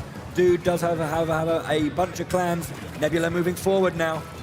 This is the wipe that they need. Spark now with the ability to push in. It looks like we've got a super jump. Try and get closer to that basket. It looks like this will be the first time Spark breaks the barrier in this matchup. How many clans can they get though? Can they maybe take the lead here? It looks like they've lost a bunch of positioning. Takimi doesn't have anything to really add to the basket. It's going to be ending with just 1 power clan, 1 regular clan. Okay, 2 seconds left. Spark losing a couple of members. Alliance Rogue being nice and strong. They're pushing towards the opponent base as well. You can see the power clans coming up, looking really, really strong. Ooh, that Slosher getting a little bit of damage onto Volty, it seems, here with that Ninja Squid Carbon Roller going in really aggressively, trying to make up some spots, but oh no! They've ran out of eggs! Disaster strikes, but they're still able to break that barrier. Spark now trying to get control of this middle section, trying to get a counter push in as fast as possible. All members of the team moving up pretty fast. We've got 10 seconds remaining. But Volty was waiting on that far side. You can see they were just hanging around this central point. They wouldn't let Spark in. And now this is the moment they have to try and get something going or it's going to be game over. Overtime is ticking away. They need to open that basket and get a good few clams in there, but their time is not on their side. Can they find something or will Alliance Rogue hold? We got a little bit of time left here. Nebula and Chan are trying to get up towards that basket. They've got 2 clams to try and get it. The timer is running extremely low, and it looks like Alliance Rogue with the wipeout has the defensive stand. Alliance Rogue holds strong. 2-1 now. The Anarchy battles have been going very well in their favor after dropping the Turf Water Spark. Alliance Rogue showing up in the Anarchy battles. Nice and clean. Wasn't a wipeout, of course, but they just did enough work. That's why they are, you know, uncontested in Clan Blitz. That is why they won that last challenge mode in the game. Goes to show their expertise on this particular mode. Indeed. Now, yeah, let's check out some of those moments from that previous game as well, because there were some excellent shots from Alliance Rogue. You know, let's think about that overarching Trizuka catching Nebula. Brilliant shot. So yeah, here, lovely. Beautiful shot right there. You cannot see that coming. Nice wiper in the crowd there. The audience still very much alive here.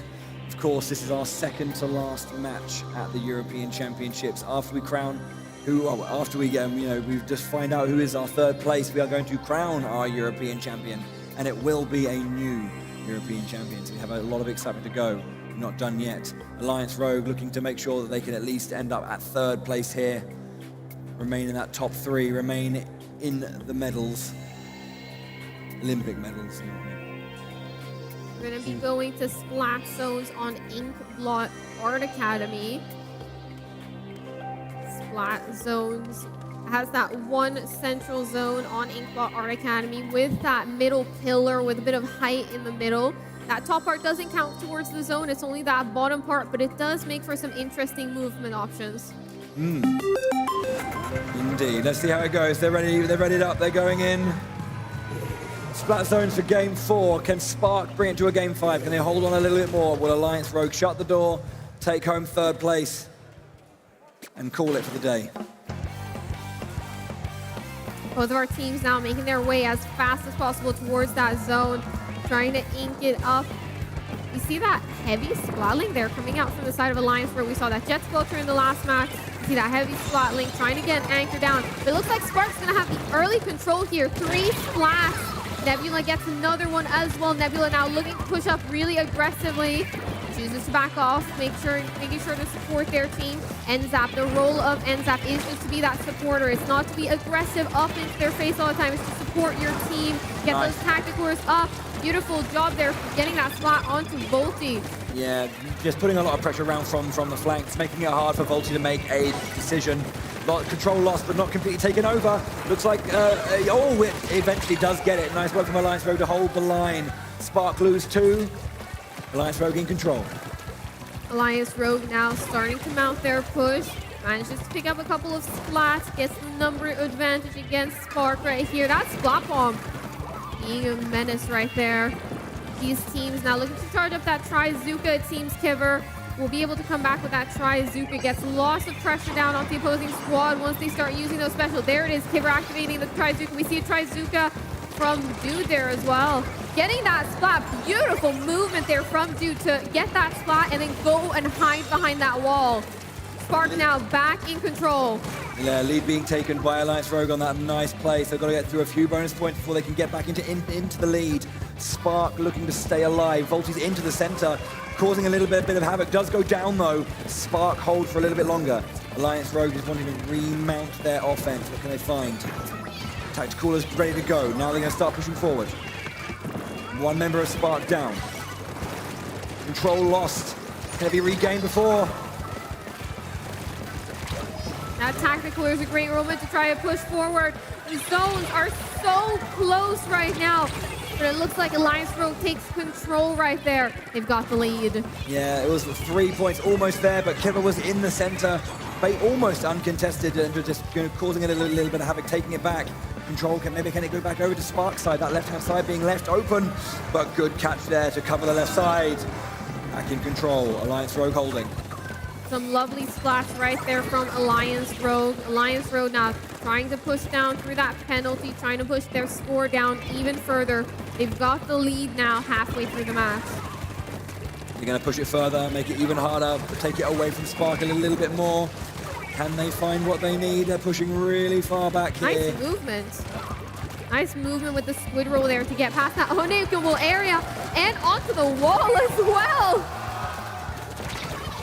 What is happening? 5 seconds remaining. Alliance Rogue are going to take this win. Absolutely excellent work. They had the lead, and that was incredible play to push so far into Spark's base and just dance around, play around with their food, and finish them off. That'll be the end of Spark's push. They end up 4th here in Europe. They're going to congratulate Alliance Rogue, who, whilst losing to their rivals, Kaiser, leave the tournament in 3rd place, the 3rd best team in Europe for 2023. They take home a bit of medal. Excellent gameplay from everyone. Hugs all round, but in the end, it's Kiva, Scar, Volty, and of course, Gray, 3rd place. Give it up for both teams, ladies and gentlemen!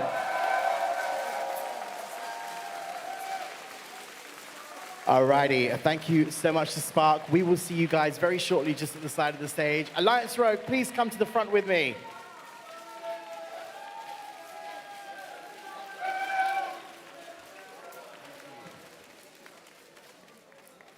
Alliance Rogue, you guys have had quite the roller coaster these past 2 days, but you, of course, are not going away. I'm telling you, you are, of course, our winners right now on the main stage. Please give it up for these fantastic players one more time. Amazing, amazing, amazing gameplay from these incredible players on stage. Guys, we have, of course, a little highlight reel for you to watch. Please take a look at your best bits just at the top of the screen there.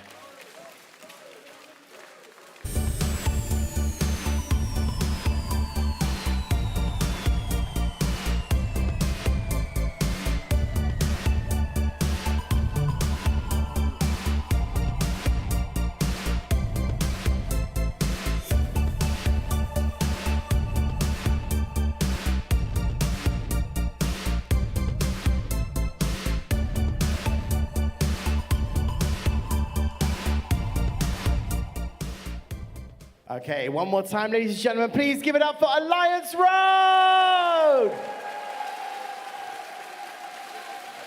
Congratulations on securing your position and your win. Thank you so, so much. We will see you guys very shortly. Just make your way to the side of the stage. Thank you. Okay, alrighty. So, this is it. This is it. Are we ready? Are we ready? No, come on, guys. Are we ready? This is what you guys have been waiting for. This is the moment. Charlie, we're going to take a look at this bracket real quick before we invite onto the stage our 2 teams. Let's take a look at this bracket here. Charlie, of course, we now have our 3rd and 4th placements in, of course, this tournament. Alliance Rogue taking 3rd, Spark taking 4th. And now we're going to see our 2 next teams coming to the stage. Now we're looking towards the grand finals, Kaiser versus Golden Ratio. This is going to be a very, very good match. Okay, alrighty. So without further ado, please, everybody watching and everybody sitting right in front of me, please go absolutely crazy for your grand finalist teams. Make some noise for Kaiser!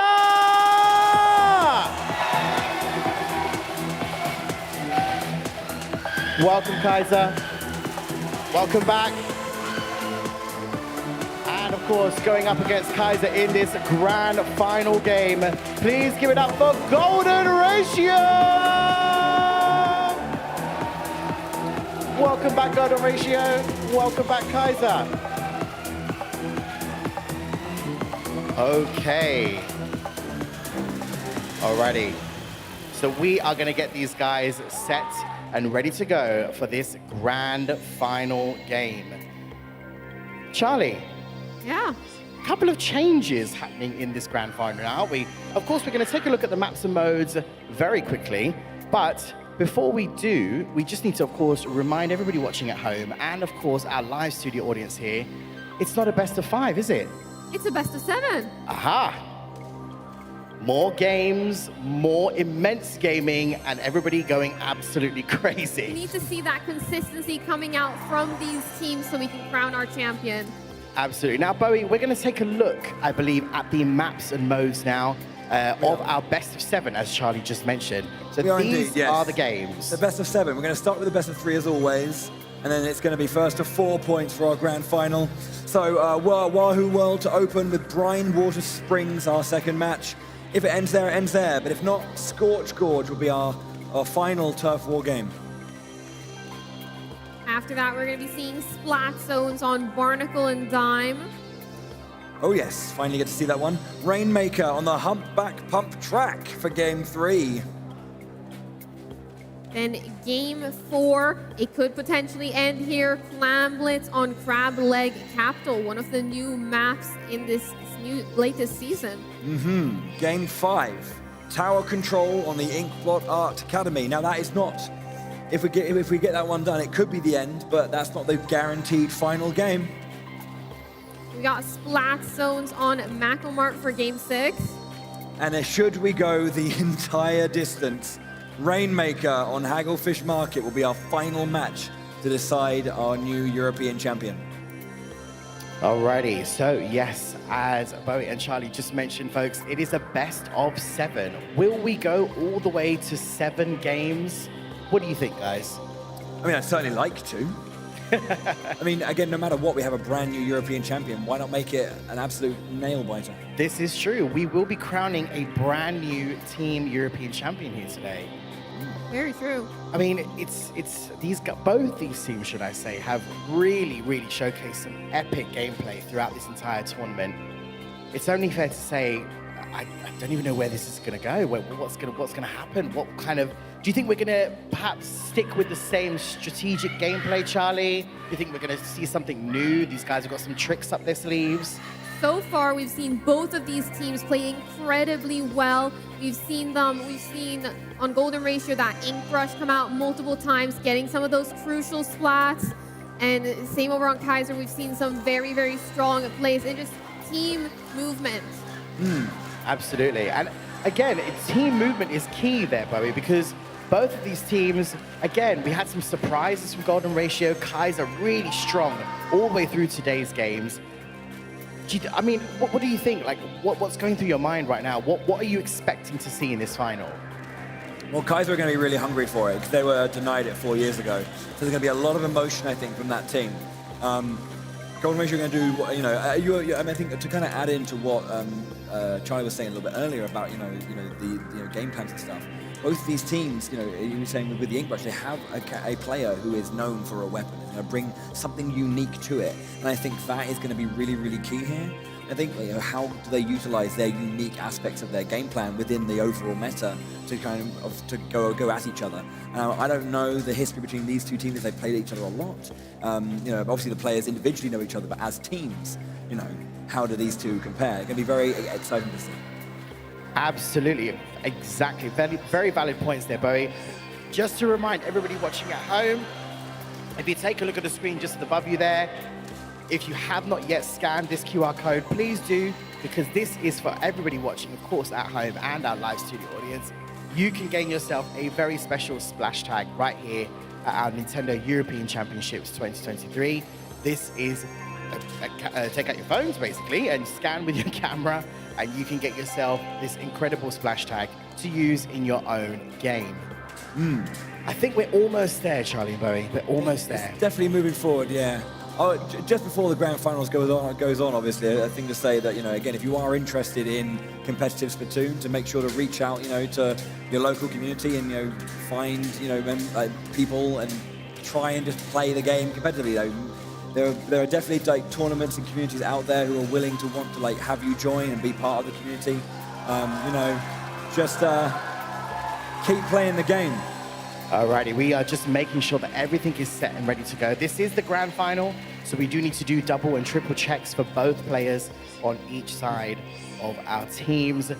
Charlie, we're going to take a quick deep dive on the first map, I believe, because there are, of course, some maps that we haven't seen particularly just yet. Obviously, it's the grand final. We've got 7 potential games to play. Let's take a look at one of the maps. Yeah, let's take a look at this first map. We've got Turf War on Wahoo World. This map has that central podium raised up compared to the spinning rotation underneath. This section over here, you can climb up the wall here, and this is a great angle to push into that opposing base or push into mid by climbing up that wall, by inking it and climbing up that wall. That's one of the ways we're going to see players now try and push onto that aggressive, with an aggressive push onto that opposing side. We've got the middle as well, which can be tough to reach in some situations depending on how the map is spinning and if those bigger areas are accessible towards that middle. Turf War overall it's got a lot of weird eccentricities. Turf War just kind of just makes you have to deal with all of it as well. There's no kind of ignoring certain parts of it. I think that's kind of fascinating about Turf War as well. Certain maps you don't need to worry about it too much. You don't really deal with it if you just ignore, especially in Rainmaker, you can just choose a side to go down and focus on. You can not ignore completely, but you can just kind of prioritize it less. Yeah, absolutely. Let's take a look at the next map, Charlie. Yeah, the next Turf War is going to be on Brine Water Springs. This map, we have those big areas that lead up towards the spawn. That's going to be important. We're going to see players push up to try and keep the opposing squad in their base. We're going to see them try and maneuver around this little bit in the ground here. This is a great place where you can try and maneuver, shot strafe, left, right, try to maneuver around as much as possible to pick up some of those splats. But before that, we're going to see this middle area probably get very contested. This middle area of the map has 2 of these sides that overlook onto that middle section. So we're going to see probably a backline station up on either side here and try to rain down a lot of pressure on this middle area. I just noticed actually that the character players here are called Hello and Europe. I don't know why I just realized that. Hello Europe. That's some good it's good. I don't know. That's some good. That's some good.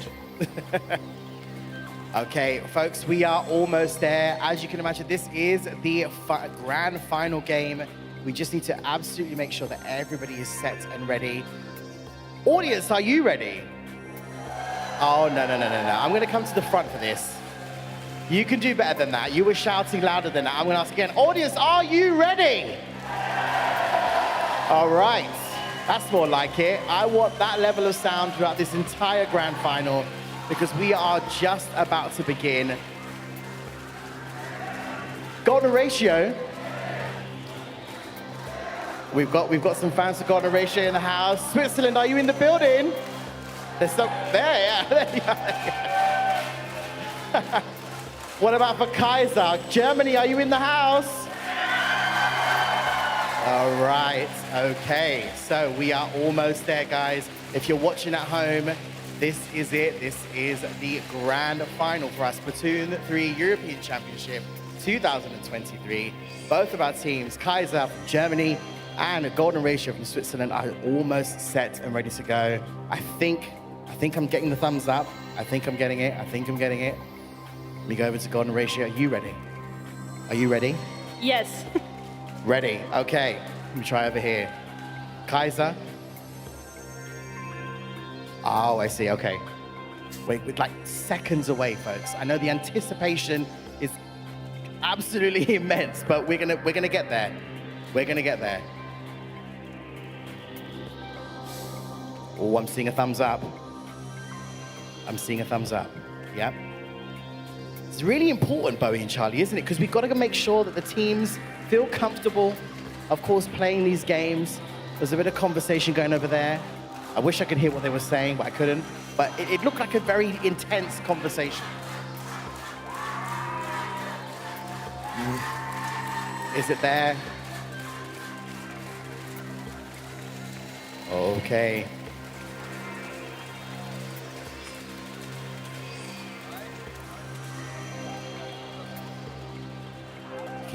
That silence, that immense silence, we're going to get there. We are going to get there. I promise you, folks. I promise you we're going to get there. Look at that. We've got flags on the Nintendo Switch. We've got flags on our phones. Love it. Amazing. I think it's about to happen, folks. It's about to happen. I can see on this screen. It's about to happen because here's the sound. Here we go, folks. This is the grand final game. Who is going to be our team champion for the Splatoon 3 European Championships 2023? Make some noise for Kaiser versus Golden Ratio. Bowie and Charlie, you know what to do. We do. Let's go. We're into our first game here. Turf war for our best of 3 to secure that first point, and then first to 4 in this best of 7. Once again, you're seeing there on that stamper getting taken out fairly quickly. Ooh, it looks like Kaiser is going to have an early opening lead, taking that wipeout as well. It's going to give them a lot of pressure and a lot of control in these early moments of the match. You see those super chumps charged up as well. Gonna probably be using them to get further into the base. There we go, angling them perfectly right there.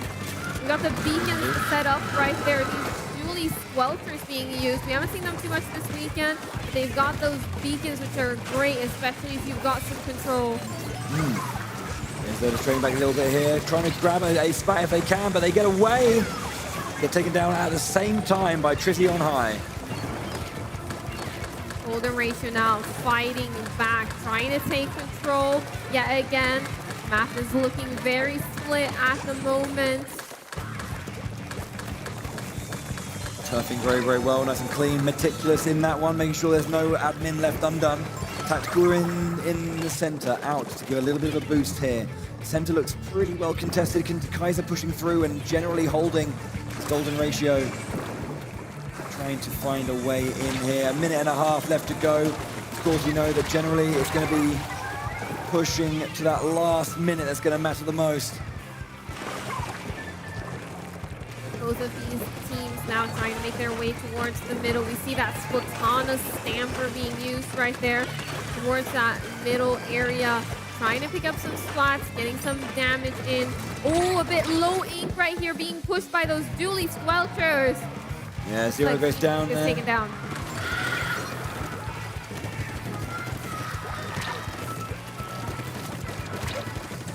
Just fighting back, yeah. Maggie going down there as Isik takes a splat. Pushing into the center of the last 43 seconds. This is where it starts to matter here, folks. Oh, the squeezer. Marsh going down. Isik strong. Just making sure to get this lower ground covered because of these rotating walls. It's very easy to lose control of one of your areas. You see right now he got the stamper in the corner, Zero. Maggie having to trace back there as the zip cast is being thrown around. 10 seconds left. Kaiser lost 2 members. Can Golden Ratio do the heroic comeback at the back? A few seconds of the game. Pushing into the back. Is that going to be enough for Golden Ratio? Golden Ratio able to push back and get a little bit of turf there at the end. Will it be enough? Oh, that's looking good for Golden Ratio. It's not enough, though. Kaiser hang on to the lead, able to take that first game of Turf War. Kaiser just holding enough of that line. Clean stuff. Let's update the score. Oh, yes, of course. We need not just the 0, but the 1. There we go. Just making sure, make sure everything's okay over there on the Team Kaiser side. Golden ratio may have lost that particular round, but again, stoic as ever. Not giving too much away. Everyone readying up or trying to make sure everything's good.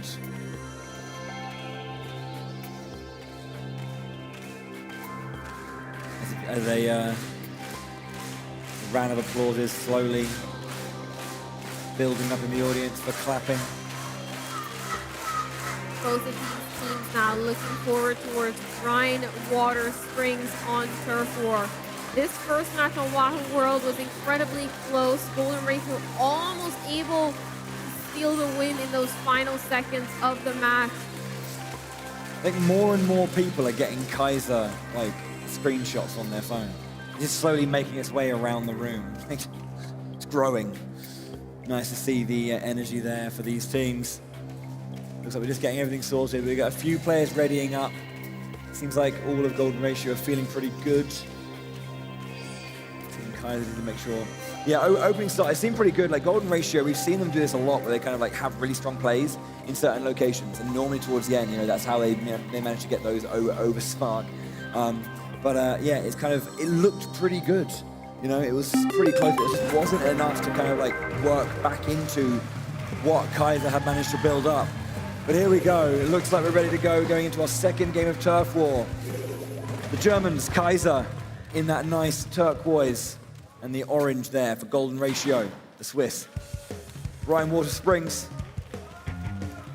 Rhine Water Springs, both of these teams now dropping down. We see that Squeezer come out. We've got the Splatana Stamper, one on each side. Both of them going down actually in these initial first moments of the match.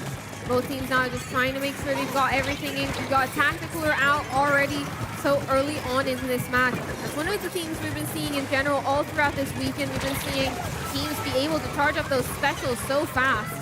Yeah, Isik Surgical there, seeing their mark, taking them down.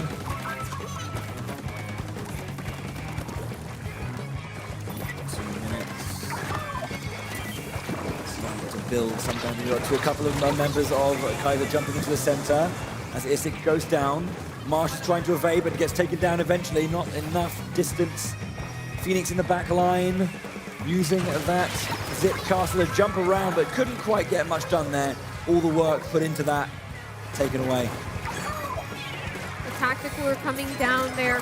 Kaiser now looking to try and push up this ramp all the way up to Golden Ratio's base. This map is one of those maps that are kind of difficult. You gotta push upwards towards that base, so it can be difficult to pick up those splats on the way up there. Back a little bit here, Kaiser losing there. 5-0 going down for Golden Ratio. Again, a minute and a half there.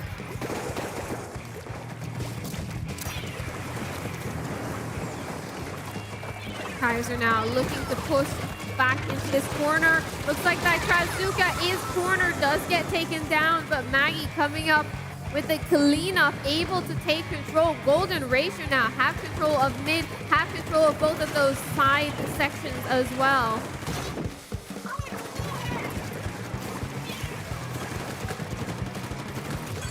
Yeah, 1 minute left to go. Kaiser loses a member. Golden Ratio also kind of losing a member, but getting back into it. Tacticooler coming out with 48 seconds left. This is when it's going to start hitting the business end, and once again, Golden Ratio looking to try and push and get a victory in the last moments to get rid of the radar. Take down Isik. Start pushing up aggressively. There's 35 seconds, which is a bit too soon to find this moment. Is there enough time now for Kaiser to really fight back? They have to get back and start preparing. 5-0 goes down. Golden Ratio now, final 20 seconds. They've got control of mid. Can they hold on? Kaiser now with the super chum, looking to get a lot of pressure. Many of those super chums getting broken by Golden Ratio already. Zipcaster being used as well in the back line by Zaire. Going into the end, Golden Ratio lose 2 members. That's a perfect timing now for Kaiser to confirm and finish it and end it. Kaiser having a good pushback at the end there, but it looks like That might be a win for Kaiser. But Golden Ratio barely inching it out. 1.6%. It wasn't enough with Kaiser's final push. Golden Ratio did enough work. If Kaiser had a second more, they would have won. Okay then, the next game will confirm our first point in our grand final best of 7. It's close. It definitely is. Both of these teams showing why they are here, why they are in the grand finals. Oh, yes, indeed. Golden Ratio has been this dark horse the entire time, you know. One that, you know, just surprised. It's been strong for so long, but have been playing so well throughout, consistently. It's excellent to see. Next match is going to be Turf War on Scorched Gorge. That's going to be the decider for that first Turf War point. Who do we think is taking this? This is impossible to predict. Yeah, I mean, like, yeah, well, question. Who's going to win? I don't know. I have no horse in this race. I mean, I feel like Golden Ratio are just really good at, like, finding their moments, you know, to collapse. They're really, really good at that. And I have to say that maybe that's why I'd say I'd probably put it in favor of Golden Ratio. But if Kaiser just do what they do best, and that's just play hard and fast and get those big power plays when they matter, you know, Kaiser will just be able to take it home. But, you know, the thing is, Kaiser in their semi-final they beat Alliance Rogue, their big rival, or you know, who was, you know, considered to be like the favorite for this. They cannot get complacent now. It's not over until they're raising that trophy above their head. 1-1 in the best of 3. Kaiser looking to put their mark on the history here with Splatoon. Golden Ratio looking to upset. You see that double Splatana stamper yet again on both of these squads right now. Yeah, Golden Ratio in that pink, Kaiser in that turquoise.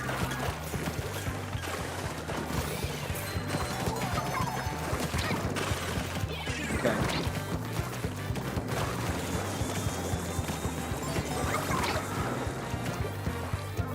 Movement begins. Marsh on high, trying to find a pick if possible. Is pressurized from the back line. We're trying to into the black line. Phoenix has the Zipcaster out, going to cause a little bit of chaos in that back bit as well. Marsh is going to protect the spawn point. No, looks like Phoenix did go down during Zipcaster. Golden Ratio now trying to fight up this wall. Both of these teams scrambling to get some control. We see the Super Tongue come out right there. We see the Zipcaster as well. The Zipcaster finally able to pick up that splat. Is it able to make it happen? Ooh, it looks like almost another splat, but had to retreat for a second there. Kaiser gets a little bit of control here. Yeah, it was looking a little bit just neck and neck, but finally the dam breaks. Bit of a push here. Kaiser is looking strong still. We're at a minute and a half left to go. Halfway through the game, there's still plenty to happen. Sports, compare this turf war match to the Rainmaker one we saw much earlier in the day. You can see that there's not that big ramp to get up towards the side. If you want to go into the opposing team's base, you've got to cross through those grates. And those grates can be very dangerous to walk across. Yeah, Phoenix being taken down.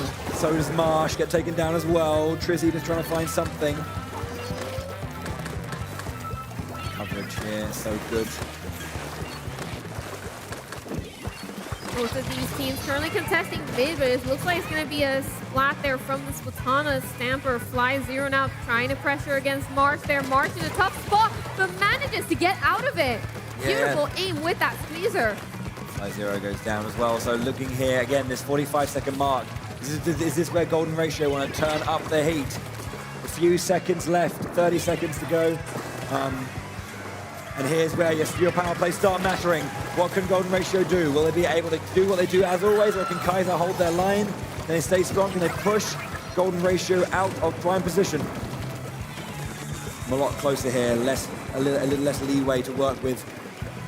Final seconds now of the match. Who's going to be able to take this point in turf war? 12 seconds left. We got that Trizuka out from Golden Ratio right now. This middle is hotly contested. Let's see who's able to take it. It looks like we get a Splat. Golden Ratio with a little bit of control in these final seconds of the match. We can't quite see from that particular angle, but it's looking interesting. That looks like it's Golden Ratio, but look at the back of Kaiser. Golden Ratio, 1.7%.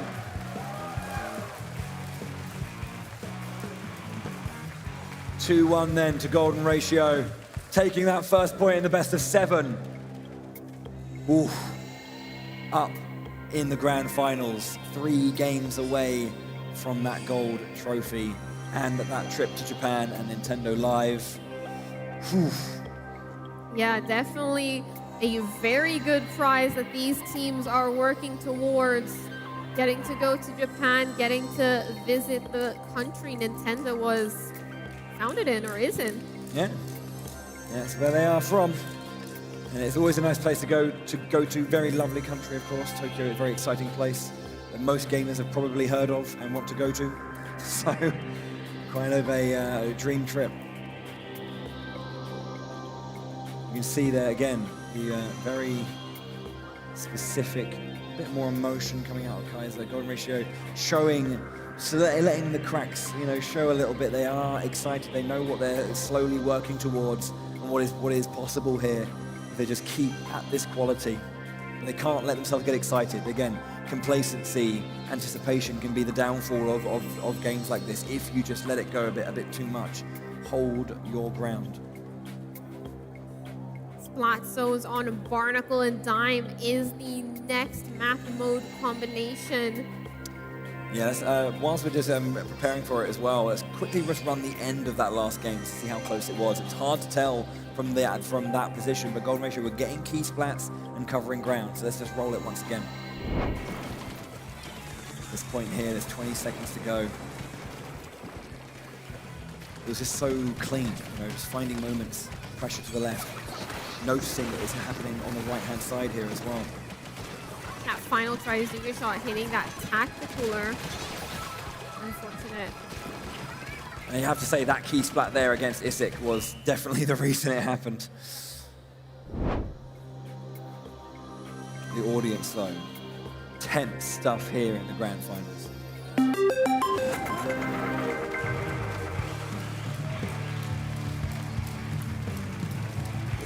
We've got our first Anarchy mode in the grand finals. Splat zones on Barnacle and Dime.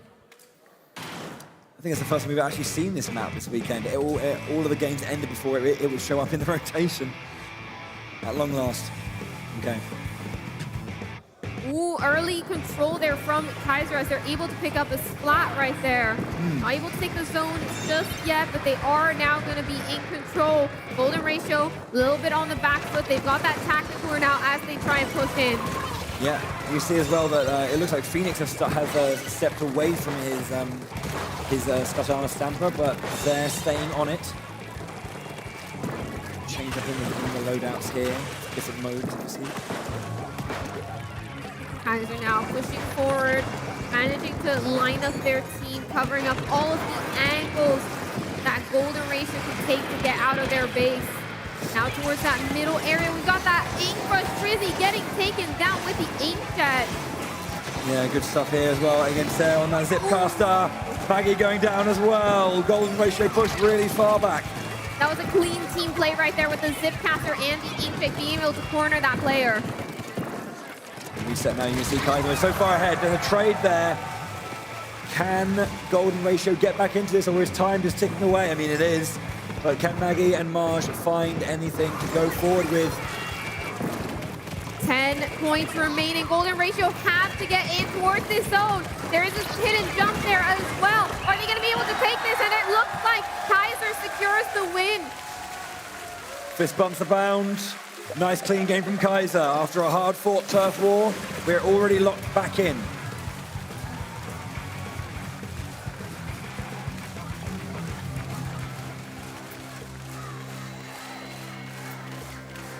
The audience erupt, of course, the home crowd.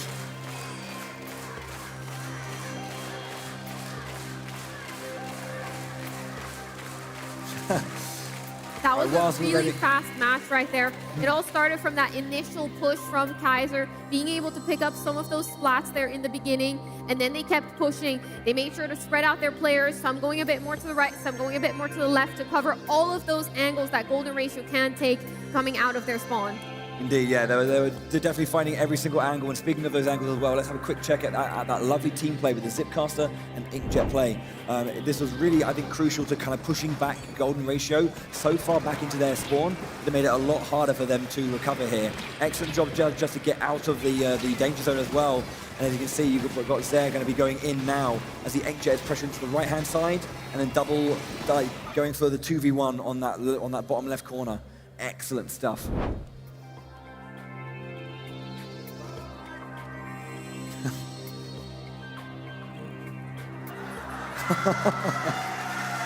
The memes are coming out.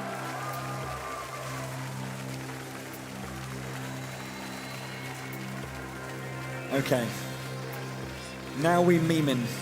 Okay. I think the audience are finally ready. Jeez. Okay. Yeah, but just make sure as people are starting to tick those boxes, get readied up. Game 3 then, locked in at 1 apiece. We're going to be moving over towards Rainmaker on Humpback Pump Track. Yeah. Humpback Pump Track has a lot of curvature, has a lot of different angles you can take going into this. You got to make sure you find those splats and those lines over these curves.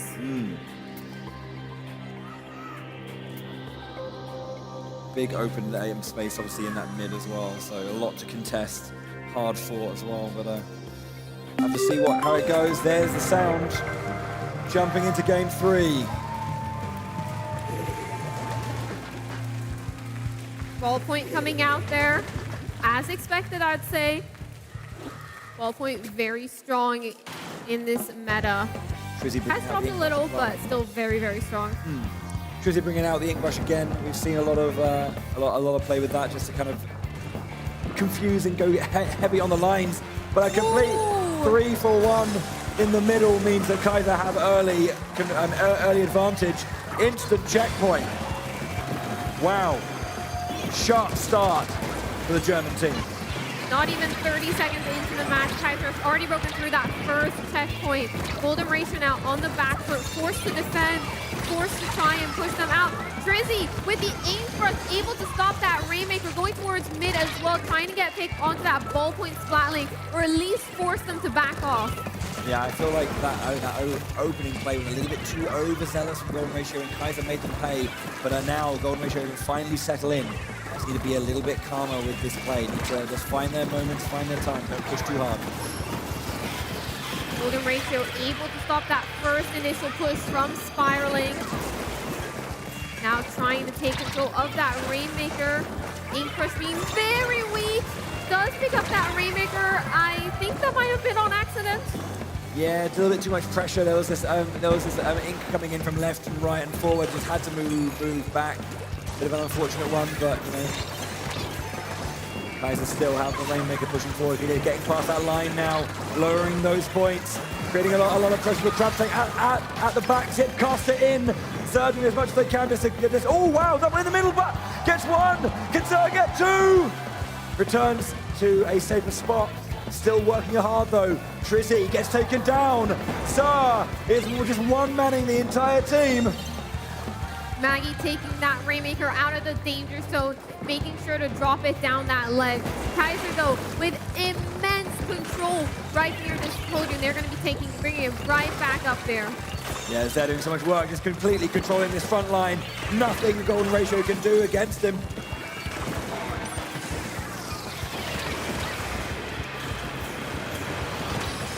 All Kilowell there pushing them back. They didn't quite lose all of their space, though. Look, Zest hasn't dropped yet. Maybe about 5 or 6 splats on this particular life here. In again with the Zipcaster! Zest just consistently pressurizing. Kaiser now get another one. Control. Another splat onto the podium. Now they're climbing up and Knockout! getting the knockout. Through all of that pressure from Golden Ratio, able to get that knockout, climbing up that podium that was barely inked. Du bist eine Maschine, Junge. Incredible play there from Zare. Wonderful, wonderful work. Controlling that front line, that stamper, consistently in control. Splat after splat, zip casting around that map. Just, I guess, confounding the opponent. So much control and pressure. Excellent work. Wow, what a game. What a game. What a game. Just having control throughout that entire match, not letting up pressure there on that opposing side. Constantly with that zip caster pressuring. And it just didn't relent. That was such a good passage of play. It was one of those things where it wasn't just straight through, but it was just consistent.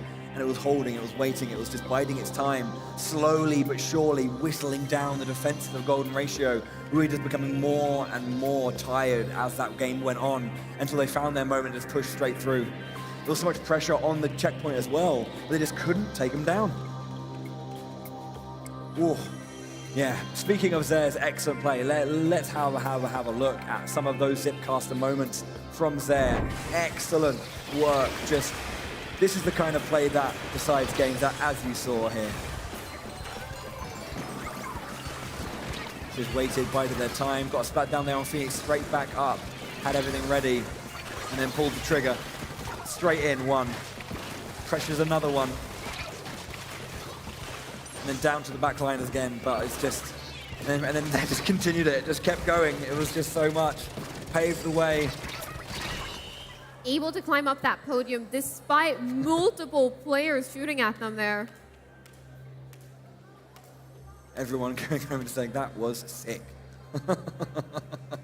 What did I just do? What did we just do?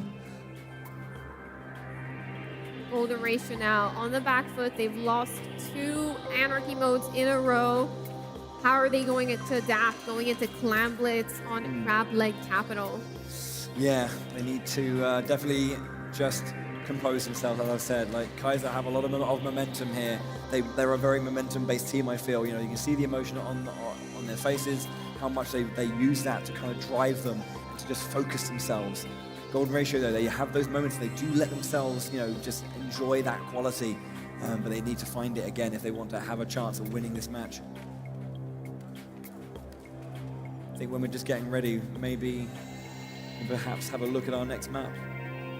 Let's have a look at Clam Blitz Crab Leg Capital. Let's have a look at the map a little bit. This is one of those maps that came out earlier on this season. It's one of those newer maps. It's only been around for about a month, and it's definitely a little more complex than some other maps. You've got a lot of grates happening. You've got this top section over here, all connected with those grates. Those are definitely going to be a very vulnerable position for you to be standing on, especially as, for example, a wiper or that type of weapon. You're very, very vulnerable standing on these grates. I think Splatlings do a little better up on those grates. What players are going to be doing is they're going to be approaching the basket probably in this direction with the help of that block to get up towards the basket over here. Rarely, I think we will see players cross up over towards these grates over here, considering how vulnerable you are on those grates. That's how players are going to be approaching in this. Indeed, yeah, it's looking like a pretty interesting map. It's nice to see how Clam Blitz affects this particular one. But yeah, we're going to see how many people, take control of that lower point and go up. And if they can, whilst vulnerable, control that mid and top side. But yeah, players are readying up. Looks like we're going to be jumping into it. This is what they're playing for: the Golden Inkling Trophy for Splatoon 3 at the European Championships 2023. Kaiser 2-1 up, 2 games away from that trophy. It's a long way to go. It's a lot longer than you think. Golden Ratio looking to make it 2-2 and lock us into a dead heat.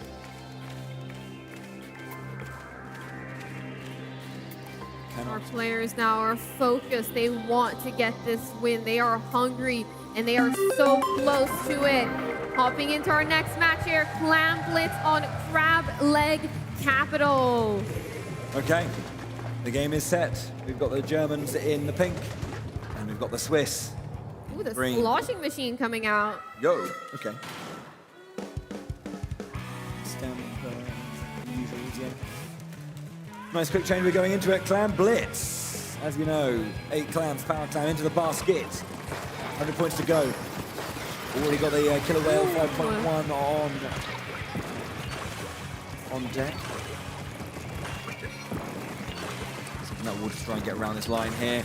Trying to get these long shots or these snipe style shots.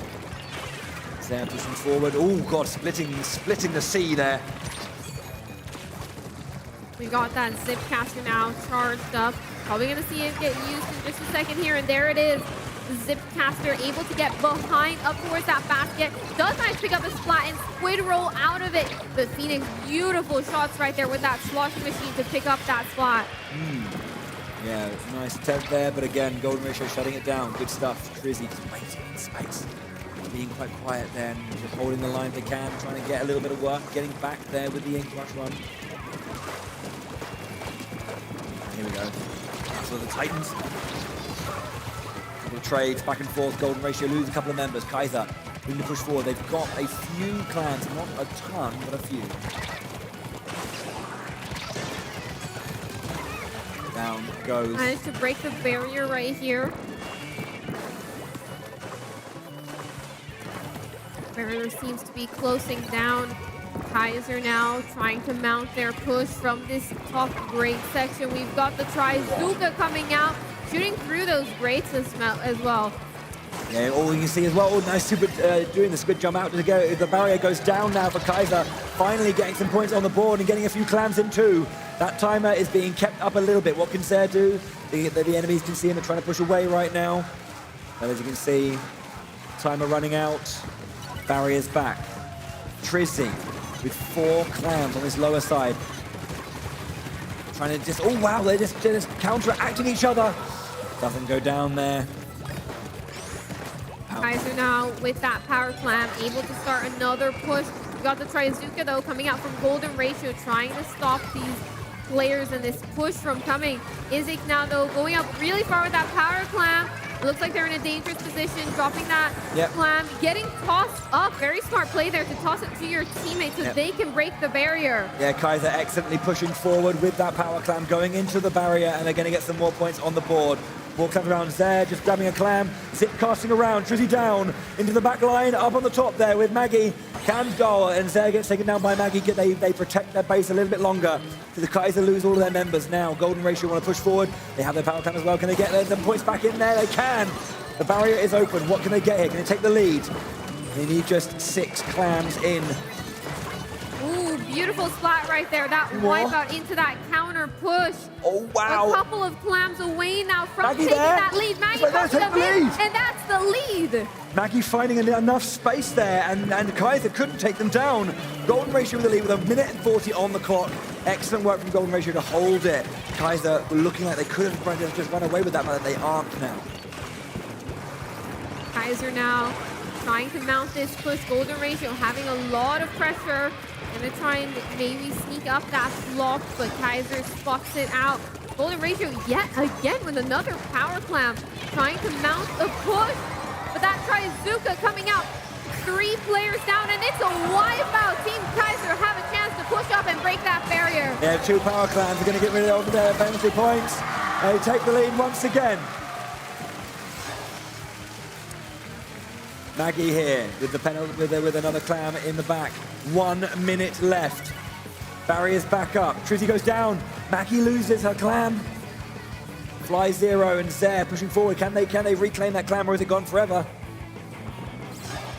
It's gone. 1 more clam there. As you can see, right again on the offense again. It's just never ending. Complete pressure. 2 members down from Golden Ratio. Kaiser looking to end it here if they can. A few more clams. 3 in the handle of Isik. Can they end it before the time is down? 10, 7. 3 more clams, but Kaiser lose their members, making it even harder and harder for Golden Ratio. Golden Ratio staying alive, preventing that knockout in those final 20 seconds. Now this is their chance to push back, try to take the lead yet again. They've got a power clam. They've only got a couple seconds remaining. This is going to be an overtime push. Here we go. This is it. Can Golden Ratio hold it? Can he stay in this match? Make it 2-2. They got 2 members down of Kaiser. They lose a member though. Can they hold on? Maggie gets the barrier down. Can they do the magic play? Kaiser did it themselves in Alliance Rogue in their semi-final. The time is ticking down. There's a power clamp coming in. They hold it. They need one more. Oh, Golden Ratio lose all of their members. Marsh trying to throw in the wipeout. They've been denied. Kaiser stands strong on defense. There were just too many points for Golden Ratio to push through right there. Kaiser as well with the little group selfie. Kaiser can breathe a sigh of relief. Golden Ratio had the 2 power clams in, made it so close, but it wasn't to be. 3-1 now to Kaiser. 1 game stands between them and Nintendo Live in Tokyo 2024.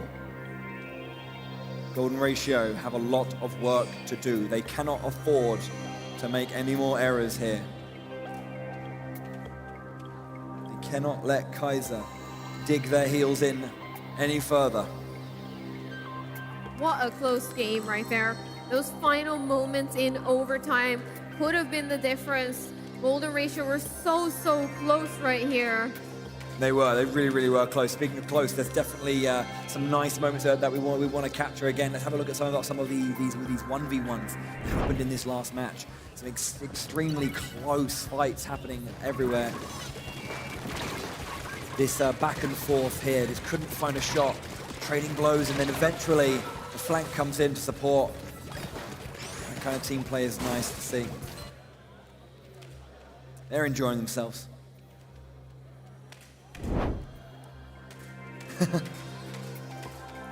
We're going to be seeing our 4th Anarchy mode. It's the mode we haven't seen so far in the Grand Finals, Tower Control on Inkblot Art Academy. That's your favorite map, Bowie. My favorite map, it really is, yeah. I don't know why, I just like it a lot. Something about it is really fun. I guess I just played it a lot when it first came out and just kind of enjoyed that moment. But yeah, before we just jump into that, let's have a look again at that wipeout that Kaiser managed to get to play, to make their big power play to get that an ever extended lead.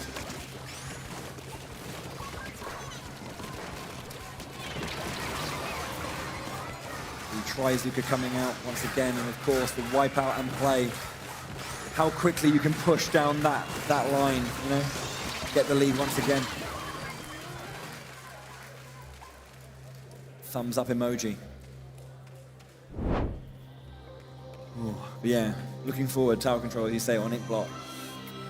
We've seen some exciting games here. I think back to 2019, there was quite an exciting finish on this very map and very mode. Between, I believe it was, I think it was at the time Team 4D and Team Mako, I think it was, where Mako would 2-0 up and they were looking to close it out, but Team 4D stayed alive because of this particular map. I liked it. It was a good match. Maybe we can get some more excitement. Looking forward. What we've seen a lot on Tower Control on Inkblot Art Academy is usually if a team manages to get an early wipe, they are going to be able to push extremely far. So we'll have to see if we get that initial early wipe for one of these teams. This could be the final game of your European Championships here. Kaiser looking to shut the door, claim victory, and be crowned the new European champions. Golden Ratio trying to hold their line as much as they can, stay in this match, and make it a close one. Trizzy right now swapping over to that Octo Rush. Usually Trizzy being an Ink Rush player, but swapping over to that Octo Rush is definitely an interesting switch up coming into this match right here. Yeah, Golden Ratio looking to push a little bit. They do get a slight lead in that first take on the tower.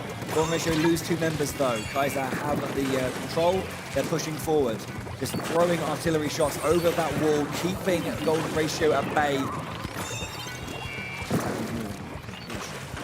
Kaiser now looking to get a first initial push right here.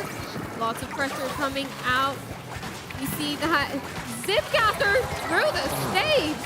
Saves himself from disaster, but gets taken down anyway. Almost a bit of a misplay. Managed to save it, but then got taken down. So once again, Golden Ratio. They are on the tower. They are pushing to the first checkpoint. Trying to see if they can hold their back lines. There goes down once again. And then another one back there. Northwest have turning around, putting their pressure back onto the tower. Golden Ratio with their push. What can they do with it? storing that Nautilus charge up that ink rail, storing it even further yet again here, making sure it's fully charged, making sure the first person that they spot will get a barrage of ink towards their direction. Almost Kaiser all of Golden though, Ratio taken down though. There's the wipeout. Kaiser stopped the push. great defensive stand there from Kaiser, able to get the wipeout and able to take back control of the tower as they start their push. They haven't yet gone past that first checkpoint, so they're still waiting to do that. We've got the inkjet charge here. I'm sure we'll see it used in a couple of moments. You see it right here, Majin coming in with that inkjet right now. Down. Can they get another one? That shot doesn't find it. Checkpoint 1 looking to go down now, pushing in onto the second checkpoint. Fly Zero waiting. Kaiser with a lot of control right here. Golden Ratio though, that Nautilus waiting, ready to barrage ink over on towards that tower. Gets taken down though, Kaiser. This is a big push for him. This is a big opening. Yeah, they still don't have that lead. But Trizzy with the Octo Rush, able to secure control of that tower. That Octo Rush being a little slower than the Ink Rush, but has a lot more power. Yeah, Trizzy's the only one alive after that big altercation, but we have in the back line, zip casting Trizzy. The Zip Caster, the Octo Rush in general, benefits a lot from being on high ground and raining down ink below. So that's what we saw there with the Zip Caster, going up those walls, trying to get some high ground to rain down ink. Yeah, you can see that now. Golden Ratio pushing in. They're going to be making even more of a lead now. Oh, a triple from Trizzy. What a play. Golden Ratio now on the checkpoint. Wipe out. That's what they're looking for. That's what they need. The last checkpoint down. Can they push and end the game? Zed coming in. Fly Zero coming in. They can't be too aggressive here. They need to play it safe. Single digit, but that is the kind of play you need. They have the tower once again, not letting it fall back, but Golden Ratio lose their entire team almost. What an insane push right there off the back of that triple. Trizzy with the Octobrush putting in a lot of work right here. That Octobrush push and that Octobrush change weapon there seems to have really paid off. 1 minute 15 left on the clock. We are entering the dying minute. You normally say that about seconds, but you know what I mean. We're in end game. Kaiser with the control. It's definitely not over yet. Golden Ratio cannot get complacent. They cannot relax. Kaiser now mounting their push. They still have that second checkpoint to try and push through. Currently at the second checkpoint, starting to push through it again. And now they pushed as far as they did last time. Now they're starting to gain a couple more points, and it looks like they're past checkpoint 2. They're going for it. The zip caster out again from Zed, getting onto the back line on high as well. Oh, but Golden Ratio lose there to complete wipeout. Kaiser looking for that push. Can Golden Ratio hold it? Again, these moments are very key. Can we stop it? 10, 7, 6, 5. There's the stop. And Golden Ratio lose again. They lose the lead. And there it is. Kaiser are your European champions. An epic, heroic play ends the game for Golden Ratio. They had such a good tower control game. They had everything in their hand. And Kaiser turned the screws. They kept pushing. And they did what they could not do 4 years ago. Reign supreme over Europe. Kaiser taking it in those final moments right there, following that wipeout. Your European champions.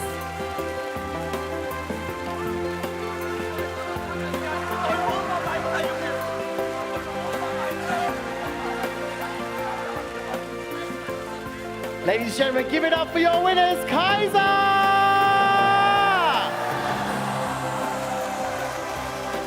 Okay, there you have it.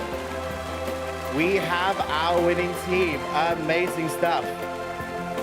Thank you, thank you, thank you. Okay.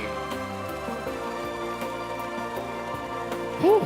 That was some immense gameplay we just saw there on the main stage right here. And now, ladies and gentlemen, and to everybody watching at home, we would like to invite back to the stage all of our incredible teams that you have seen this weekend. Please give it up for our top 12 teams. You, of course, heard from Austria, Team Schwanz, Flossenbachen. From Belgium, Overtime. From Italy, Cotoletta. From the Netherlands, Hollantis. Representing the Nordics region, you of course had Hanky Kanto. From Poland, Hidrowski. From Portugal, Mafarikos. From Spain, Zenit. From the UK, Team Spark.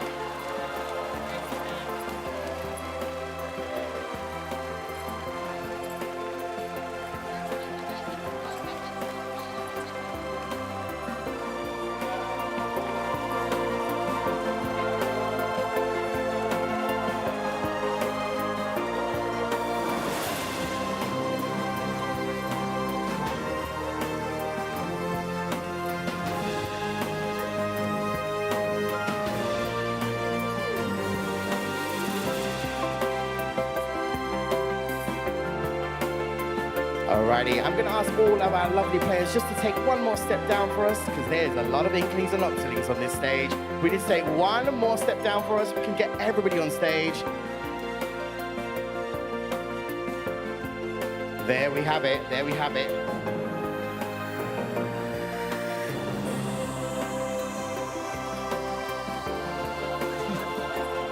Okay, these were of course your fantastic teams that we saw throughout the weekend. But of course, in our third place winners, ladies and gentlemen, one more time, give it up for Alliance Rogue!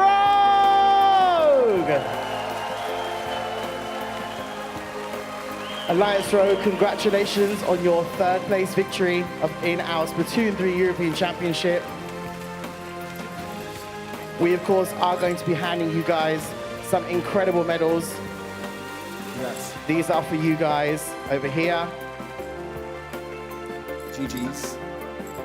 Given to you by our illustrious caster, Bowie. And this, of course, is their trophy. Please give it up one more time for Alliance Rogue!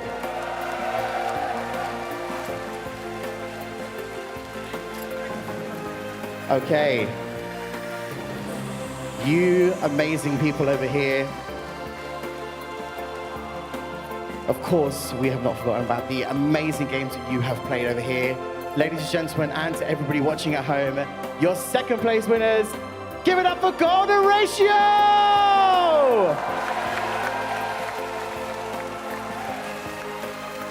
Golden Ratio, these are for you. Yes. GG's. Wear these with immense pride, because you put on an amazing show. Round the hat, round the hat. Congratulations. Alrighty, and one more time for everybody watching, give it up for this fantastic team, Team Golden Ratio! Our second place with victors. But of course, there can only be one grand champion team.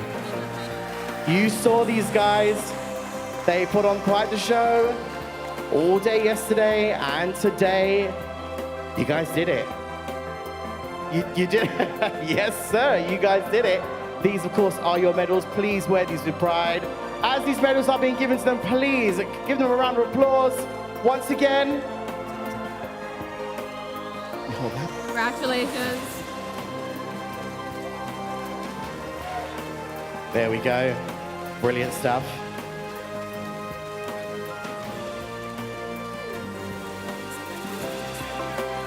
Alrighty, and of course, here it is. Together.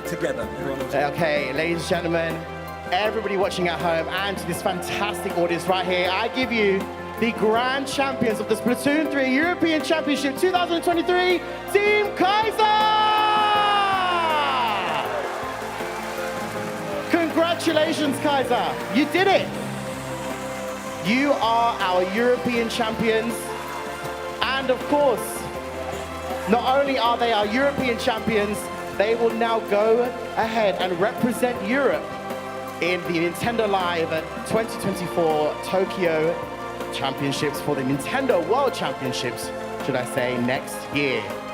Kaiser, might sound like a silly question, should I say. How are you feeling? We're feeling great. I say what we did. Keine Ahnung. Wir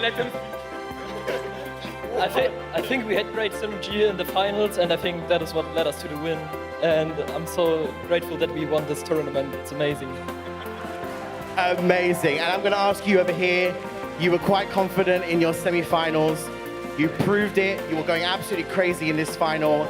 Tell us a little bit about where are you all ready? Do you think you're going to go home, you're going to start training straight away for this World Championship? You think you got what it takes?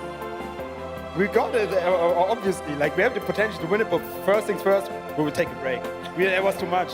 We need that break for sure. And afterwards, we'll sweat our asses off to win. It's a fair point. Rest is important.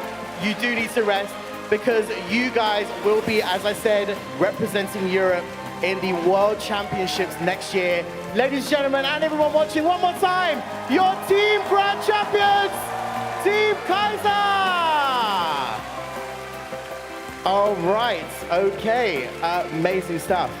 Now, all of you guys in front of us and everybody on the stage here, I just want to massively say it has been an absolute honor and an absolute pleasure to witness all of your games throughout this past weekend. I believe I can speak for Bowie and for Charlie. It is such an honor to be a part of an incredible community. You guys are all incredible. And of course, you guys out there, you have been sensational throughout this weekend. Please give it up for all these teams on the stage. You are all absolutely, I'm going to say it, incredible. I'm going to say it. You absolutely are. Okay, now I believe we are, of course, lots of people are taking pictures and stuff, but this is something I think it's really important we should do. Everybody, all these guys over here, could you face that way? Everybody stand this way. Hold your trophies that way. No, stay here, but look that way. Stay there, just face the other direction. Excuse me. That's okay. Just everybody needs to look that way. That's it. Everybody turn and face this way because we would like to get a big group picture with all of you guys and, of course, our fantastic audience just at the front over here. Here we go. We're going to get a big picture of everybody just at the back there. I believe we have a camera at the back. Is that correct? Let me go and check. I will go find it. You're all going to be involved as well, so don't worry. No, why? Okay. I got it. We found it. We found it. We found it. Okay. Are we ready? Audience, are you ready? You're in this. Okay.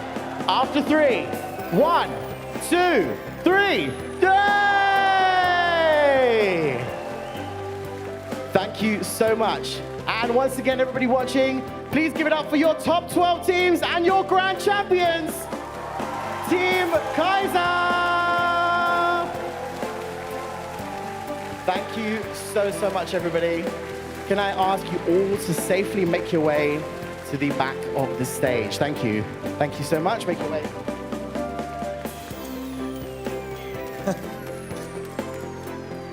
Thank you so much, folks. Okay.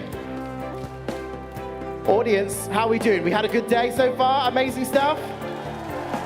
Excellent stuff. Thank you so much to everybody, of course, watching at home. And of course, our fantastic audience. But we're not done just yet. We'll be back very shortly because for the very first time ever, we will have our Mario Kart 8 Deluxe Championship 2023 on this very stage. So do not go anywhere. We'll be back very shortly. Thank you so much again to everybody involved. You've been awesome. My name is Nims. These were my fantastic shoutcasters, Bowie and Charlie. Give it up for those guys. We will see you very shortly. Do not go anywhere. Take care. See you in a bit.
Frankfurt, metropolis on the Main.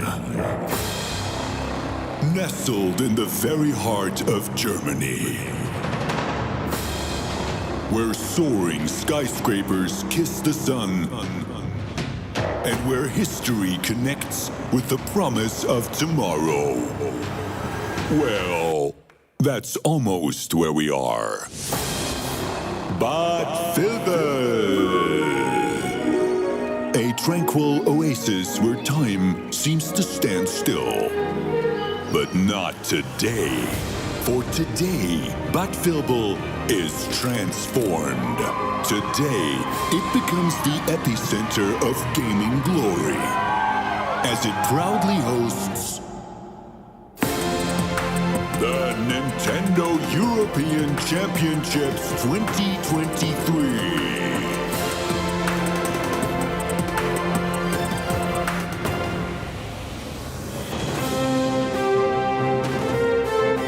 Welcome to Germany. Gamers of Europe, brace yourselves. The arena is set, and he is ready. Please welcome your host, Nims.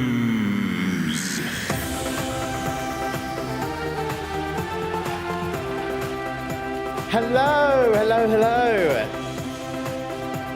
Hello to everybody watching at home and, of course, our live studio audience here in Bad Vilbel, Germany. What's up, guys? How are we doing? Alrighty, welcome, welcome, welcome. Of course, if you were here earlier today, or perhaps yesterday, welcome back. But if you have just joined us, welcome to the Nintendo European Championships 2023. Yes. My name is Nims, and I am your show host. We, of course, featured earlier today our Splatoon 3 European Championship 2023, where we crowned Kaiser, all the way from Germany, as our team champions. Can I get a cheer for that? Oh, yes. They will be our grand champions, not only, of course, of Europe, but they will then go forward next year to represent Europe as a region in the Nintendo World Championships all the way in Tokyo next year. So, besides, of course, Splatoon 3, we have some racers in the house. Can I hear you? Are you in the house, racers? 2 people are in the house. Excellent. Brilliant. Okay. Of course, I am talking about the Mario Kart 8 Deluxe European Championship 2023. Alrighty, yes, ladies and gentlemen, and to everybody watching at home, for the very first time, we are going to move now to the Mario Kart 8 Deluxe European Championship 2023. Now, before we get our amazing racers onto the stage, I'm, of course, going to invite back to the stage our 2 illustrious shoutcasters. They have been being absolutely amazing throughout this entire weekend, and they are ready for this next featured segment. Please give it up for Bowie and Charlie. Hello, welcome back. Thank you, thank you. Hello, everyone. Hello. How you doing? Hi, guys. How are we doing? Alive still. We're still here. We're still here. Okay. So, amazing games already throughout the weekend so far, of course, as we just mentioned. We crowned, of course, our team champions, Kaiser from Germany. Amazing, amazing games. But now, we are going to be getting our sole racing champion, who will be our European champion for the Mario Kart 8 Deluxe European Championship 2023. I know you both play Mario Kart a lot. It's a good game. Yeah, it's fun. I was not contractually obligated to say that. No. I know you both are avid racers. What are we excited about seeing today? Because I know there are some real solid plays happening today. So what I find with Mario Kart is that everyone thinks they're good until they play someone better, and then they think they're good until they lose to someone better. A friend of mine was qualifying for this and was like, yeah, I didn't make it. I was like, but you're amazing. I was like, and then I saw the qualifying points our racers had, and I was like, damn, that's a lot of points. Exactly. And speaking of points, Charlie, I'm sure you saw those point scores, because some of them are crazy, like in the hundreds. I was mind blown. all of the teams that, or all of the players that qualified here, all of them having either a perfect score throughout the 24 qualifying courses, or having only 1 second place. I think that deserves a round of applause and a cheer, right? Come on, give it up. I'm great. not even going to try to reveal the highest score I've ever gotten. It's definitely not in the hundreds at all. But of course, before we get our amazing racers onto the stage, we want to show everybody watching at home, and of course this amazing audience in front of us, what they're going to be taking home. What is the prize? Of course, we know it's going to be a European champion. But right over there, we seem to have... acquired a shelf. A shelf, and well, the locker's gone, I think. I think Kaiser might have taken the locker. But let's go and take a look at what our Seoul Racing champion is going to take away with them today. Oh yes, look at this. Bowie, take us through what is our Seoul champion going to take home? They're going to win this bomb. No, they're obviously going to be happy. You see this wonderful, beautiful glass trophy, of course, when they are crowned the European champion. We have this lovely, I think, certificate certifying that they are indeed super sick at Mario Kart 8 Deluxe. But if you look at the very back of the shelf, just right in the back, if you want to grab that for me there. What is this? Oh, let's take a I look. don't think I can grab It's it. stuck. It's That's stuck because down. No stealing. Good security. We like it. Secured it. Good security. Only the winner can touch it. Only the winner can touch it. The winner will receive a, will basically be representing Europe and receive a trip to Tokyo, Japan in January 2024 to compete on the world stage at Nintendo Live. Yeah, yes. Very nice. Very nice. We've said it once before, Charlie. We'll say it again, just so that perhaps somebody can hear us. We want to go to this show. Yes, hello. We want to go. Hint, hint. Okay. But as Bowie just did mention, of course, our Seoul Racing champion not only will get this amazing trophy, they will get that ticket to go and represent Europe in our World Championships next year in January. But as also the certificate you're seeing there, all of our racers who are participating today, so our top 24 racers will receive this certificate because, let's face it, they're pretty good. They're pretty good. They are our top 24 racers, all from around Europe. Should we meet them? I would love to meet them. Would you guys like to meet our top 24 racers? All right, let's head over to the stage, Bowie and Charlie, because I think it's time we call to the stage our first 12 racers. So, of course, as we mentioned, there are the top 24 racers, but we're going to see them in groups of 12. We'll take you through the tournament rule sets and, of course, our brackets, etc., very shortly.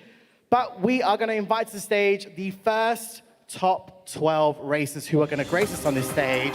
Please give it up for all these racers. Our first racer is Fresh, all the way from France.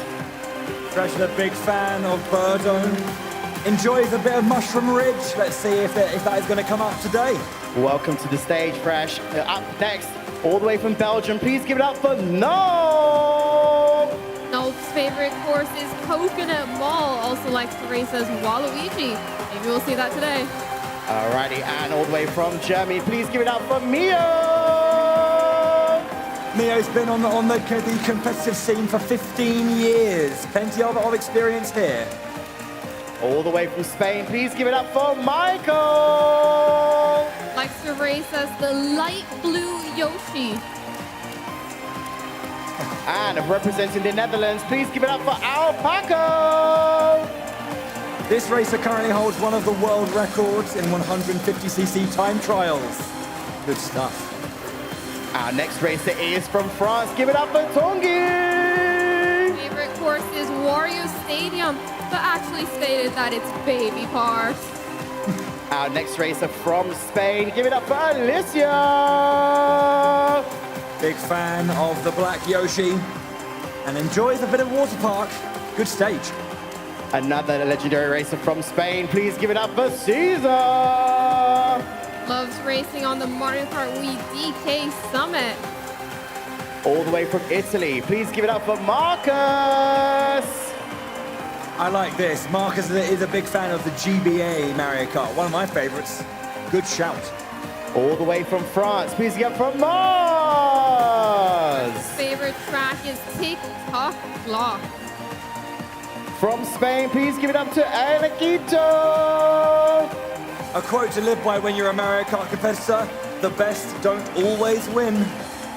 And our 12th racer, please give it up from Spain, it's Drag. Drag likes to race on Mount Wario and DK Summit. Also, fun fact, Drag is lucky. Alrighty, once again, ladies and gentlemen, please give a massive cheer and a round of applause for your first top 12 racers. Give them a cheer. Okay, right. So we are now, I believe, going to take a look at the tournament rules. Before we do, go ahead. That's actually a good point. I do need to ask these guys some questions. Yeah? Let's investigate. Yes, we need to investigate because it's important for everybody watching at home and, of course, you guys in front of us. What are we going to see on the stage? What kind of strategic play are we going to see? So I'm going to ask all of our players. Let me start over here, actually. Hello. Very simple question. What are you going to do to be the grand champion today? How are you going to win? I'm gonna start to beat all these great players, first of all. Then I think the fact that we are all great means there are only one spot to be champion, so playing safe, I think, is the key to win. So yeah, playing safe. Playing safe here. Playing safe. Give it up, guys. That was a very detailed answer. I like it. How about you? I'm gonna try to win and do my best. He's going to try and win to do his best. Give it up one more time. Very good. I'm just gonna play and win for Germany. I don't know, but I think the most important today is keeping the mental. Very valid, very valid, very, very good stuff. I will try to drive as much and just do it for my country, for the Netherlands. Yeah, very nice indeed. Me, I don't really know, but I will try to drive carefully and we'll see how it ends up. Driving carefully is important. Appreciate that, appreciate that. Hello. Hello. I think that each race is going to be different, but I will do what I can do. Fair enough, very good stuff. I'll do a mix of playstyles, bagging and running. Okay, playstyles, mixing it up, we like that. I'll play safe and hope everything will go nice. Playing safe is good, we like that. I just need some luck and everything is okay. Everything is okay, folks, nice and calm. Just trust the process. Look at these inspirational quotes, guys. Trust the process, I love it. Just try my best and see what happens. Try your best and see what happens. That's a great way to answer that question, folks. One more time, give it up for your top 12 racers. All right. We got a little bit of an insight to our first 12 racers. Bowie, Charlie, take us through the tournament rules. So, Bowie, what are we going to be seeing today for these races? Of course, yeah. So we're going to go through, obviously, how we're going to be doing it. Of course, 150cc versus race is going to be the speed. Yeah, we're going to be playing with no teams, every player for themselves. Normal items, there's no pushing things back and forward, just standard. No CPU, obviously, because we have a full lobby of incredible players. Your Mii characters are allowed. You can play as yourself if you'd like. We've got some pre-selected courses, lots of amazing courses we're going to be looking at. Alrighty, and of course, just as a reminder for the players and everyone watching at home and our audience, smart steering is off. Imagine if it was just on. Okay, alrighty. So we're gonna, I believe, get all of our lovely players set and ready to go in their seats. So I believe if you lovely folks would like to come over to this side, and you guys would like to come around to this side for me, come this way. Come this way. There we go, come around this way. If you guys would like to take your seats just over here. No. Okay, tank it. They're all mixing up. Does it matter? I don't know. We're going to find out. We will make sure that it's all good to go and set to go. We have 6 on both sides. Cool. I think, have we mentioned one thing? Obviously, we're going to have 2 semi-finals. Or you were mentioning we got our first 12, our second 12 coming a little bit later. to get into that grand final of 12 races, the top 6 from each semi-final will be going forward. So it's not if one side gets a bit more points on theirs than the other. It's the top 6 from each heat. Yes, indeed. Now, I believe we are, of course, as you said, Charlie, the courses are pre-selected. We will reveal the courses as we go through this tournament, should I say. So I believe we're going to take a look at the first course in just a sec. Before we do, we're going to actually take a quick little sneak peek at all the courses that you might see today in this tournament. Have a look on the big screen up there, folks. A fair few. Oh, I'm seeing some Mount Wario. I'm seeing some Daisy Cruiser, Sunshine Airport.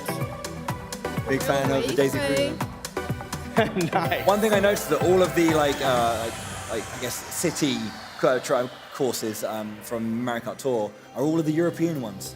Ah, good analysis there, Bowie. Very nice. Right.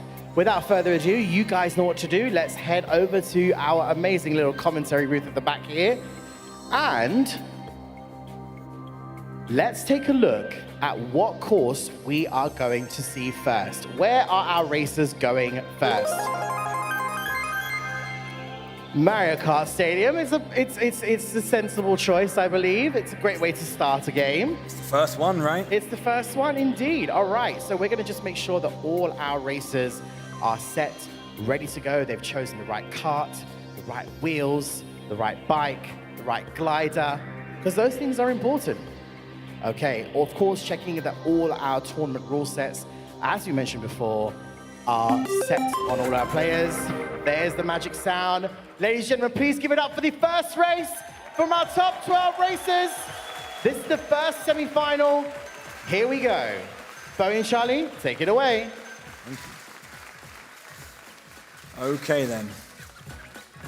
Getting ready. Now, high-level Mario Kart is always a little bit surprising, I find. Things that, I mean, obviously, you'd probably think it's just going to be like, you know, optimizing that track, that all the little tiny tricks and ways that, you know, top players can get that advantage. Item play is a big thing. Different games have different rule sets. Like some games don't run just like with no items at all, but obviously items are available here. Yeah, how you use that. I mean, I hear that sometimes a lot of racers don't use like barely any items if they're in first and they're holding on to their lead. Yeah, definitely. Gonna be hopping into Mario Kart Stadium here. I wonder what the vote is gonna be.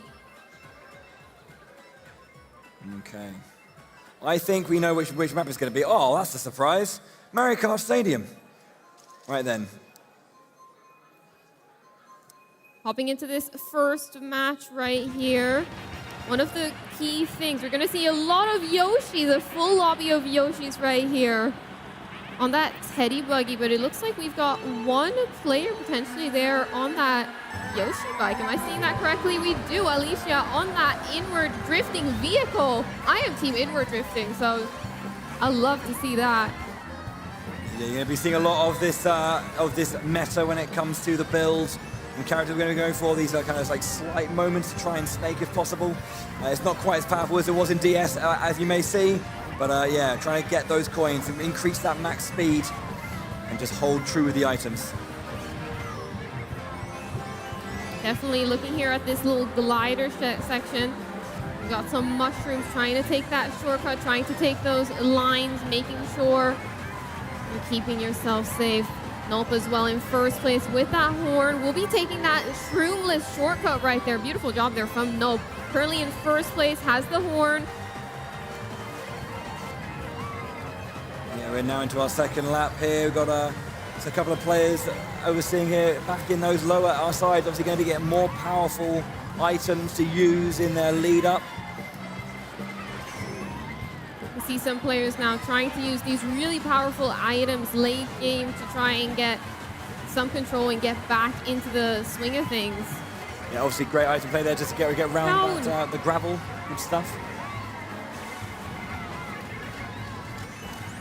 Nope currently in first place, got 2 defensive items coming up to one of the final turns of the track. Taking a beautiful shroomless shortcut there, beautiful lines there from Nope. Carrying both of those bananas, going into this finer glider section. it doesn't look like Mia will be able to overtake. It's gonna look like a Nope win in this one. We see the motion glider as well coming out. Some races through there. Nulp there in first, Fresh taking second.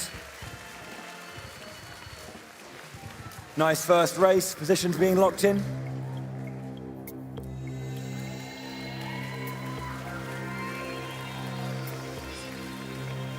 Nice. Very, very nice stuff. We're going to move swiftly on to our next race. Bowie, Charlie, let's take a look at where we are going next. What is our second course for today? Ooh. Yoshi's Island. Oh, we've got some fans in the house of Yoshi's Island. Alrighty, we're just gonna make sure that everybody is set and ready to go. Charlie, fan of Yoshi's Island? I'm a fan of Yoshi's Island, and we're gonna see probably 12 Yoshis on Yoshi's Island. Is this the home turf? That's a lot of colorful Yoshis on the screen. Mess is gonna matter, I guess, right? What you gotta do. Alrighty, I think we are almost set and ready to go. There's that magical sound. Here we go. Please give it up for our next course, guys. One more time. Come on, give them a cheer. Bowie, Charlie, take it away. Okay. Right then, jumping into our next game. We are one race out of, I think, 36. There's a lot of races to do, but it's going to be very exciting. We're going to be jumping into it very shortly. Let's see if those players in that top 6 can hold on to it. Now, obviously, first and second is only going to battle really strongly for that final, but here that top 6 is important. So let's see if that can hold on. Looking at getting a good start here. For those who don't know, when you get that 3, 2, 1 signal, you've got to press the acceleration button when the 2 has dropped down. That's to get the optimal acceleration, optimal start to that race. Absolutely, we're going to keep an eye on these higher place races. Mars there in first place right now. Strong stuff from them. Again, a lot of people know these courses well. They're going to find these best lines. The banana Fresh, being able to snipe someone, sliding in right in front of them, taking this tight curve over here. We see Nulp yet again in second place this time. Nulp was our winner from last race. Taking that nice inside line around the higher platform. Getting those tricks, very important to trick as much as possible. Obviously, getting that little boost of speed when you land. Something I want to note here is that Mars is holding onto that coin, got the banana. Usually players hold onto that coin just to be able to make sure Boo doesn't steal it. We've got the shock coming out as well, hitting a lot of the players over here. I think we've got 1, potentially 2 star dodges from that shock. I think what's really important for our players to do if they can, obviously, is get so far ahead. You know, you saw there Mars was in first place. 1 blue shell was enough to put him all the way down into 7th. It's pretty tricky to have to deal with. We've got a couple stars now active on the map, on the mini-map. We see multiple stars. Alpaca, though, here in first place, taking some lovely turns over here. Got that mushroom. Gonna be great to be able to take a little shortcut, be able to cut in some grass, probably. Caesar doing a great job at seeing that banana, dodging that banana. First and second place, so close to each other. It looks like it says first on both of their screens. Multiple firsts. So close, you can see they're trading positions back and forth. There is, I think that green shell went wayward, so looking like Alpaca can hold on to this. He's got that mushroom in hand, though, so if he can just keep themselves in first and then cross that line, looking to take first place there. Nice, okay. Alpaca holding on to that mushroom to ensure that they would be able to take first. Look at all those colorful Yoshis on their home turf.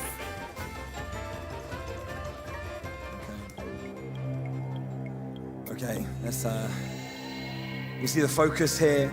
Mario Kart 8 Deluxe is going to be a lot of chaotic energy today. There's going to be loads of back and forth. I mean, one of the players said it best, I believe. Let me just confirm the name.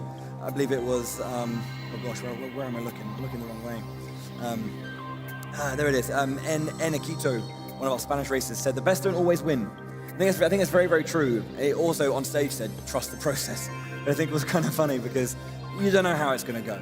You don't know what items you're going to get, how each race is going to go. So you just do your best and see what happens. There is that element, that little random element that can happen with all of those items. But of course, these players are going to be trying to manage their items as good as possible, and they're going to be trying to get the best lines on each course.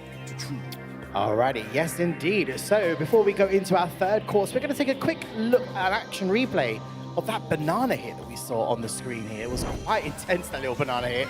This on the screen here, battle of two blue Yoshis, and there's the green Yoshi, and then there's another Yoshi. This moment right here, being able to swipe that Yoshi right there with the banana, beautiful. Very, very cool indeed. Okay, so let's take a look at our next course. This is our third course. Let's see where we're going. Ooh. The Royal Raceway. I know you like this course, Charlie. I love this course. This is one of those staples. It pops up in every community tournament. Every time I play this game, it's always consistently there, and it's always just consistently good. It's so fun to play. Indeed, we're going to see some real, well, I say interesting, but some very, very cool drifting on this one. Yeah. I know we're going to see some real excellent play from all of our players. I think we're all good to go. This is our next course. Alrighty, guys, give it up for course number 3. Let's see it. Bo and Charlie, you know what to do. We have to talk about the video game. We're into our third race. After this, we will be a quarter way through our first semi-final. Remember, top 6 go through. That 3rd, 4th, 5th, 6th place is going to be hotly contested. Right then. Waiting, getting a couple of items. Trying to push something nice. There we go. Triple mushrooms. Nulp there waiting. Happy to wait as well.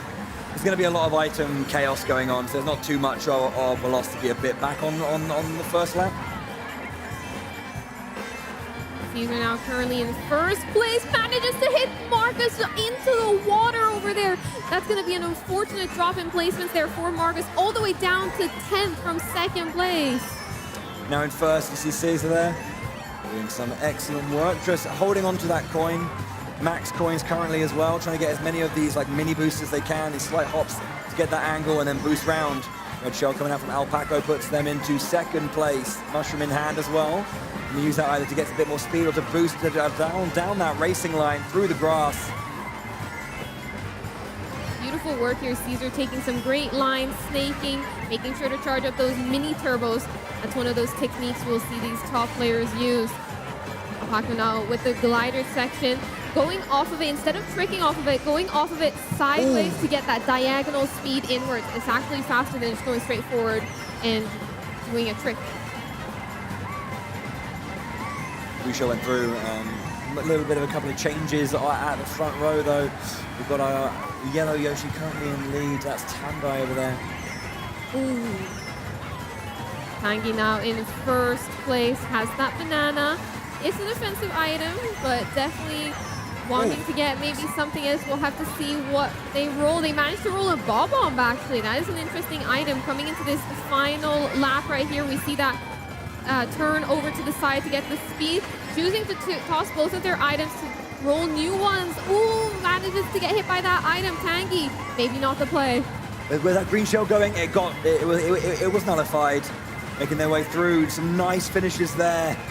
Fresh coming through in 10th though. That was very, very tight. When I saw that green shell go out, I was a little bit worried, but no. Let's have a look at that scoreboard as well. Caesar, Nulp, Enakito, Mars, Drac, and Fresh. There is a 3-way tie for 4th place right now. That is 4th, 5th, and 6th locked in if it stays that way. Oof. Very close matches here. We see lots of the players in the top shaking up. It keeps the leaderboard is very split right now. Yeah.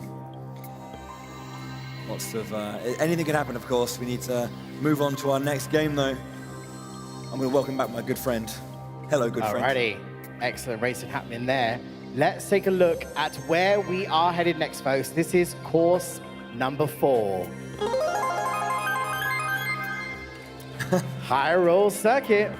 I know you like this one, Bowie. This is a favorite of yours. Yeah, I do enjoy it. There's a lot to like about it. Obviously, excellent music, but also nice attention to detail, adding and changing a lot of regular Mario Kart staple ideals like coins become rupees, nice and simple.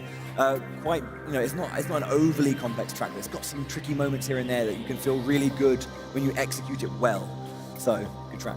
Absolutely, indeed. And I think all of our races are pretty much set to go. Let's wait for that magic buzzer to tell us that well, there you go. There it is. Okay. Right, folks. Here we go. This is our next course. Are we still with us? Give us a cheer. Come on. All righty. Let's take it away. Fourth race. Bowie and Charlie, take it away. Hyrule Circuit. It's a very nice course. It has those rupees instead of coins as a reference to the Zelda franchise that this track is based on. Ooh, Caesar, they're beautiful. That was threading the needle as well, that pink. I didn't see who Pink Yoshi was. That was super good. Caesar there with the cloud paraglider, big fan. Yeah, so here again, if you get this little cave section right here, we see these 3 crystals. If all 3 crystals are hit, players will be able to take a shortcut through that Master Sword right there. It doesn't matter who hits those 3 crystals, just that they all get hit in a reasonable amount of time. Yeah. Also taking that excellent line through the trees, obviously, because of the slight bump on a bunch of these edges of the grasses, you can get a little bit of height and get through it without too much effort, as you're seeing. Using these boosts to send them through. Excellent work so far on this first lap. Getting that nice slide and drift in. Alpaco now in second place, can see first ahead, gets the double box, red shell in hand. Gonna hold on to that for a bit for safety, but knowing that the blue shell was going out, excellent, takes first place now, going for this jump through the tree, there it is. Unfortunately, it didn't have a big enough boost to get all the way through, but looking still pretty solid, unless anything happens that look like they'll be taken first here. Throws it back. Alpaco now in first place with that red. Ooh, Drac trying to overtake, getting that red shot towards them. Gonna be looking towards this glider section over here. The boomerang comes out. Yeah, they're forced to trick off of that. They're not able to do the glider vectoring. Yeah, unfortunately, Alpaco just bumped into the wall for a moment and killed all of his momentum. Blue shell going out though. That's not good for Drac here. It's coming through now. Is there enough of a lead? Through goes Alpaco. In first place and second. Oh, it's so close.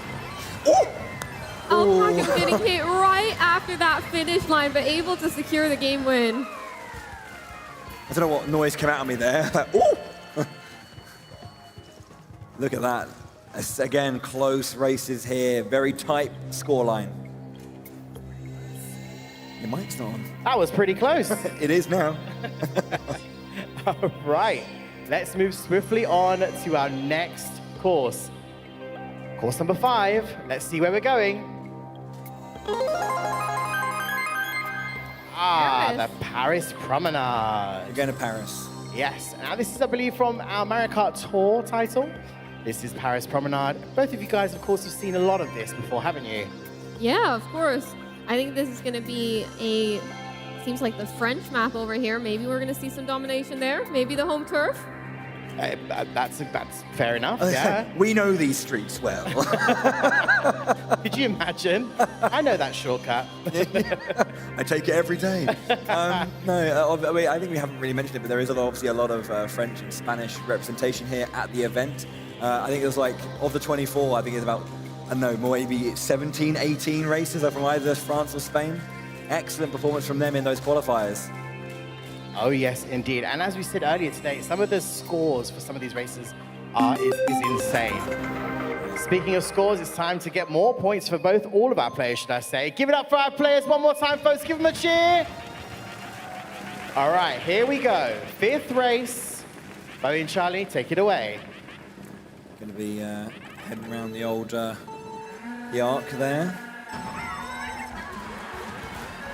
The roundabout is surprisingly empty for the Arc de Triomphe. Very busy roundabout. All of these Yoshis now trying to get some nice turns going into it. You see there's a slight change here and there. There are options for our racers here. And there is going straight down the center here is Nolt with Fresh as well, getting that boost. Mushrooms in hand across the board for everyone. Alicia on that Yoshi bike, the inward drifting bike, currently in 3rd place. Inward drifting bikes don't get used that often, but there is 5 of them in the game. It is my favorite vehicle as well. I like to play the Comet bike, which is also inward drifting. Usually, if an inward bike gets used, it's usually the Comet or the Yoshi bike. We're seeing that Yoshi bike now. Alicia in 1st place on that inward drifting vehicle. Has that mushroom, has the banana as well as a defensive item. Looking pretty good going into race, like lap 2 right now. One more lap, just needs to hold on. Got 10 coins as well in 1st place. Yes, they're taking these lines really tightly, which is one of those bonuses of that inward drift. But you can see Michael waiting there, doesn't want to unleash just yet. Alicia has a little bit of a lead, but again, it's very tenuous in a game like Mario Kart 8 Deluxe. Alicia still in 1st place, has that mushroom coming around these corners right here. Manages to get a beautiful line in the air, coming up towards these last item boxes over here. Chooses not to use them just yet, just holding on to that mushroom as they round the corner towards the end of the lap. Yeah, Michael, there it is. Michael taking a hit there, going down, dropping down into 4th. But Alicia, strong throughout that entire race, mostly uncontested, takes 1st. Now remember, Alicia on that inward drifting bike as well, taking 1st place. Currently in 1st place overall as well.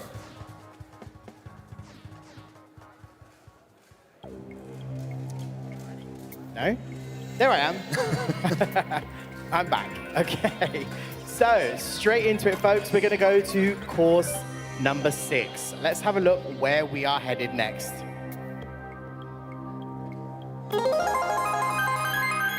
We're going to the airport. We're going to the airport. Sunshine Airport, should I call it? Yeah. This is a fairly good track. I enjoy it. I love the music for this course. It's brilliant. There's such good music. Are you a fan of Sunshine Airport? Yeah, I mean, I just gotta make sure I catch my flight. That's why I am speeding through the airport after all. So with this particular course as well, you do see lots of like different ups and downs. Like some people prefer to just go under the airplane, some people prefer to go inside the airplane. It's all different for that course. But I believe we're almost set to go. We're just waiting for a couple of players. We're going to take a look at the leaderboard at the moment on the big screen. So current standings for all of our players. This is the score, I believe, Bowie. Yeah, there is. Super tight score. Yeah, there's 4 points amongst the top 6, and 3 people are tied. It's Mario Kart Deluxe. Yeah, good Alrighty, stuff, yeah. I think we are all set to go. We're just waiting on a couple of double checks. I think there we have it. Here we go. All right. It's airport time. No, this is our next course.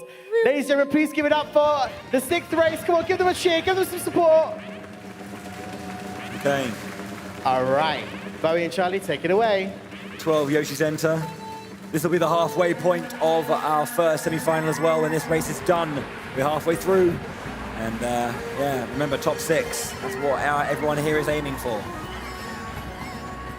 All of our players here just going up towards that first little boost pad, rounding that corner. Gonna be interesting to see if players choose to drop down or go on top. It looks like it's a bit of a split. Going down the bottom path is usually faster, but on that top path, you have those items. Yeah, as well. I mean, as one of those things as well is sometimes you just get a little bit like busy in certain areas, and you want to take a bit of a clearer line, so you're just away from the maelstrom that is everyone throwing items out and just racing in the same lines as you. Ooh, that's a beautiful green shell hit right there. Neo now in first place, rounding this corner towards these item boxes. Dropping that bomb back, taking, I think, grabbing someone just before it went down, but yeah. Beautiful raw bomb. Mio now choosing to drop down below, get those item boxes. Almost gets hit by that banana, but doesn't. Gets the banana as well as a defensive item. Going towards that right side of that little landing strip, going up to that glider area. Taking that is actually line. the faster route to go on that right side. It might not seem obvious at first, but it saves a little bit of time. They're getting that nice line. Purple boost comes out to utilize at the start of that flight. Into our final lap now for our racers in the lead. We've got Caesar now with that mushroom in hand. Caesar with the mushroom. I'm gonna guess we're seeing Caesar drop down here and take a shortcut through the grass most likely. There it is, exactly as I mentioned, to go all the way up almost into first place. Currently in first place now with the horn. This is a perfect positioning coming into this final lap. 10 points, got the horn as a defensive item, rounding that corner. Beautiful job at staying on the track. You see some glider vectoring as well. Looking behind them, making sure that nobody will be able to shoot them with an item. Caesar coming up towards this finish line, and it looked like Caesar takes the win coming off of that play with the mushroom. Excellent stuff there. Well done in terms of building that game plan, making that decision, and keeping it nice and safe. There we go. Caesar now into the lead with that particular race. Yeah, so. Okay, so we're halfway through our first semi-final. So we're going to be going into our next course. Let's have a look at which course we're going to next for our 7th race. Oh boy. I guess a fan favorite there. A bunch of people in the audience oohing at that one. DS Waluigi Pinball. Yeah, this is a great course. It has those pinballs, those that you gotta avoid. I'm horrible at avoiding those. They always hit me. So let's just have a quick check out the scoreboard as well. Caesar, having won that race, opened up his lead to 58-51. And again, Alpaco now in 6th place, opening up a big lead between 1st and 6th now. But yeah, still quite close as we hit the midway section. Yeah, definitely very close. That last win right there, pushing them all the way up into 1st place. But it's not over yet. These racers got to lock in. They got to stay focused because there's a couple more races. Aye. Gosh, I mean, it's not over. Oh. That's nice to see. Lovely. I hope you're having a good day. Right, we're going into our 7th race, second half of the first semi-final now. Waluigi Pinball from Mario Kart DS. A pretty fun game. Quite the intense online, let's say. Okay, it's lovely to see all those old courses as well, like reimagined in the beautiful engine that is Mario Kart 8 Deluxe's. Got more pizzazz. We're going to be starting our descent into the Waluigi area right here. Caesar now all the way in 12th place. We got Mars now in 1st place. Looking to hold on to that as they drive through these first item boxes. Gets a coin. A little bit unfortunate, but those usually pop up very much in 1st place.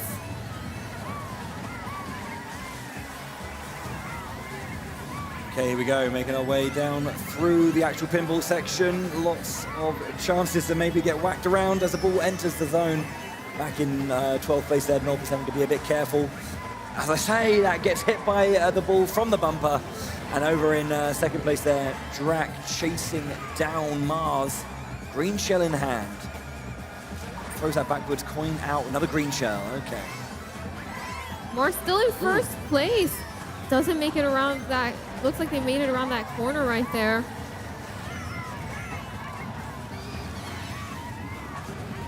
Interesting. Mars having the best hit here in 1st place. Banana and Horn protected from both that blue shell, and if somebody targets them down with a red or something similar, almost getting hit by that pinball over there, but avoiding it as they're coming down into this final corner. Going on to lap 3 now, final lap. Entering the final lap, as you say, there's a lot of effort coming in. You can see on that There's a blue coming. What's coming, but of course we know that Mars has the item to protect himself. Gonna wait for that one. Does it come into line? Headwind waits for it, gets rid of it, nice and clean. Keeps that lead going as Drac is chasing. You can still see Drac so far behind. The green goes out, red comes out as well. Ooh. And he stuffed himself out. Those shells hitting each other and breaking. Mars super lucky to stay in 1st place. Drac now hunting down this 1st place, sending out that red right there. It looks like Mars is still safe right now, rounding these final turns. Mars probably looking to secure this first, but there is a lightning and a blue shell coming out. Ooh, okay, that could have been a lot more. That could have been a lot worse for Drac than it was. Got over the line there, but yeah. Crikey, it's looking intense. a bit of an interesting change there. One of our players has dropped out of the top 6. They're in 7th place now.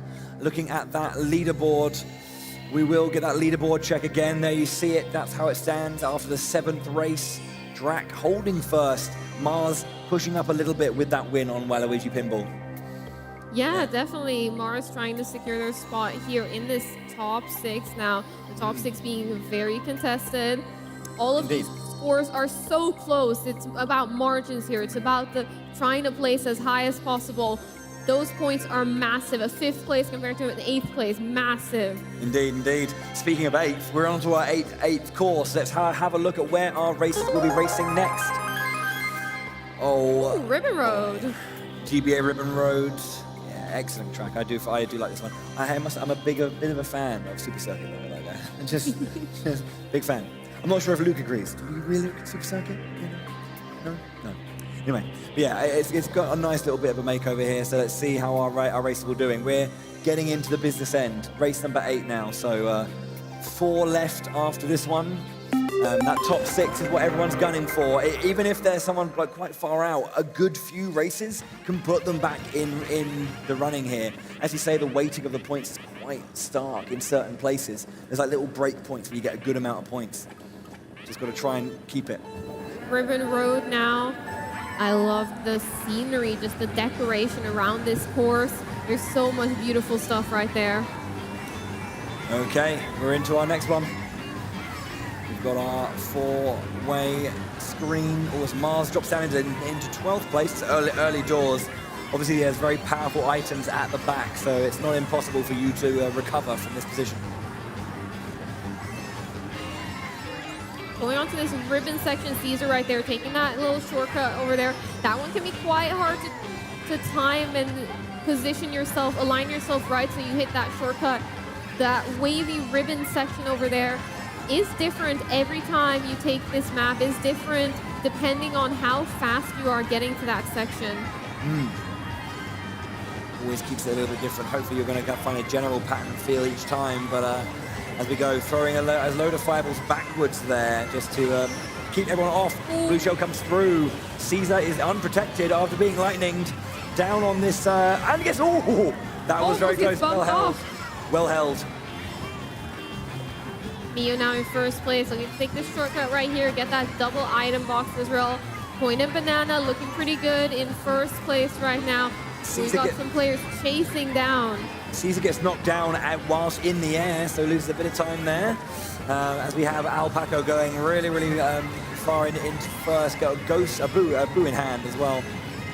Alpaco now with a boo in first place.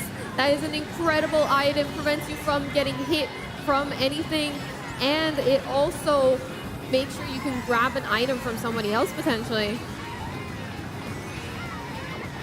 Opts to go for a safe play across the gorge. Nice decision there. Goes for a nice boost as well through the ribbon line and takes first place. Good job there from Alpaco. That was a great race there from Alpaco. Being able to use that mushroom to take the shortcut, having that boo, making sure you're completely invincible going into that final turn. Yes, indeed. I'm just going to get another quick snapshot of that leaderboard to show you how we're looking. But yeah, it's pretty intense. We've had a couple of position changes once again, but I think our current top 1, 2, 3, they're pretty solidified. But that 4th, 5th, 6th is so tumultuous right now. Yeah, we have right now Alicia is. Oh, well, actually no, that's before it all changed. Just a bit early. I believe Alpaco is still in first, yeah, and then we've got Drac down in second. But move on to the next one there. Our 9th track of our first semi-final. Ninja Hideaway. Ninja Hideaway, one of those booster courses. Yeah, the booster courses, yeah. A little bit of an exclamation in the audience there. It can be quite, I mean, this is one of those ones that can really throw you off the first time you race it, the first few times you race it. There's a little bit of, it can obfuscate itself a little bit at times, but when you understand it, when you know it, it's a really satisfying course to execute, I think. Yeah, definitely. There's so many different alleyways, hidden alleyways that you gotta try and maneuver around. And of course, players of this caliber, they know, they understand. They're able to do it. Here we go. We're readying up, just selecting our course. It's been chosen. We're so close to the end of our first semi-final and putting our first half of the grand final in place. Let's go.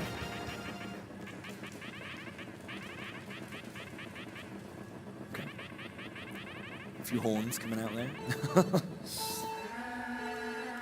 And they are off. All of our racers starting off pretty good, going towards that first set of item boxes. Looks like a couple players missed out on items there. We see Nikito taking first early on, but they managed to get a hit and all the way down to 10.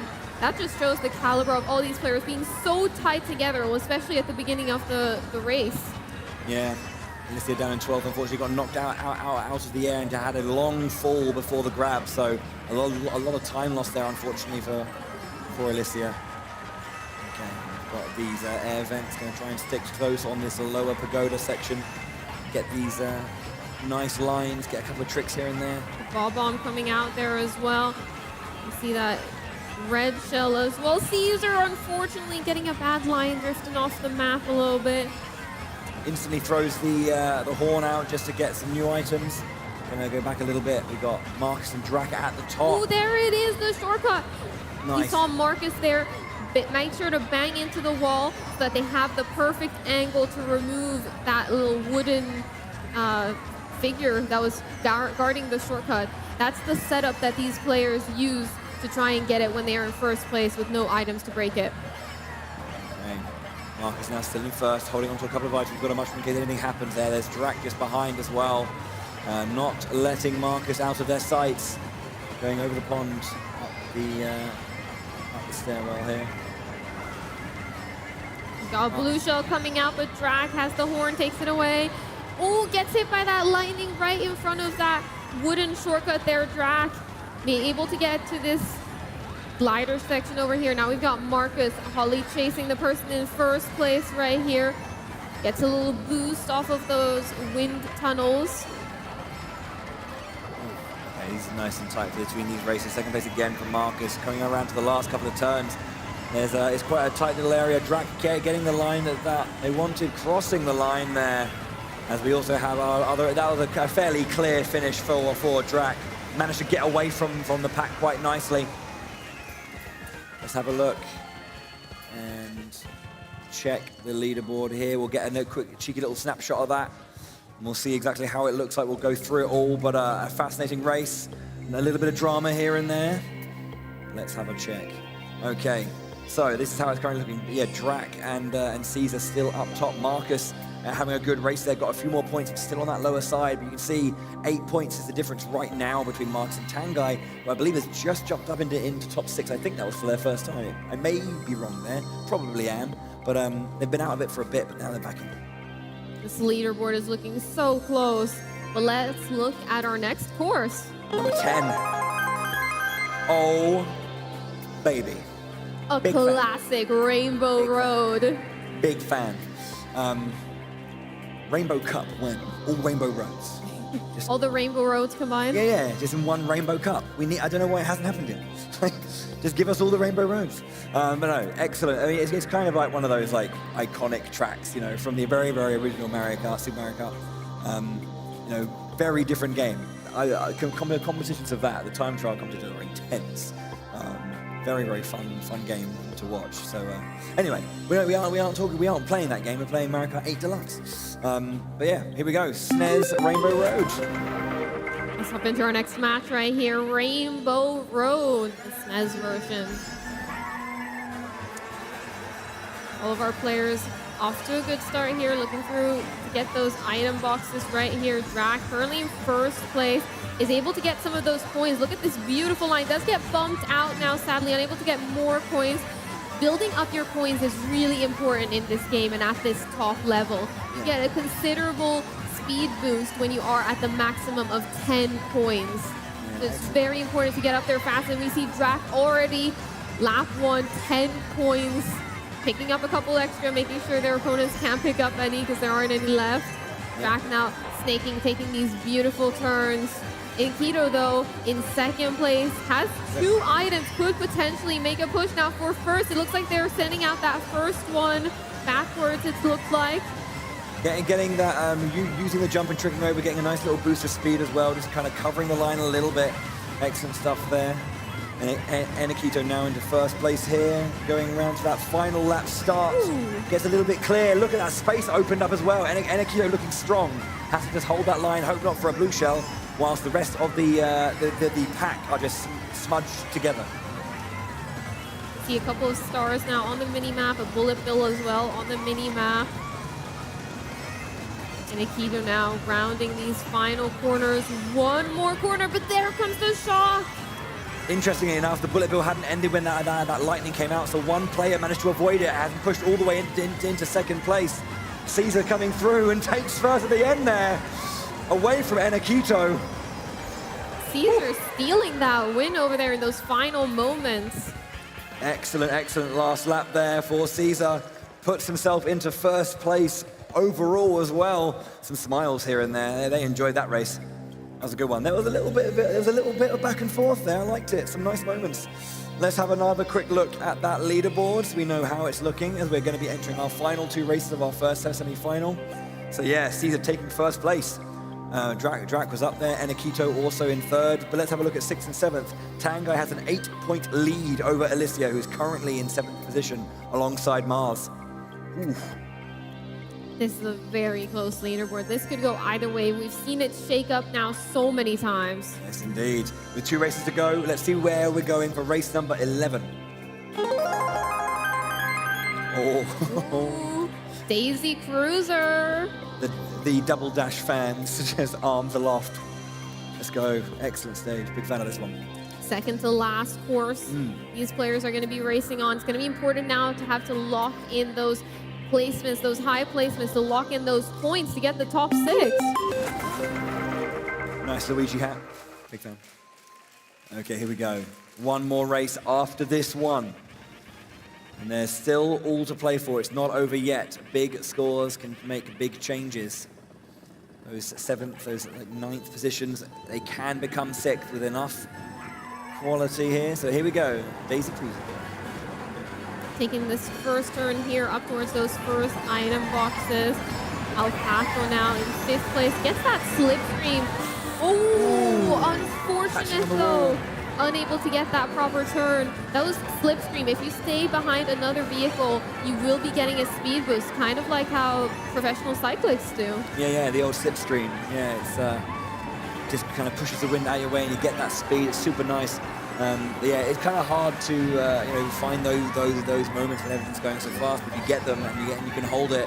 Always make use of it. Caesar now in first place, has that banana, gets a nice little jump across the little water bit over there.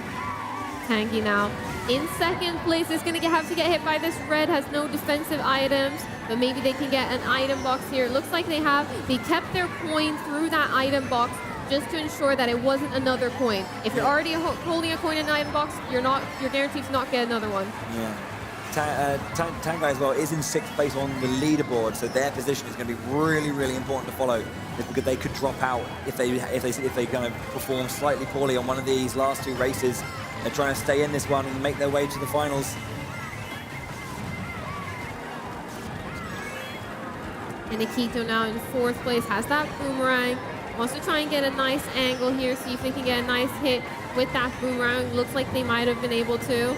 Yeah, did do a pretty good job there, going into 2nd place. With the blue shell coming around as well. Ooh, the lightning. But yeah. Now rounding this corner, dropping placements. Ooh. All the way down to 3rd place. That was so close though as well. Like they were seeing that, they were just bouncing around, checking behind, but couldn't quite see it. Unfortunately dropping down again, but we'll have a look at that leaderboard update as soon as we have it. 1 race to go before we have our first 6 races in the grand finals. That's what it's currently looking like. Some of our races are safe, but look at how close it's between Mars and Tangai and Nulp. That is very, very tight on those last 3 positions. Marcus as well, not too far away. If Marcus comes in first, that's pretty good. This leaderboard is incredibly close. Let's have a look at our final map. It's going to be Mount Wario. People in the audience, arms aloft, happy with that one. A very popular track. I know, especially at NOE HQ. I know they're a big fan of Mount Warrior. Yeah, this course is definitely very popular. It's one of those courses that are a bit different to maybe the traditional ones that we know and are used to. This one, instead of having 3 laps, you've got to hit 3 checkpoints all the way down to that final end. You're skiing. You're going down the hill. You can't go back up. 3 segments of lap. They actually changed a few of the older courses as well to be segmented as well, which I think is a fascinating way of doing it, because you're so used to like the whole concept of laps. Rather than, you know, learning the same lap over and over again, you have to learn individual segments that have their own nuance and their own kind of like, I guess, challenges. So, yeah, keeps it nice and fresh. Our last race then, this is it. After this race, we will have 6 competitors in our grand final, awaiting the other 6 after our second semi-final. So let's see, Mount Wario is the course. Who's going to make it through to the grand final? Alpaco gets a full start. Maybe intentional, we'll have to see. Seems like it might be from Alpaca wanting to get those good items to get a push further ahead. Mount Wario, one of my favorite courses. You see Enikito there falling off the map a little bit. Coming into this first turn right here, we see a little hop over this little gap right here. Nice little shortcut. In the cave, we're going to see everyone drop down to the left. That is the fastest way down this cave. Go on that left side in the water, get boosted. You see Fresh with some lovely hops over there. That Bob-Bomb as a defensive item, but manages to hit Fresh as well in an unfortunate angle into the right side of the wall over there. Alicia now with this boomerang in 4th place, coming up towards this waterfall section. Right below this waterfall section, we've got a little forest section. Most players are going to choose to go up towards that middle. Hopping through the snow here is the same speed as going around, but you have a chance to get an item box up there. So many players choose to go up there since it's the same speed, even if you don't have a mushroom. Okay, yeah, making our way through the slalom of trees here, coming up to coming towards our final section. A slalom down this long ski slope. We'll have to see what can happen here. Tight lines again. Good items available for some of our players. We've got Alpaco now in 2nd place with that green shell on. Star going through. It runs out and gets hit immediately. Alpaco drops down. What an unfortunate time for the Star to run out. All the players are now past that mogul section, going down this final ski jump to the finish line. Nulp in 12th, trying to catch up. Has that golden mushroom. Drac gets hit with a boomerang. Got the horn though, might be able to save this. The blue shell goes safely into in 2nd place, I guess? Yeah. Did the blue shell get 2nd place? I think so. Well, I mean, it had already gone past them, didn't it? But yeah, there we go. Nice results for our races there. That's how it stands. Our first semi-final has come to a close.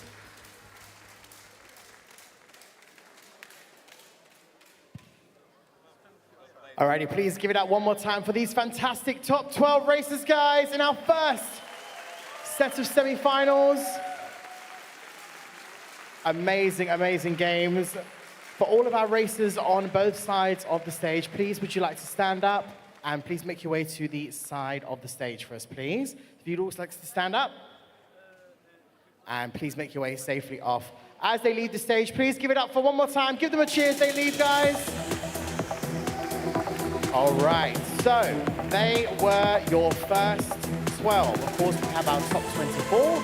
We've divided them into 2 sets of semi-finals. We are very shortly going to bring on the next 12 racers to the stage. And just to remind everybody who is watching, of course, at home and to our lovely studio audience, the top 6 racers from each set of semi-finals then go through to our top 12, should I say. I know I said top about 15 times there. But we are then going to have, of course, 6 players from our first set of semi-finals, 6 from the next set of semi-finals, and then we will have our final showdown here on this stage. I was about to call you over, but you read my mind. It's all good. Yeah, no, we have to have a look at actually who did make it through, because we did see those scores, but that's how it currently stands. Our first 6 races in, we have Alpaco, Tangai, Caesar, Mars, Enikito, and Drac making their way to the grand finals. Absolutely. So, I mean, for you guys, did you see anything particularly happening there? Was there like a consistent player you saw that was constantly at the top? I think the only major consistent thing was there's a lot of Yoshi. I mean, that was Very true. That was Lots fair. of amazing colors as well. Yes, that was very fair. Excellent stuff. Massive fan of Mount Wario. When I saw it's that at the nice back, I thing. was like, yes. I think it was a nice like set of different courses. There was a nice variety, different challenges, different difficulties. But yeah, it was super good stuff. Excellent stuff. All right, without further ado, I think it's time we just get on our next set of 12 races. Are you guys ready for our next semi-final? All right, okay, so let's get onto the stage. Our first racer, coming all the way from France, please give it up for Thomas! A big fan of Daisy, a big fan as well. Bangkok Rush, one of those tour stages, very nice. Alrighty, from Spain, please give it up for Hernan! Favorite characters, Rosalina, and favorite course, the Wii Grumble Volcano. Alrighty, and of course coming from Spain also, please give it up for Mario! Another set of worldwide top times. Excellent racer on the old time trials. Also coming from France, please give it up for Clement! Dragon Driftway is the favorite course. Clement says himself he likes tracks nobody else likes. Coming also from Spain, please give it up for Tab! I appreciate this. He's a big fan of Roy and also enjoys Tokyo Blur. Great stage. Also coming from France, please give it up for Sarata! Sarata thinks Baby Park is a good course. Making their way to the stage from Germany, it is, of course, Snipe! There's the Snipe there. Big fan of the standard stage, Mario Kart Stadium. Also enjoys the motion control usage. Coming all the way from Italy, it is Gecko! In the past, Gecko used to play standing up, actually. Coming in from Spain, it is Danny Pro! Danny Pro, actually the Spanish seasonal circuit champion. Also coming in from Spain, it is Old! Favorite courses, Merry Mountain. Coming in from France, give it up for JB! When JB started, thought that those ghosts on Mario Kart, or Super Mario Kart, were actually the world records, and tried to beat them, and that started his competitive streak. Well, now final racer coming in from France, please give it up for Star XLX! Star uses motion control sometimes during races. Alrighty, Star XLX, make your way to the stage. Okay, these are your next 12 racers in our second set of semifinals. Now, we are going to get you guys straight into some games. So, of course, everybody on this side, if you would like to come and take a seat on your chairs, and of course, you guys come round and take a seat on this side. Thank you so much. We're going to get these guys straight into some games. Bowie and Charlie, yeah. Are you ready? I'm ready. Alrighty, let's, I believe, head back to our commentary booth. Now, of course, all the rules still apply. As we mentioned earlier with our rule sets, we, of course, are going to take these races through a set of courses or races or tracks or whatever you guys want to call them. I call them courses. But we're going to see where we're going to go first in just a moment. We just need to make sure where everybody is set. All our racers are good to go. Waiting for that magic thumbs up. There we go, our first. Oh. We, of course, know where we're going first, Bowie, don't we? It's semi-finals, so we want to make sure the semis are fair. Everyone's racing on the same tracks. Absolutely. We're going to make sure that everything is fair. Of course, all of our racers at the moment currently picking their karts, bikes, wheels, gliders, making sure that they are set and ready to go for this second set of semi-finals. Of course, as a reminder for everybody watching at home and, of course, our live audience here, we are looking for the top 6 racers from this particular semi-final group. They will then go head-to-head with our previous top 6 from the first set of semi-finals to then have our grand final of top 12 racers. Oh, yes. Alrighty, I believe we are pretty much all set to go. We're nearly there. We're just people take their time customizing, don't they? They got to make sure that they get the right one. Isn't that right, Charlie? Yeah, there's always one, isn't there? Sorry, go ahead. You can go. No, I'm just saying there's always one. Like, 11 people are ready, one's just like... They're getting their selfies in. They got to capture the moment of them being on this amazing stage as they play this Mario Kart 8 Deluxe European Championship 2023. Audience, how are we doing? Are we good? Are we still with us? I see that gentleman is definitely with us. Very nice. That's an awesome piece of artwork there. That's cool. Very nice. All right. Yeah, I think we're almost there. We are almost there. I think a couple of players aren't yet in the lobby. So, yeah. Starting again with the old Mario Kart Stadium. It's nice. I think, obviously, it's the first track you race on, I guess, because it's the first track on Mushroom Cup for Mario Kart 8 Deluxe. It is. Everyone's played it. Imagine coming to this tournament and being like, I actually don't know how to race on Mario Kart Stadium. Just, I don't know anything about it. I wouldn't be ideal. I highly doubt that would happen. How? I highly doubt that would happen. Everybody's played Mario Kart 8 Deluxe. Everyone. I definitely have. Charlie definitely has. I know you have too. Well, yeah. I'm pretty sure there are people who have never played any game ever by Nintendo who have still played Mario Kart 8 Deluxe. But it's Mario Kart 8 Deluxe. We're not going to have this debate right now, okay? Let's talk a little bit about builds. We've seen that Yoshi on that teddy bike multiple times, the teddy buggy being the popular combo at the moment. We used to see that Waluigi Wiggler, but there was an update earlier this year, and now it's all Yoshi on that teddy buggy. We like teddy buggy. Yeah. It's very, very cool. All right, I think, Bowie and Charlie, we are pretty much set to go. Yeah, everybody's saying hi to one another in the lobby. Looking down the line, it seems pretty good. Everyone's in the lobby that I can see. Everyone's saying hi. Everyone is saying hi. No one has just said, I'm using tilt controls yet, though. One of our players is a fan of motion controls. Whether or not they actually use it competitively is a different story. But Okay, all right. We are almost there, folks. For those of you guys who have just joined us here in our live audience, this is our second set of semifinals for our Mario Kart 8 Deluxe European Championship 2023. Top 6 races from this will go through. Sorry? How many times have you said that full title today? Or this weekend? Good question. Anyone keeping count? I'm saying it correctly, though. That's all that matters, right? See? Just imprinted on my brain. Like tick every time. Completely imprinted on my brain.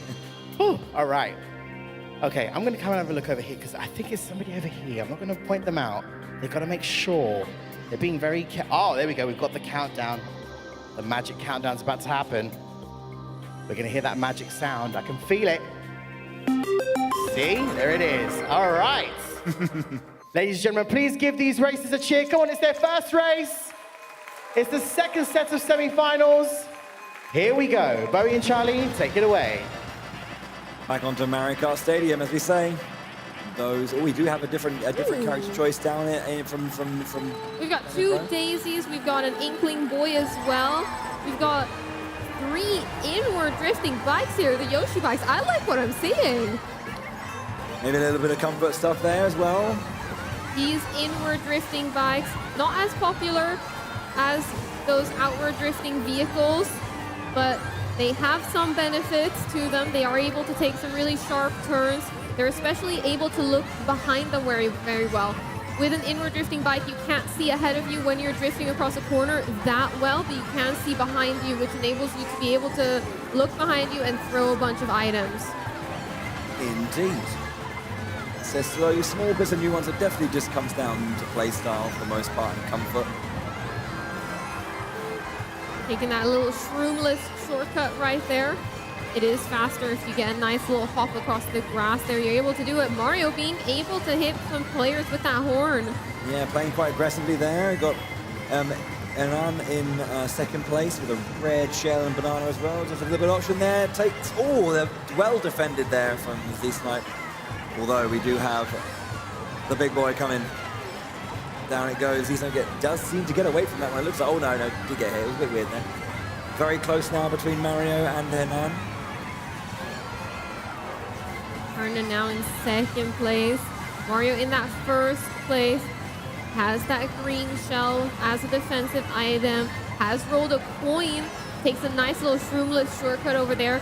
cutting a bit of time. Beautiful snipe backwards there, Mario, to secure their position here in first place, coming towards the finish line. It looks like nobody's going to be able to catch up. Nice hold by Mario there, coming down to the last lap, but excellent stuff. Our first run in. Leaderboard is very early doors, but a nice opening race there from Mario. Yeah, well done to them. Let's have a look at our. We can just check the leaderboard again, just to go over exactly what we just saw. Otherwise, we'll get on to our next race and show what we are coming up to next. So that's how it currently looks. Z-Snipe did end up in second, despite getting hit by that blue shell, and came back. Enan and Sarata as well in fourth and fifth, those blue Yoshis. But yeah. We saw Z-Snipe there in second place with that motion glider, able to catch up and almost overtake Mario in first place, but very close. Indeed, yeah, super close. Nice race to open, long way to go. So let's have a look at our next course. Our second race will be, of course, as we saw it earlier, Yoshi's Island. Yoshi's Island. Ooh. Yeah, it's definitely a fun course as well. Again, one of the, I guess, the newer ones to pop onto Mario Kart 8 Deluxe, but yeah, super nice. Our players readying up again, feeling, I mean, it's one of those things where there's not as much pressure at this point, I think, for them. Of course they want to be in the top 6, but they've got 11 races to go. You know, one bad race at the very start is going to be very integral for the final, but for this one, maybe they can just take a bit of a moment to chill. All of these players now honking their horns, making sure they are fully ready, looking behind them. Nice start from everyone there. Danny Pro on that Inkling Boy with the inward drifting bike. That's kind of like my combo. I have the roller wheels, the Comet bike, and the Inkling Boy with the light blue hair, so it's very similar to my combo. There you go. Why are you not up there? Why are you not up there? I'm just not as good as these players, let's be real. You never know. You never know. 2024. Owen currently in that first place. Manages to get a coin and a banana, instantly taking that coin as well, wanting to get up to those 10 coins as fast as possible. Not super scared of the boo this early on into only lap 1. Lap 2 now, these Shy Guys on stilts walking around the course. We see some Yoshis as well in the background. Serrano now in second place, trying to overtake first. Owen still has a significant lead. Couple of seconds there. Hernan in third place as well, looking good with those items. Yeah, drops the horn now. Goes for the triple green shell. There's a blue coming. Crowd segment. Blue goes past, of course. Didn't need to worry too much about that horn requirement for the blue shell, but Sarata takes first place as TX owned, gets owned by the blue shell there. Purple boost to get past the dirt into the final lap now with Mario entering it in first place. That may not be the way it stays. We'll have to see how it goes, but coin in hand once again.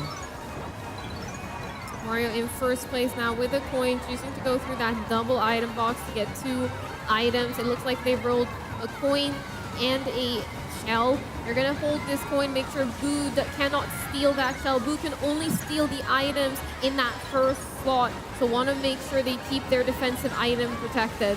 Yeah, indeed, we're coming up to our last corner here again. We've got that green shell and coin on Sarata's hand in front. Mario there. Okay, shell through the bananas, but Mario goes past. As there's a whole big change about the very, very end. A bunch of different stuff as one of the daisies gets hit on their way through as well. That's a shame. Or maybe it was just after the lap, so it's fine. Yeah, there you go. Star, Mario, Tab taking it first, second, and third there. Bit of a change up in the board, I think. A couple of the daisies were a bit lower down on the leaderboard in that first race, but a bit higher up. We're going to shift their placement. So let's have a look at how that looks now. Oh, wow, 3-way tie in 7th, in 7th. 5th and 6th, Owned and Thomas both on 14. So they've made their way into the top 6. Mario with 27 points, 15 points for a win, 12 for a second place. Almost perfect racing so far. Excellent start from them. Okay, we'll obviously want to see if they can keep that up. That'll be a big confidence booster going into the grand finals, of course. But looking good after 2 races. Let's have a look at our third. Our third course is going to be that Royal Raceway. I love this course.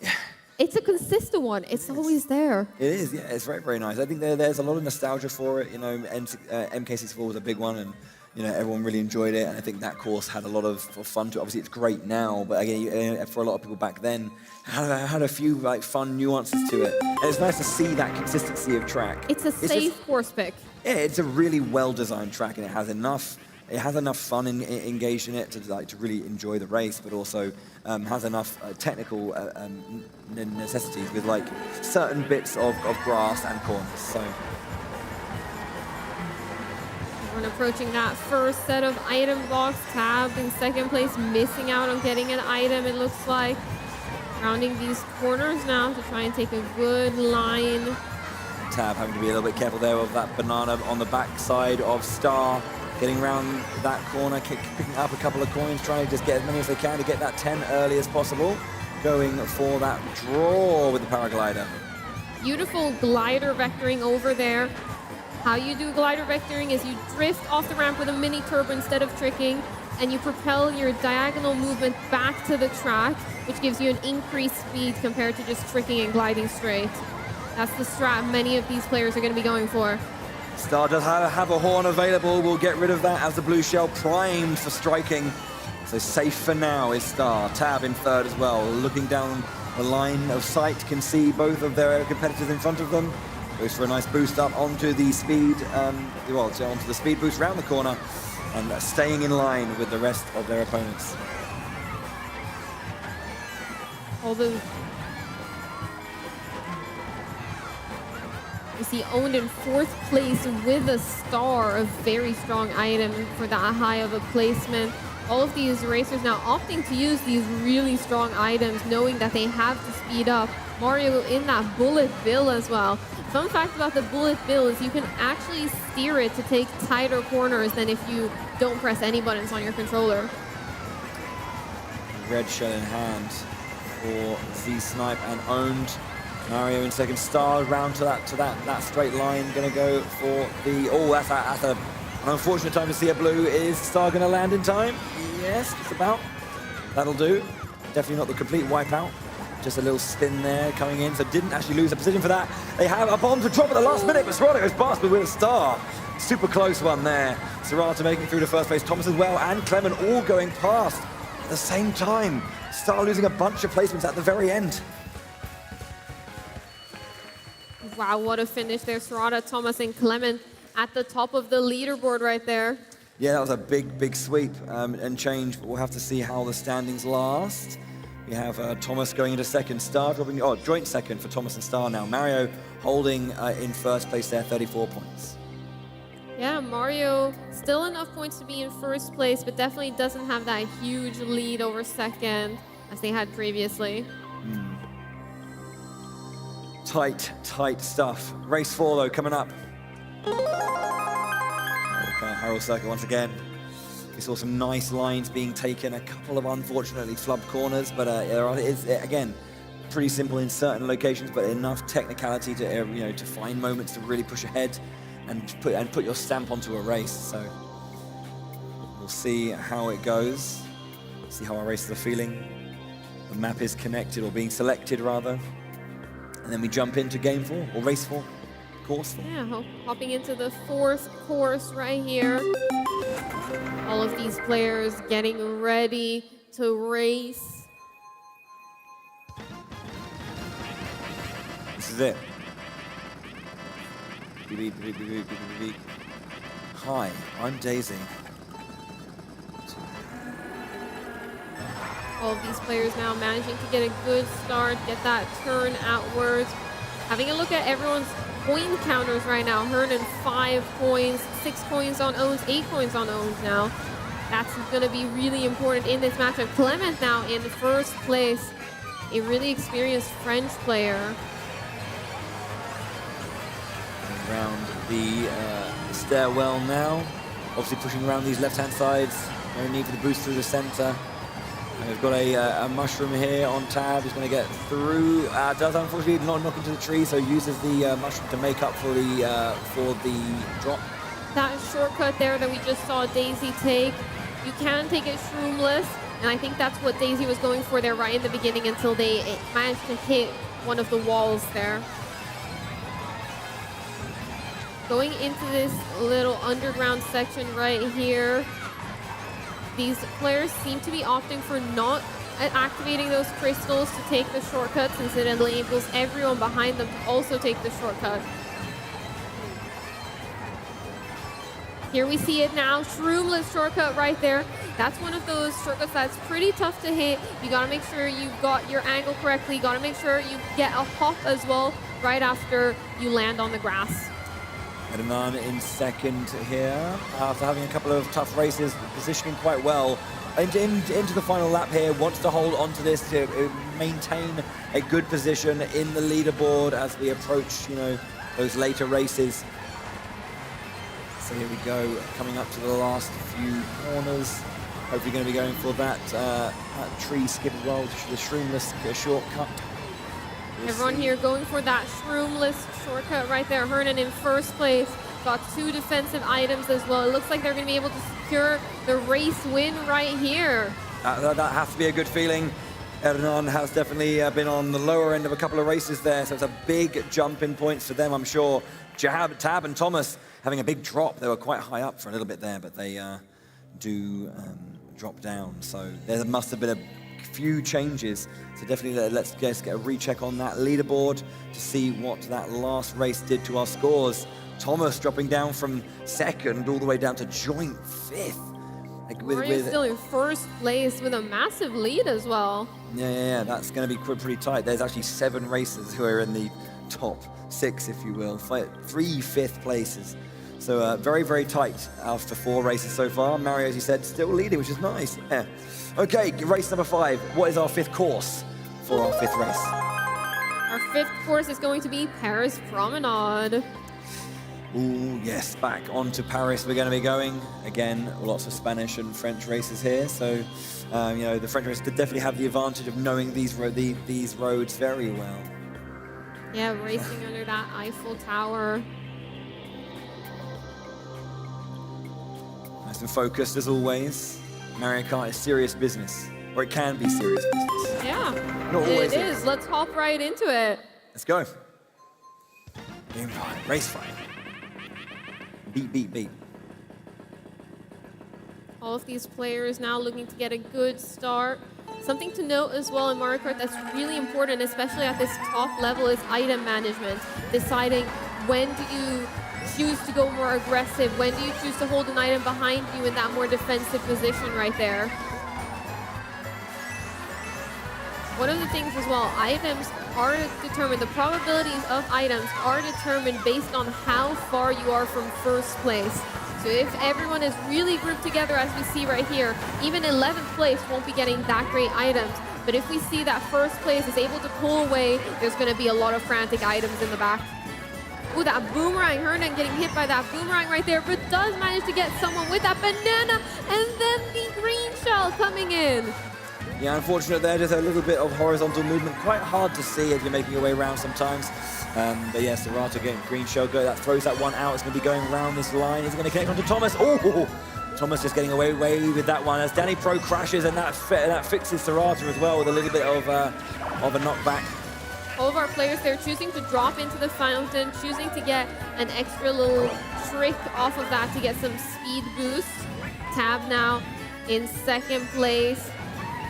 Has this fire flower, currently holding it though. Tab being overtaken by Thomas there. Both of the daisies at the same time now owned a little bit further forward here. Still in first place as we're into the last segment of this race. Owned now in first place, has that green shell. Thomas though sneaking past, able to sneak all the way into first. Has a pretty good item set right now. Thomas using that mushroom, going for that double item box now. It's the final lap. Thomas in first place has the banana, able to defend themselves against the red shell, but now they're defenseless. Coming up to this final turn right here. Are they going to be able to hold on? Thomas in first place, drops down to second place. Thomas gets overtaken right on the finish line. Nice and tight there. Star putting in a bit of work. Thomas and Jab back at the front of it again. There's very, very back and forth races, either top or bottom, top or bottom.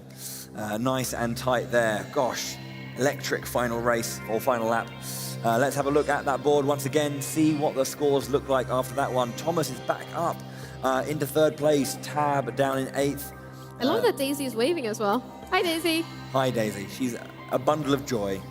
Absolutely. Mario still in 1st place, although Star, having dropped down a little bit, is right back in this game. So close to Mario right now. Those light blue Yoshis taking the lead currently. And we have a 5th place tie for Danny Pro and Sarata, so they're quite close. But again, the difference between 4th and I think 8th or 9th is like 4 points, so it's tiny.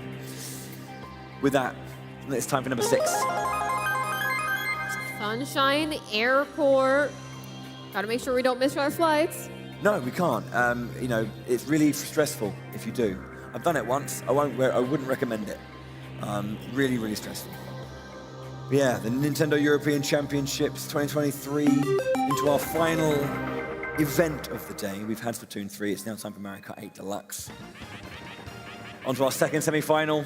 Top 6 races will join another 6 in the grand finals, and it's a winner-takes-all situation. Only the 1st place competitor will be winning today. Players now taking this first turn. Online play, and the play we see right here playing against other players is an entirely different beast than time trials. In time trials, it's all about having those good, clean lines, but in these online battles, it's about more than that. It's also about that item management. It's also about that decision making to take a slower course, but to get an item. Waiting for that moment, just going over the ramp to go obviously into your glide state, obviously here with the anti-grab wheels as well. Red Shell waited for that to really, really put the screws into that fall down. Tab now with those 3 mushrooms. Gecko has a star in hand, back in 12th. Might want to try and use that to get into a good position. Danny Pro in 1st now. I think it's our first time really being out in 1st. Let's see if they can hold on to it for a little bit. Banana was in hand, just traded that out for a coin, and they've got another banana. But of course, they'll hold on to that coin for defensive purposes.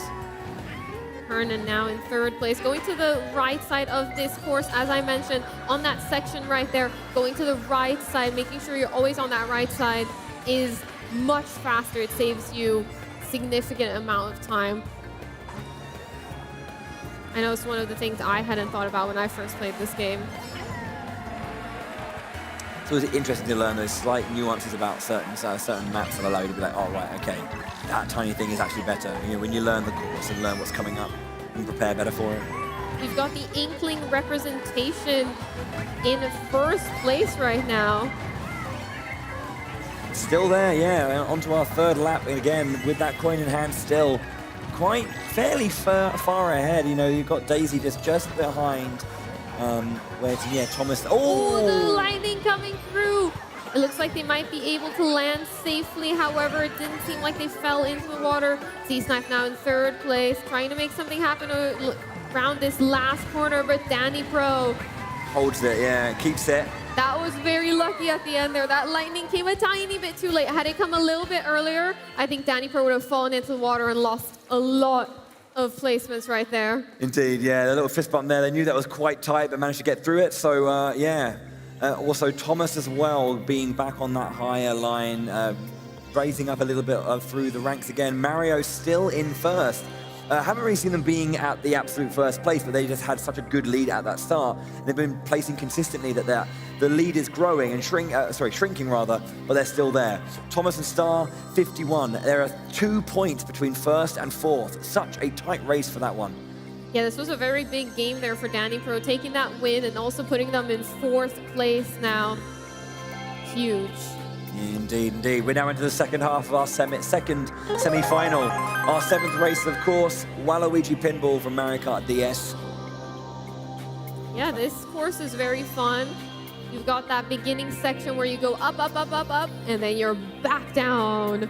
Yeah. Trying not to get hit by those pinballs. Yes, of course. They're everywhere.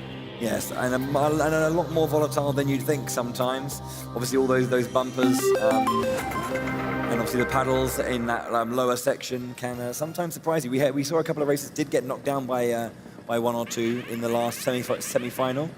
So let's see how it looks as we enter our 7th race. Back half of our semi-final. These players now looking towards that first glider section straight up towards the top of this track. Mario currently in 12th place. First on the leaderboard with 12 to start off this race. Gets that nice little boost there from that windshield. Little wind tunnel. Mario now driving up all the way into 5th place. We've got Thomas there in 2nd place. Daisy on that inward drifting Yoshi bike. And we've got another Daisy right there trying to contest that top positioning as well. Danny Pro, our winner from last race, there was early in 9th place. There was a lot of carnage there. The bomb just landing on about 4 or 5 races, all just falling back. Oof. Sarata now in 1st place, sitting pretty with this horn. We heard a boo right there. Horn for Sarata. Gonna be hoping that there's a blue shell going to be coming so they can make use of it. They don't want to lose it when they don't need it. Star now taking this turn, has those triple green shells, has a boomerang as well. This is great for them. If they are able to catch up to 2nd place, they will be able to unleash some offensive pressure. Star here taking some good lines. In 3rd currently, making some good work. Mario there in 4th. Hernan in 2nd. Upstairs, yeah. Oh, crikey, incoming pinball. Hernan just taking that one. Let's be a bit careful here as the paddles come through. There's a star there with 3 green shells rotating around. Have to be careful of bumping into them there. Mario's still in 4th. Again, had that big lead and is still just slowly shrinking, but they will be back soon. You see a lot of players here have that map awareness, that player awareness, be tapping that X button a lot to look behind them constantly, seeing where their opponents are, seeing what items they potentially have and how they will be able to keep themselves safe. We've got a blue shell now on the map coming towards that 1st place. Sarata though, dodging it with that lightning. Kind of lucky there having the lightning land, yeah, I have to say. The iframes on that one still, but you can see the bomb coming through. Owned taking 1st place, but a star as well. Excellent stuff. They are going to be looking to take this next game. Stealing that banana, and then the red shell coming through. Sarata losing a bunch of placements due to that boo. Dang, that was a big change at the very end. TX owned, yeah, I'm not sure, maybe they were the perpetrator of the lightning, but lightning, you know, then the bullet bill and star came through, putting TX owned into 1st place. Fascinating. Okay. Let's have a look once again after our 7th race. You're in 3rd place, Danny Pro. Why? Calm down. Yeah, again, 2 points, 3 points in it for the top few. Mario still in 1st. Thomas in 2nd again. Looking pretty strong, yeah. It is really close. But again, Mario has been holding on to that lead. It was about, I think, 10 points at one point, now down to 3. But time for our 8th course, for our 8th race. Ribbon Road. This bedroom looks really fun. Yeah. We got the Mario Kart 8 poster on the wall. Yeah. All of the funny, like, I guess, Bowser. I guess they're Bowser carts. I don't know what to call them. But you know, like Super Mario World, Bowser came down that like little like clown face hollow machine. It has a name, but I can't remember. Clown Cruiser? Clown Cruiser, was that the one? Does that make sense? Maybe. Yeah, the little vehicle that Bowser has. Yeah, is it called the Clown Cruiser? Yeah. Oh, okay. There you go. She knows. I don't. I'm too old. My memory's going. Okay. Ribbon Road now. Our players are off, rounding that 1st corner. Everyone has an item box, it seems. A couple players choosing to stay back. The community likes to call this bagging. That's when you intentionally stay back to try and get really strong items and push ahead later on in the match. Clemens in 6th position right now. Just a lot of training. Oh, wow. Owen getting knocked over when going for the shortcut and falls down a bit short of that, losing a few extra places because of that. Tab now on that inward drifting bike as well. We see another player opting for that inward drifting bike, that Yoshi. That inward drifting bike is definitely something that it can be very good in these online matches. You've got those tight turns, you're able to swerve very easily, you're able to adjust your line relatively easily, and you're also able to look behind you with those items. I'm a big fan of inward drifting bikes. That's my favorite. I usually go, and inward drift always feels a little bit nicer, especially on certain courses, as you say. Yeah, again, it definitely comes down to play style. There we go. Okay, Star back into first place, Serrata in third. Z-Snipe gets knocked down into third as well. JB in fourth. Serrata back into third. Oh, takes first place, but it's still with a mushroom in hand. But there is, oh, excellent. Getting that boost off at the right time to get away. Safe. JB. Lots of items now circling these players, dropping those triple bananas. Gets a red shell. This might be a potentially really strong item. Does take that shortcut. Gonna probably be going for the other shortcut. Doesn't get a good enough line to go for it. That's one of the things we'll see often on Ribbon Road. It's hard to take some of those lines sometimes. JB now with that mushroom, being able to make their way forward, but Star securing that first place. Yeah, breathes a sigh of relief after that race as well. Crikey. We have a pretty intense game here. Star taking another one.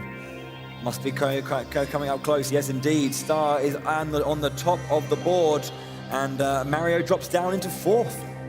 Yeah, another thing I want to note as well is we used to have two Daisies. I think it was Tab that was the other Daisy that has now switched over to that white-colored Yoshi. Yeah, indeed. They felt the Daisy wasn't working out. Maybe there's just with these last few races can get into a good position. But again, we were looking at, there's a good 10-point lead for the top 6, but those top 6 places are really contested, 65 to 61. And then there's Z-Snipe down at 51, so a ways to go. But we've got a few races left to go, 8 more courses. So let's have a look at our, 4 more courses. Let's have a look at our 9th. Ninja Hideaway. This course is very fun. You've got that shortcut where you've got to align yourself by bumping into the wall to be able to get it when you're in first place without an item. Right. Trying to find those nice lines. We had a few heartbreakers for a few races as well, who were unfortunately, just getting knocked off at the wrong time, and because of that spiral that does go up, there is a long time to fall before you get picked up. So, that can put you far back if it's a little bit anarchist at the very, very start, or anarchic rather, at the very start. But we'll see. Players are off, heading towards those first item boxes. We've got some nice items. Seems like most players have decided to use theirs. We've got a couple of mushrooms still left in play. Star now chasing forward in that first place right now. Going towards this glider section and making sure they do that glider vectoring properly so they get a lot of momentum forwards. Z-Snipe now up on this upper part. Dropping down now, it seems, following after some of these players, getting some tricks to be able to increase their speed. Okay, first lap coming out here. We've got Z-Snipe still in 4th, 5th as well. Quite tightly contested in those first 4 places. You can see on that map there's a lot of characters all together. Z-Snipe down to 7th now after having a little bit of a couple of bumps. Star in first, pushing a little bit forward. There's a bit of space behind them for now, but we'll have to see as Serrata is closing in. Serrata now chasing after Star. Has 2 very aggressive items, might be able to make a push with some of these items. Looks like they're opting to send that one forward now, one as a defensive item from behind. They've got Banana now, gonna use it as a defensive item. Serrata taking a very tight turn. They're almost falling off, but that's a very optimal line. Got the blue shell coming now, though. Star looks defenseless in this situation. Unfortunately, gets hit by it, but only gets sent down to 2nd place. Serrata now, though, using that red shell to open up that shortcut.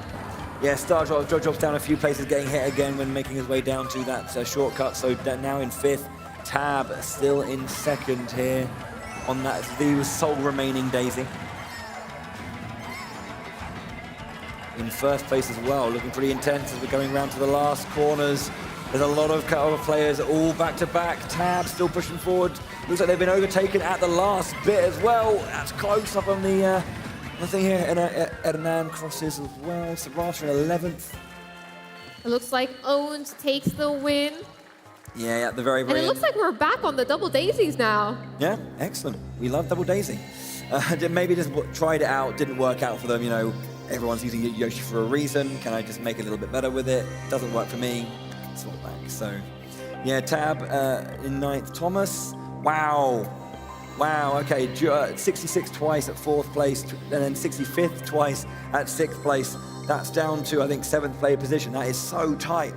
So tight. Yeah, Mario there as well, still in 2nd place. Mario was first for our first 7 races, but now after race 8 and race 9, having dropped down to 2nd place. Yes, indeed. It has it's really, really, really tightly contested as well. I mean, that even the top 3 is even closer. Right, up to our 10th race. Let's check out which course we're going to. Of course, we're in the first semi-final.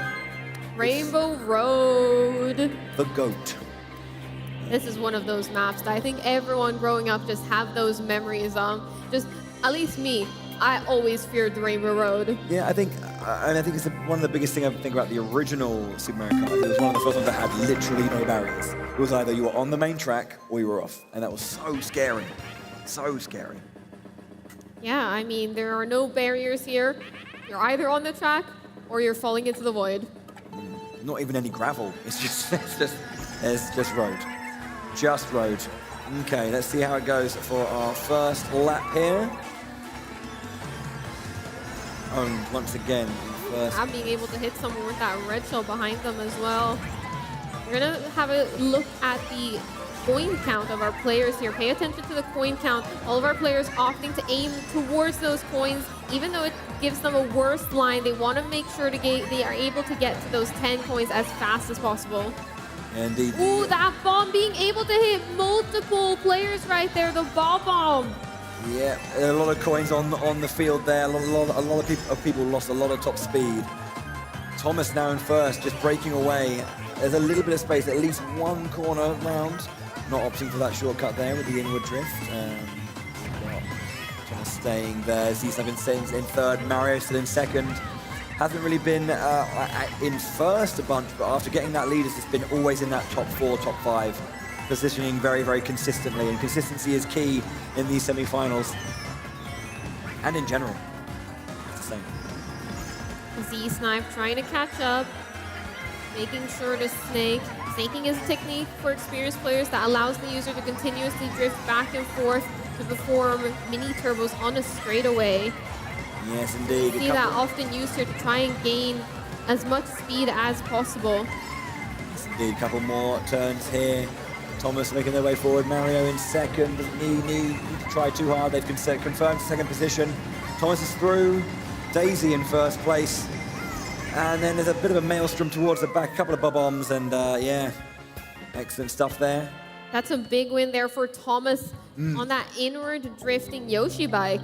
Yeah, I have to say, like, you know, in that kind of third, fourth position, or fourth, fifth position, that is so close. Having a clear win pushes them up and quite clear of that, like, danger zone, as you see now. Thomas and Star both at 81, with Danny and Clement at 74, so a good 7-point buffer, or 9-point buffer. Mario back in first place, though. Yeah, Mario is back there again. The consistency is just really solid from Mario. Not winning all these races, but won a couple, and then just stays in the top. And has been just doing such a great work. Everyone else is just so back and forth with their placements. So great work from them to keep that up. It means we've got a couple more races left. What's our 11th course? Tell us, Tournament Center. Ooh, Daisy Cruiser. Daisy just won that previous match, and now we're getting rewarded with Daisy Cruiser. Exactly, yeah. So, okay, I win, time for a holiday. It's fine. We don't need to sit here and race. But the home field advantage, you have to think, maybe. Yeah, it's never that simple. I don't know, fun track. There's a lot of weirdness. Obviously, you know, that dining hall with the sliding tables will kind of create a little different line every single time you come through it. Being aware of that and seeing it quickly and deciding upon that fastest line, imperative to making sure you're not kind of like costing yourself those very important seconds. Yeah, definitely. It's just about taking those good lines, as you mentioned, making sure you're driving clean, making sure also you're picking up the right items, making sure you're collecting what you need, making sure you're using them at the right moment as well. That's one of the things we see players here have some great decision making. When do you choose to shoot your item forward? When do you choose to hold it? That can be really crucial to know. Yeah. I think that those kinds of decisions can really make or break races for some players. You know, is that, I mean, we're talking about the decision to like hold on to coins defends you against boos, or else you can't be defended against anything else immediately. It is one of those things where if you do have a key item, losing it in a very important situation would be critical, especially if you're holding onto a horn and a boo just nicks it when a blue shell's coming. Those kind of situations that do exist, they do happen. But knowing as well, you know, do I want to use my red shell now to get a lead, or do I want to use it to kind of to protect myself as well, or send it back to prevent someone coming in after you? Super important moments and decisions. But here we go. 2 races left. Let's see what our racers can do and who is making it to the grand finals to join our other 6 racers.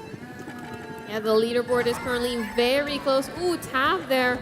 Having a little bit of a slow start, but that might be intentional to try and grab some of these items early on.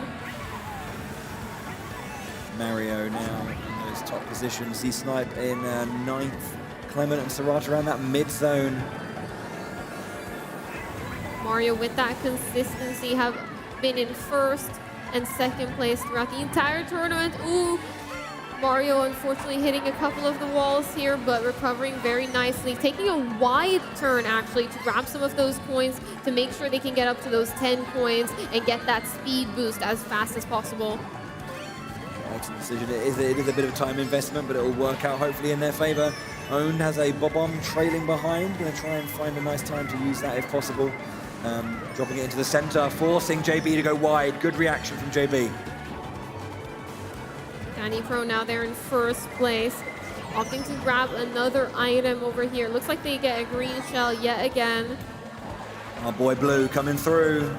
Gets hit by that blue shell there in 1st place. Unfortunately, not able to avoid that in any way or hit any other players with it. That's one of the things with these blues. Sometimes we'll see 1st place try and slow down, reverse, and try and make sure 2nd place gets into that 1st spot, so they are the ones that get hit by the blue. Ooh, those 3 bananas lined up there. Own now has this horn, has that mushroom. This is a great kit coming into the final few turns here. Ooh, getting hit right there, but the blue coming out, getting that horn. Own taking that 1st place. Yeah, indeed. We were very, very well done from Own as well. Gecko as well, getting a 2nd place finish on that board. You know, hopefully push them up a little bit up that board. Is it enough to get them towards the top 6 for our 12th race? Not quite sure, but we'll have a look at that board and see how it's looking. Ooh, Mario back down in 2nd place by 1 single point. 90, 89, 88, 87. Top 4 are all 1 point separating each other. That is close. My goodness, what a close leaderboard right now. It is the top 6 that matter. If you want to get into those grand finals, you've got to place in the top 6. And it's not impossible for Z-Snipe or Danny Pro to get that. They just need a good placement here, and they're in, and they'll push someone out of that top 6. I think there's a couple of players where it will be very tough to do, but definitely doable for most. Indeed, but we will go, of course, we'll find out where we're going for our final race of our 2nd semi-final. It is, of course, Mount Wario. We saw it once before. Let's see if these races can, of course, keep up with those tricks we saw and those lines that we saw in the 1st semi-final. That left side of the water, using the drift boost to get over that, or skipping that big loop and that big hairpin. Ooh. The tension. It's really, really close. I mean, if that was the grand final and that's how close it was, I wouldn't be happy. Final race now. We've got some new player choices. Tab, yet again. Tab bringing out the absolute GOAT. It's Roy. Let's have him on the main screen. No one else for the race. That isn't Roy. Oh dear.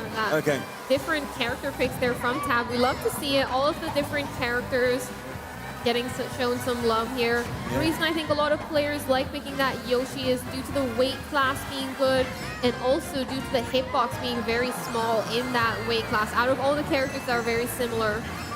We're going to see all the players go up to that left side there, drop down instantly into the water. That's the fastest section through this little cave right here.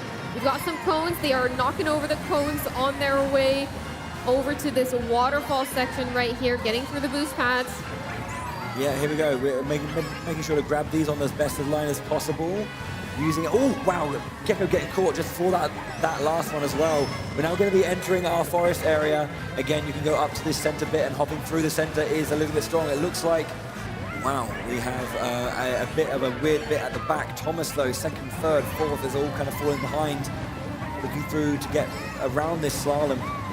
Unfortunate there for Thomas, unable to pick up any items on that little section, shortcut section right there. Thomas now down in 12th place. That's actually pretty critical for Thomas. Thomas is in that position where it's a really bad right position. here. Yeah, Thomas is in a position where a bad finish is going to be really critical for them. So they need to get back up to the top. Owned is again in first place, going down these boost pads, coming down to the final section of this straight. There's a blue coming. Blue is hunting down that first place. That blue shell is gonna hit Owned. This might impact their position. Z-Snipe with that horn and the mushroom, stealing first place in the final race. That's huge for Z-Snipe. Z-Snipe was just off of the top 6. That could be enough to end it. Thomas getting 7th position, 94. How's that looking? This is close. Last place there. There's a couple of points. There's a couple of point mirrors. If that is in the 6th position, we have a tie at a critical moment. Let's have a look at that leaderboard. That is tight. What an exciting final race for our one. That is what it's looking like. Mario dropping down. Oh, wow. It's 99. I didn't mean it. There is 3 ties. 2nd, 4th, and 6th are all tied completely. Clement Okay. and Mario tied for that final spot in the finals. Okay. Yeah, there's a bunch. Well, we know what this means, of course. We know what this means. That's the end of this the semi-final. I'm going to bring Nims back onto stage because, of course, there are some ties, which means we are going to have to speak to our friends. We are, maybe. I think you can hear me. There you are. I am back. Hello. First and foremost, folks, give a massive round of applause for these incredible racers on the stage. Amazing stuff. Thank you so much to all of the racers, what you've seen so far. Please, can I get all of our racers to, of course, stand up and make their way to the side of the stage. And, of course, as Bowie did just mention, we do have a little bit of a tie-break situation. But, of course, we will get that resolved from our lovely adjudicators backstage. And we will shortly reveal to you guys our top 12 racers. They will be going through to our grand final in this stage right here. We'll be there very, very shortly. Guys, how are we doing? You still with me? You're still here? Alrighty, that's what we like to hear. And of course, to everybody watching at home, hello. I hope you're still there.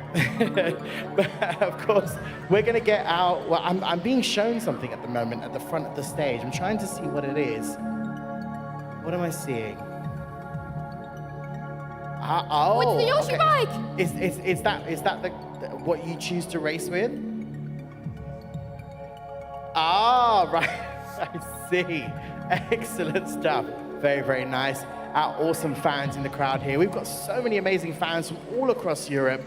Of course, out here today. And of course, yesterday as well. We've been here for 2 days showcasing some amazing gameplay. Of course, earlier today, we crowned our team champion for the Splatoon 3 European Championships 2023. And now, we are about to do it. We're about to crown our sole racing champion for the Mario Kart 8 Deluxe European Championship 2023. Bowie and Charlie. Yes. Hello. How are you doing?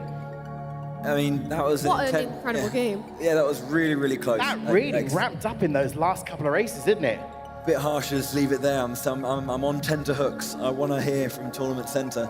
I want to hear too. Okay, well, we should talk about it, shouldn't we? We should talk about it. In fact, why don't you come and join me at the front? Because we are now going to have a look at the final part of our bracket. We are going to showcase and reveal to everybody watching at home and, of course, our live studio audience here. This is the current situation with our bracket. Let's take a look. Ooh, it looks like Mario will be Okay. advancing there, winning that tiebreak against Clement. Yeah, I so- feel like that was a little bit expected. Mario came 12th in that last race, barely got any points, but securing lots of top placements all throughout. Yeah, we should clarify that obviously there were some ties, and in that sixth and seventh position, 2 players had the exact same amount of points. In this moment, we then go to how many players placed with the highest consistent time. So who had the most firsts? If it's the same, who had the most seconds? If it's the same, who had the most third? Until we'll go down until we have a winner. Mario's consistency paying off for him. Although that last race wasn't great, so good throughout the entire session that they make it through to the grand finals. Absolutely. Perfectly explained. Thank you very much, Bowie. So there you have it, folks. These are our final racers who will be coming back to the stage very shortly to race it out for the Grand Championship. There it is. Championship. Yes, you can have a sip if you want to. For our Mario Kart Deluxe European Championship 2023. Should we get them back on stage, folks? We want to crown our champion. Okay. We've been waiting patiently. Okay, as our racers come back onto the stage, please cheer them on, give them a clap. Top racers, where are you? Over there still being sorted out. Come out, wherever you are. There's one of our racers right there. There he is. He's the best in the world, this guy. Hello. All right, I've just been informed that one of our racers just having a bit of a sip of water. They're getting prepped. So we just need a couple of minutes to make sure that they're ready to go. We've got to make sure all our racers are ready for this grand final. Yeah, I mean, it's important to be in shape for these grand finals now. This is where it matters. The semifinals, it was all about getting that top 6 secured, but now it is all about getting that #1 spot. Winner takes all. The winner takes all indeed. Now, of course, Bowie, Charlie, we're going to see some different courses now, aren't we? Yeah. Which we'll showcase, of course, to everybody very shortly. But where do we think we're going to go? We've seen quite the variety, because there is so many courses on Mario Kart 8 Deluxe now. Yeah. What would you like to see? Well, I have a theory about one of them, but I don't want to spoil it, so I won't say it. But I feel like you can't tease us. No, I can't. I genuinely can't. I think I'm right in my theorizing. Okay. I'll let you know later on if I am right. I'll hold you to and I'll be honest as well. I won't lie. Okay. But I think I'm thinking a little bit of Grumble Volcano. It's a very popular stage. Okay. Yeah. It's a very tricky stage, actually. Yeah, again, one of those ones that changes per lap as well, so it's always keeping you on your toes. It's kind of nice. If we do get that course, I think the stage will actually grumble. Will it really? Yeah. As in or just... No, not No, grumble. Emotionally like grumble. excitement, Actually like grumble. energy. But it's called Grumble Volcano, not Rumble Volcano. Grumble. No, but it would. He's so hard to work with Right, sometimes. thank you, Charlie. Thank you. I'm the serious guy. I'm the very straight-laced, serious one. They can have fun. Anywho, Charlie, where would you like to go? I'm not entirely sure. I mean, Rainbow Road might be a good pick. Right, okay. So I have just been informed we have a very, very small technical hitch, which is, it happens, it is a live show. These things do happen, so a massive apologies for anybody who is watching at home, and of course our live audience. We are going to take a very short break, and we'll be back very, very shortly. Do not go anywhere. I promise you, you do not want to miss You this. don't want to miss this. Absolutely. This is the grand finals. The This is what grand we've been final. waiting for all day. Absolutely. So if you are watching at home, don't go anywhere. In fact, this is your chance to go and grab that drink that you wanted. And for everybody else here, I'm watching you guys. Everybody stay exactly where you are. We'll be back very shortly. See you in a sec.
Oh, well done. Perfect.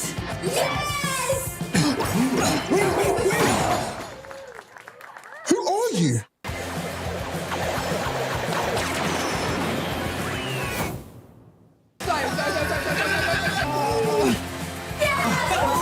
This is what we do. Whoa.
Here we go! Oh yeah!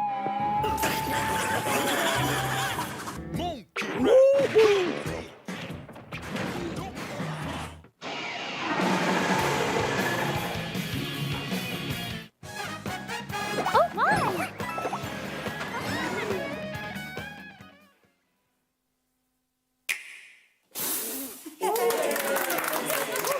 Ninja on the right, ready your sword.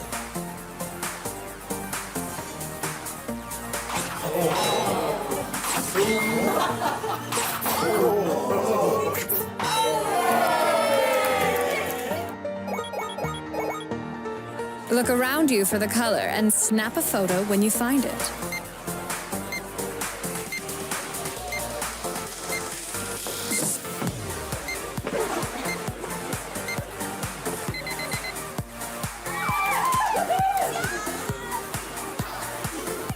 Signal in time with the rhythm.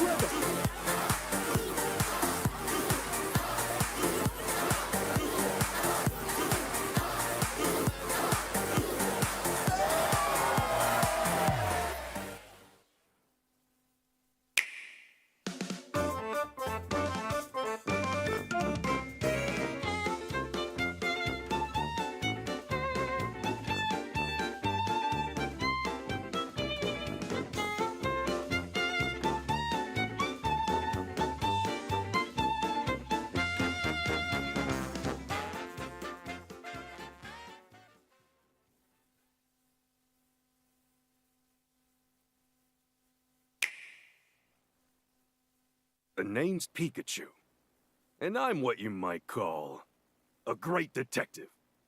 I live and work here in Rhyme City, where humans and Pokemon live side by side. Everyone loves it here, and not just because the coffee's outstanding. When I'm not busy solving cases that crop up, I'm looking for leads on my missing partner, Harry. And it's no walk in the park, let me tell you. You want to know more about me? All right. I guess I can open up a little. First, here's Tim. He's my partner at the moment. For some reason, Tim can understand what I'm saying, even though he's human. And this guy right here is Harry. He's Tim's dad, if you can believe it. Then we got Tim's mom, Irene, and his little sister, Sophia. There's also Rachel, who goes to college with Tim. Well, speaking of Rachel, her dad, Howard, he's actually the mayor of Rhyme City. And I barely scratched the surface of all the interesting characters around here. Now, let me give you the gist of what me and Tim do.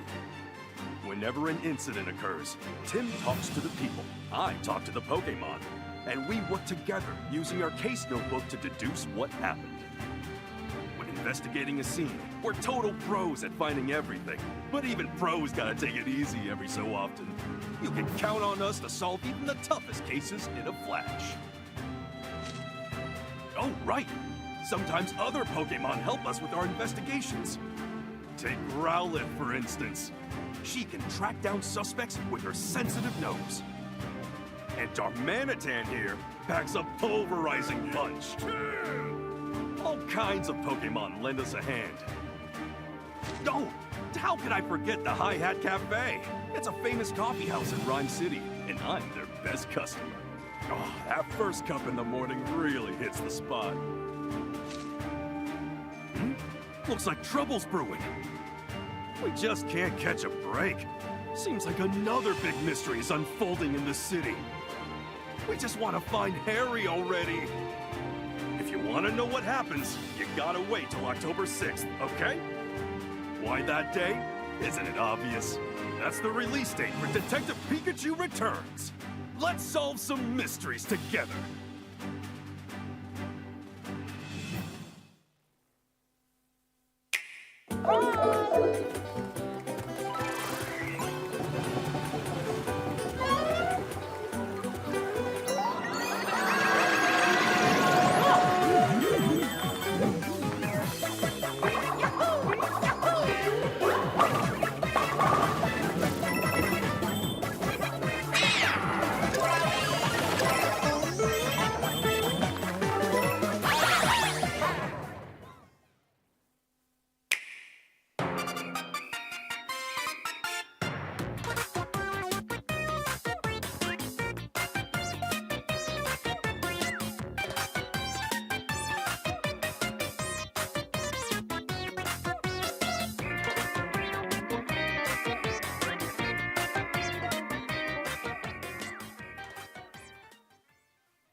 the Nintendo European Championships 2023.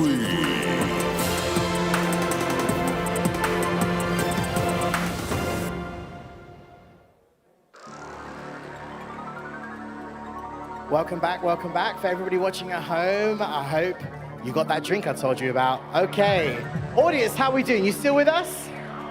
Okay, awesome stuff. First and foremost, I would just like to apologize for that very short technical hitch. As you can imagine, this is a live show. Live technical hitches do happen. It's just the name of the game. Alrighty, but we, of course, are going ahead with our grand final of the Mario Kart 8 Deluxe European Championship 2023. We have whittled it down to our top 12 racers. Bowie and Charlie are back on the stage. They've got themselves ready and rearing to go.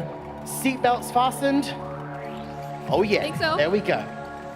Well, if you're using a car, obviously. If you're using a bike, then, you know. Anyway. All right. Audience, are you ready to see your top 12 racers hit the stage? Okay, let's bring out our top 12 racers. But before we do, actually, let's just take a quick look at that bracket. Once again, Bowie and Charlie, there is our bracket. And there are our top 12 racers. Alrighty. They have whittled it down to these 12 racers. They have been battling it out, not just, of course, here today, but all throughout their qualifying rounds, wherever they are from, of course. Lots of different countries from all around Europe, and they are now here to race it out in this grand final race. Top 12 racers, I hope you're ready. Audience, are you ready? Okay, let's bring out our top 12 racers. Let's see you. Where are you? Come on over, come on over. Okay, here they are, folks. Your top 12 racers. Of course, we have Noel, Alpaca, Tongi, Caesar, Mars, Drac, Thomas, Mario, Clement, Serata, Ode, and Star XLX. Here they go, straight in, taking a seat, getting their carts, their bikes, their wheels, their gliders ready for this grand final at the Nintendo European Championships 2023. This is our Mario Kart 8 Deluxe Championship 2023. Okay, Bowie and Charlie. Yes. So, in our first two set of semi-finals, we saw, of course, 12 courses. Of course, both semi-finals played the same 12 courses, but now, Bowie, we're going to see 12 new courses. You might be right. I might be right. Yeah, we most certainly are. We want to make sure that we're going to be having a nice breadth of different courses and styles. They've already raced on them. They don't need to do the original races again. Let's have a new set of 12 that they can compete on, and really, because again, there's nothing they haven't experienced these tracks yet, today at least. So let's see what they can do on the day. Okay. Charlie, what do you reckon? He thinks we're going to be rumbling and grumbling in a volcano. Do you think he's going to get it? I don't know. It's going to be a tough call. We'll have to wait and see when our maps get shown. Our courses get shown. Okay. In fact, you know what? While these guys are getting set up, audience, where do you think we're going to go next? What's going to be the first course these guys are going to race on? Shout it out to me. All right. Did you cheat? Did you just press that button? No, I didn't cheat. I know. Okay. I just knew. I'm not going to say that you're a psychic or anything. Almost like you already knew. Sometimes you have a feeling. Alrighty, well, there you go. Our first course, of course, is Grumble Volcano. The stage won't grumble, I've been informed, because that might, put off you guys from commentating, and I might fall off the stage. So there's no actual grumbling that's going to happen, but we are going to go into our first course. I believe all our racers are getting ready. They are choosing their bikes, their carts, gliders, and wheels, and we will then be set and ready to go. This is it. Deep breath. I know, you need a Yeah. deep breath because This is it's it. about to get crazy on this stage. But it's like, this is the last event of the Nintendo European Championship for 2023. It's like, we've had 2 days of excellent action. Yeah. This is it. Yes, and we're about to see even more excellent action on the stage. These guys have worked super hard to get to where they are. Their qualifying scores, as you mentioned before, Charlie, were super high. So the stakes are very high for every single racer that's on the stage right now. 12, our top 12, should I say, are just getting ready, and we are almost set to go. Yeah, I mean, the caliber of these players, they have shown it now in both of these semifinals, showing just the consistency, showing how close it was on that leaderboard over and over. And of course, in the online qualifiers as well, almost having either having a perfect score or almost having a perfect score with only 1 second place. Alrighty, yes, indeed, absolutely. And we're just gonna make sure that all of our players are ready and set to go. Our tech team, of course, double checking that everything is set on both sides of the stage. It's important. It is the grand final. We've got to make sure that everything is set and good to go. Double checking is important. I'm seeing lots of thumbs up on this side. Oh, I saw a raised hand on this side. Okay, I'm seeing smiles. That's a good sign. I'm seeing smiles. Smiles are nice. Smiles are We should nice. all smile more. Okay. No. We're about to hear that sound, Bowie and Charlie. I can feel it. Rumble of the volcano. You can feel the tension, the excitement in the arena. Just like the map, Rumble Volcano. And there's that sound. There's that sound, indeed. All right, ladies and gentlemen, please give it up for your top 12 racing finalists. This is their first course. Come on, give them a cheer. Here we go. Bowie, Charlie, take it away. We got this Grumble Volcano to begin with, as I say, 3 laps. So the volcano will shake things up a little bit here and there, so you need to be ready for those changes. They're quite static at least, so you know each time, but... Rumble Volcano starting through that first initial section, going towards those item boxes now. Some players choosing that top path, but most of these players choosing that bottom path. Ooh, Drac there being able to hit someone with that shell behind them. Beautiful work there from Drac, taking this top path actually and slowing down to ensure they get this double item box, waiting, as the community likes to call bagging, to make sure they get those really strong items. Item probabilities are determined based on how far away you are from first place, how far away, how many units you are from first place, which means that the further ahead first place is, the better items you'll be getting. You'll be getting those stars, you'll be getting those bullet bills, those items you really want to be getting. We got our first shot of the match coming out here. Indeed, the blue shell coming in to take down Star, who is gonna just Ooh, quickly... Star with the beautiful really, really dodge nice. right there. The blue shell dodge by going into the fire, getting hit by that fire to dodge the blue shell. That is actually faster. The blue shell is very slow, so it is faster to get hit by something else rather than taking that blue shell hit. Beautiful work there. And we've seen those tactics a bunch. Excellent, just awareness to see that and just go for it. Nice decision made by Null. Many players now. We've got a bullet bill coming really far up in the pack right now. JB with those mushrooms trying to push forward. Nope as well, going to this top path, getting that boost pad, getting a nice drift as well. Sending that item towards Mars. Mars has the horn. Mars now trying to stay alive. Mars making even more space. Gonna be able to take this first place over there. Nope, unfortunately dropping down a little bit. First race down, very exciting stuff. Lots of trades of places here and there. The horn being used to excellent effect as well to kind of prevent aggression, but it was quite tight actually between the top 4 or 5 going around those last things. So a lot of items going out, but a nice first race there. 1/12 of the way through our grand finals. Let's have one quick look at that leaderboard that we snapshotted again, just to see how that looks after the first race and see how we're generally going to be looking going forward. We will in a bit.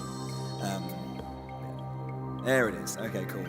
Mars, Mario, Caesar, Nolt, our top 4. Again, it's winner takes all. So Mars looking and feeling pretty good after that first race. The rest got a lot of work to do. Speaking of which, our second course is coming up. Let's have a look at where we're going to be going for our second race in our grand finals.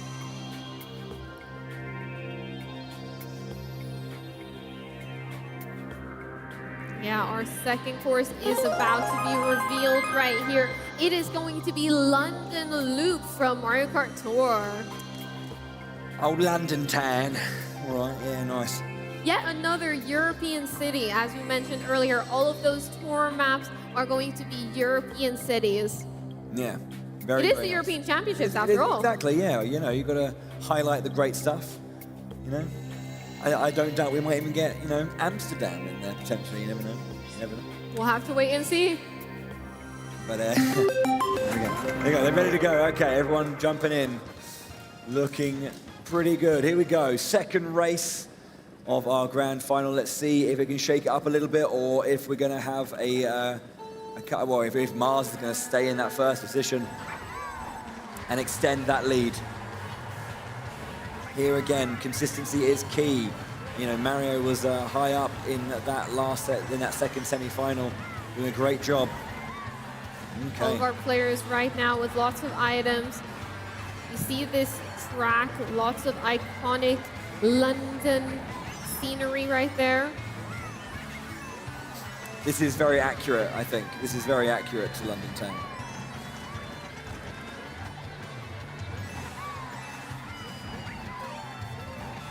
All of our players now racing as fast as they can, trying to manage all of these items. Star being held there by Owned in ninth We see place. Nope, they're reversing to pick up those coins. The bomb as well being held by Star, maybe looking for a good line here. Mars in fourth position. Currently obviously took first in that first race. Oh, hello. Almost dodges that bomb, slows down, gets hit yet again, but chooses, since they've already been hit, chooses to start to grab some of those items. And look at that, the Star and the Bullet Bill, that's what they were going for. Manages to hit a player right there. And the lightning as well, which is going to put a lot of dampener on the rest of the racers. Excellent decision to pick that up. Really got a nice haul. Alpaco gets taken down by the blue shell. Drac goes into first now, but the lightning comes out that we just saw being picked up. That lightning now really shaking things up. That lightning, that shock, you've got to think about the items that can avoid it. The items being the Star, the Bullet Bill, the Ghost. That's what players are going to be going for in these matches. Things that can dodge that lightning, dodge that shock. So much action. Star in second place now with Owned, pushing quite nicely ahead. In first, actually, there's a good bit of distance here. Has the mushrooms to cut across the grass as well. Crossing through Tower Bridge. Beautiful work here. We see that blue shell coming in, Owned holding onto this mushroom to attempt the dodge. It looks like they are able to dodge that blue shell right there. Beautiful work. The timing for that is when you see the underneath of that blue, that's when you should tap your mushroom, and that's just what they did. Excellent timing, gets the nice dodge there through. Mars into second eventually. They did drop down to fourth, maybe sixth place in that middle of that race, but they are still in first place after 2 races, after getting second. 27 points for them. That's got to feel good after those first 2 races. Look at that. 18, 17, 16, 16, 16. Wow. Tight at the top, but Mars with a clear lead, 9 points. Yeah, leaderboard now already after the first 2 matches. Indeed. So going into our third course now. Let's see where our races are going to be going next as part of our grand finals. Away we go. Toad Harbor with the U included as well. Let's go. Yeah, really fun stage. Have a nice bit of variance, you know, when you go into the marketplace. You know, and obviously those shortcuts that allow you to curl up and around to get to that final straight down with those trams. So yeah, pretty fun stage. Yeah, I really like this course. It's one of those safe picks. It's one of those ones that I always like to see. As you mentioned there, on this course, there's lots of different movement options. There's lots of different areas you can take. There's the shortcut after the little marketplace. Up that right side, there's a curve. I like that one a lot. Yeah, indeed, yeah. There are certain shortcuts that just feel quite nice when you take them. But yeah, here we go. Looking pretty solid so far. Mars again in first place, wanting to hold on to that lead as we approach our third course. Let's see how it goes. Yoshi's abound. You hear that 3, 2, 1 timer count down. All of our players are off now. They're going to be taking this first jump onto that boat, knocking over the cone on the way, and another cone. What is this violence against the cones? We see a lot of players here going up that shortcut, going up that right side. As I mentioned there, it can be a little bit tight to hit, but these players are very experienced. They know exactly the lines to take if they want to take that shortcut. Something we're going to be seeing up here on this section as well is there's this section on the wall with boost pads. That place is actually slower. Ooh, Nelp as well with a beautiful bounce on top of one of those carriages. Beautiful. And gets the banana as well. Nelp in first place, looking very good. Holding to that horn, going to keep him safe for a little bit. Hopefully he will find it and be able to utilize it to his favor. Drag there crossing as well on those boosts. Getting that right-hand side. Track now going to be looking to take this shortcut up the right side. This turn always feels so good to drive across. Oh! Clip on the way round. Caesar zipping past, but lightning stopping everyone. Blue shell coming around into first place. We'll see that blue explosion just around that corner as our team, our other players are making their way around. Just passing a little bit. Own still in first here. We're down that right-hand side with all of these boosts onto the top there and through. Track with some great movement there after that lightning, using the snaking tool to be able to get up to speed really fast. Gets one hit with the boomerang, takes that shroomless shortcut over there. Now let's have a look at Caesar in first place now, holding that green shell, going for a new item up this shortcut on the right side. This turn is so satisfying to complete. Going up to this next section here, as I mentioned, going on that wall up there is actually slower. So you'll see all of our players here taking that tight turn, taking that tight corner on the right side there. As all the Toads are cheering. It is their Harper after all. Right, okay. Coming down to the final couple of corners here. Caesar in first position. Want to keep an eye on Mars, who is really, really far behind right now. Can he try and get up the leaderboard a little bit? Mars does get into 7th. Let's see how his lead on the overall leaderboard is looking after that particular game. He's still in first. We'll have a clarification of that score. Caesar getting an excellent win, definitely placing him really first, shooting him up that leaderboard. But, let's see. Caesar is now in joint second with Clement, but Mars does still have a little bit of that lead. He was down into 11th at one point, managed to get it back up to 7th in that race. Big points boost. For the situation at hand. Yeah, definitely. Mario here in 7th place, tied 7th place actually, after being so dominant in our second qualifier, in our second semifinals. Spin the wheel. Let's go. Let's have a look at our next course, and spin the wheel is correct. This is going to be Animal Crossing. Animal Crossing is a very special map. It has 4 different seasons. So we'll have to wait and see which one it is. Going into this, we have no idea. The players have no idea. It is going to be randomly selected. Yeah, and of course, every single season does have a lot of nuance that comes with it. The autumn leaves, the snow will have those snowmen and a lot of mounds you have to try and avoid. It does change how you interact with the map completely. So, yeah. Yeah, you've got the fruit as well that changes things up. What are you hoping for? What's your prediction? I'm going to guess spring. Autumn. All right, we'll see who's correct then, or if nobody is correct. It's going to be winter, isn't it? Oh, autumn. It is currently autumn. Let's go. October. Excellent. Lucky guess. It was a lucky guess. I'm not going to sit there and be like, I'm amazing. I'll just say I got lucky. A couple of our players here choosing to slow down, get those strong items that can carry them to the front. We've got Caesar now in first place, doing that glider vectoring, making sure they get a lot of speed, tricking off of that log right there and taking a lovely turn going into this next section of the map. Bunch of players there, again, waiting back and just getting those good items. We have a Ghost being used by Nob and a Star in hand. Star XLX at the front now, second, well, close to the front. Nice bit of slipstream there from Tangai with a red shell in hand as well. Maybe going to unleash. Oh, green shell gets thrown back, but just evaded by Tangai. Speaking about those good items, the strategy known by the community as bagging is a very nuanced strategy. It takes a lot of awareness to know exactly how long to wait, when to use these items, and also to know which shortcuts you can take when you have those powerful items. Going onto the seafront now, crossing round, looking like there's been a bit of a change. Tangai now just lost first place. The Lightning just lasting a little bit longer due to him being a bit further forward. Bob-omb out in hand. A bunch of players running around. Can they get maybe looking for a forward throw? Going to just drop it behind, most likely. Ooh, forward throw into the center. It's going to connect. Oh, it moves to the left, but everyone evades magnificently. That Bob-omb was walking towards a couple of players there, but everyone seems to have dodged it.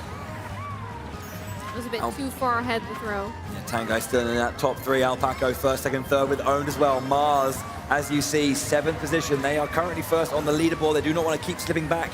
Want to make sure they can do as best they can. They get hit by a thing. They're in 12th now. That's not good for Mars's positioning. Owen's taking this final corner now in first place. In third place, you see a couple of players, Alpaco Thomas there, taking that shortcut. And it looks like Clemens comes out on top. That was super tight across the board. Wow, nice thing. Although I think the story of that one for me definitely is that Mars didn't have the best positioning. Everyone else obviously did really well. We're going to see a big shake-up of the leaderboard, I think. Let's check that. We're a third of the way through this grand final. Mars drops down to second place now, and Thomas takes the lead. One Daisy in front of a herd of Yoshi. Go Daisy! The ray of sunshine. Yeah, we've got that inward drifting bike, I'm pretty sure is what Thomas was playing with Daisy. It's nice to see a switch up in the meta. It's nice to see a different vehicle. Yeah, always nice to see something just and succeed amongst the meta as well.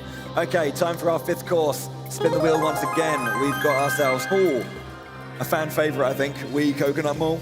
The crowd loves this one, and I love this one.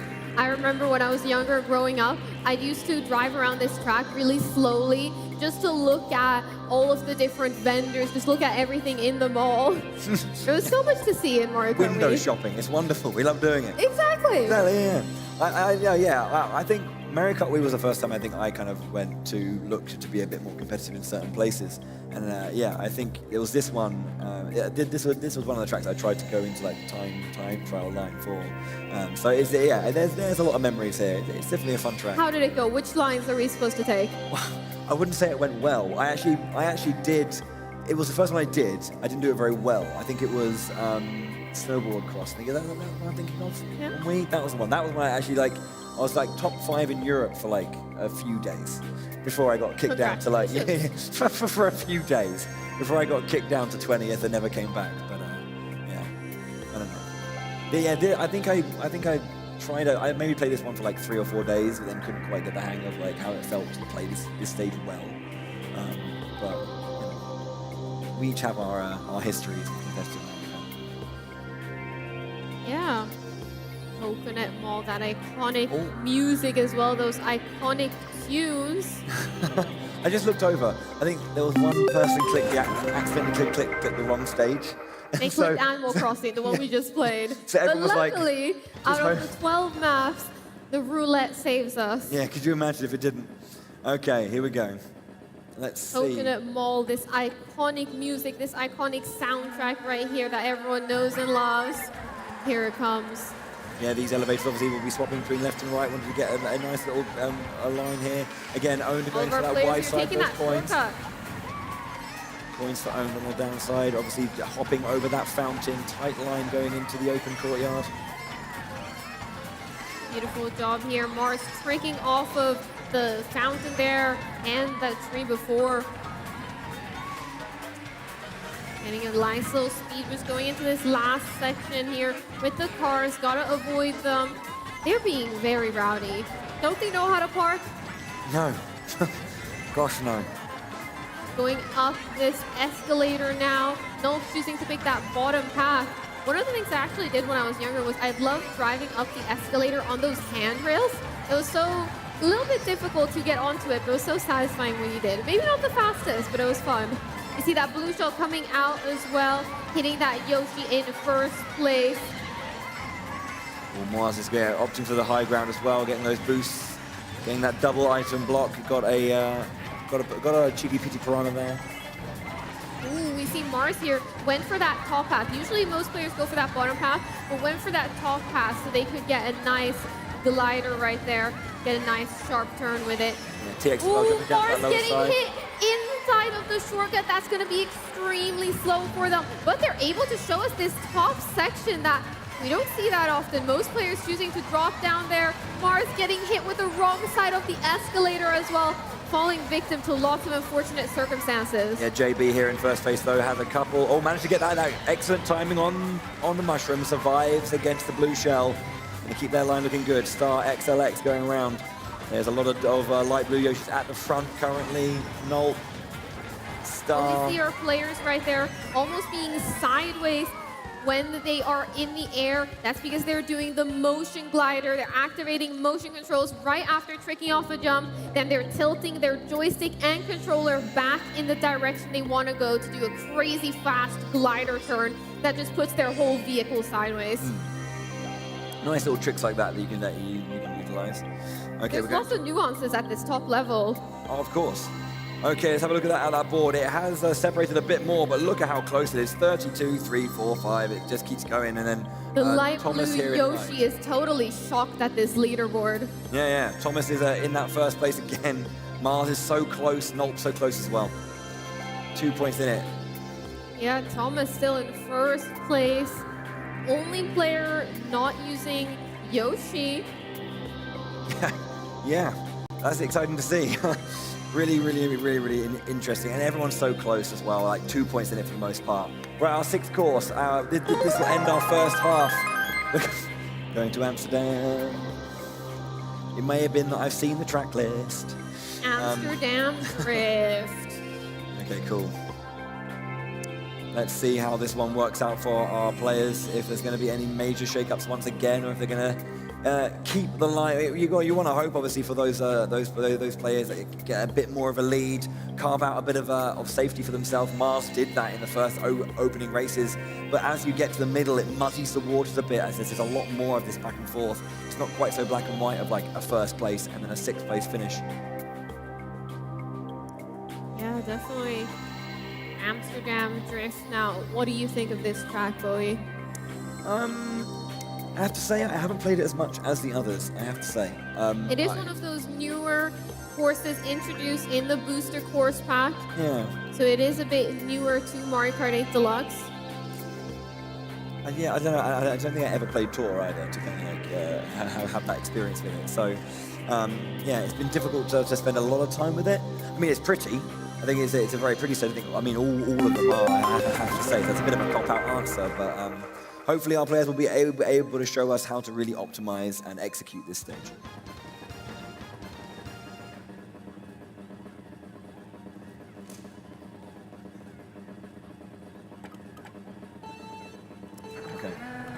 Thomas there on that Daisy with that inward drifting bike, that Yoshi bike, currently in first place on the leaderboard. Going to be paying extra close attention to them now.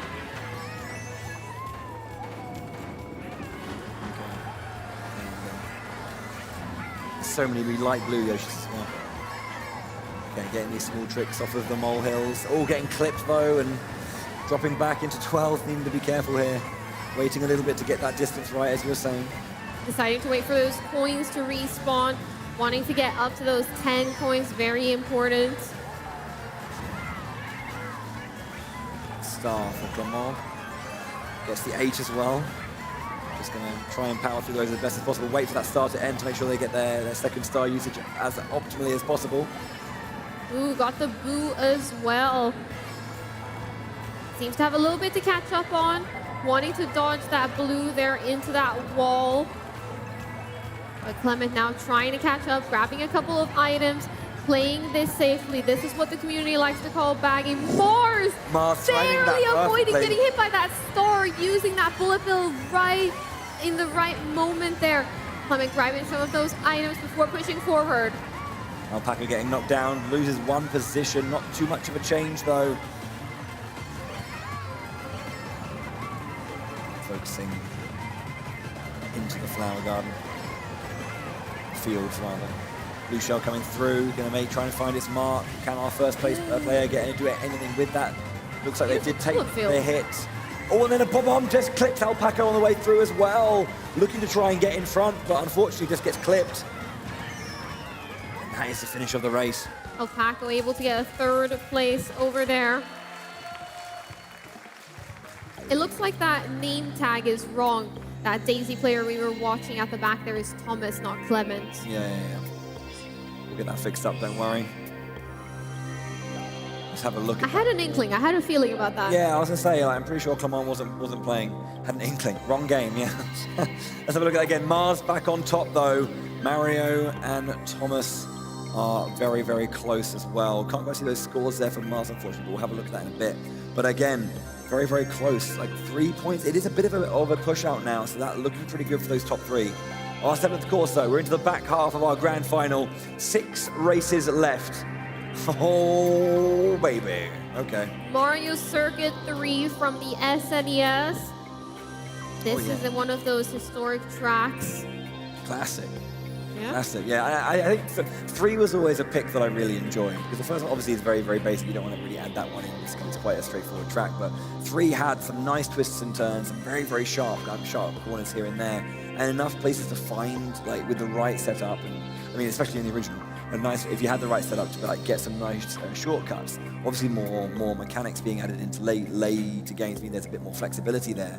But again, it has its simple moments. But again, a lot of tech here. Yeah, most definitely. I think this is one of those courses we're going to be seeing players attempt to do the bagging strategy, attempt to get lots of items that are very strong to push forward, lots of items that make them invincible or that they can accelerate really fast. This map has a lot of sand. You're able to take some tighter turns. If you have some of those mushrooms, a golden mushroom, for example, you're able to get further forward. Of course, of course. We have to hope that our players can bring out their best. So I have young fans enjoying the game out there. Nice to see. Hope you're having a good time. We're just readying up our last few races. A couple more just confirming. And we should be good to go.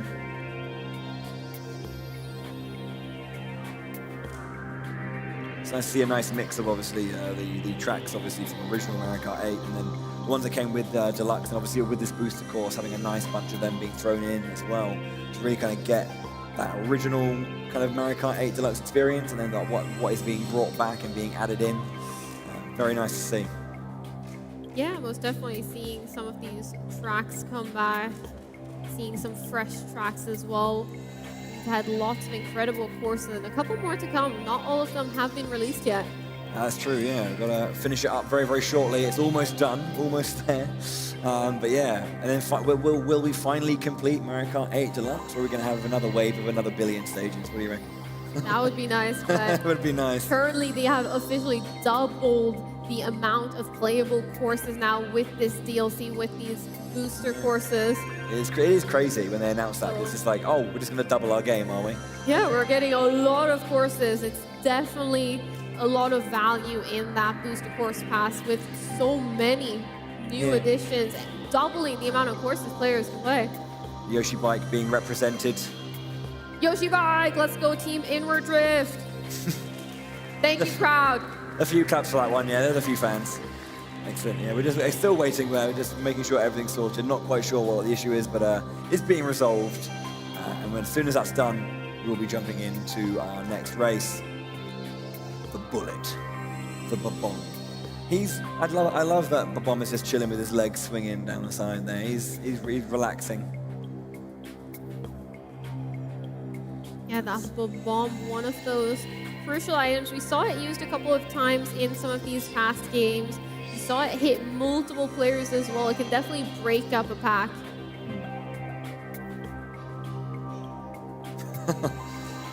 There we go.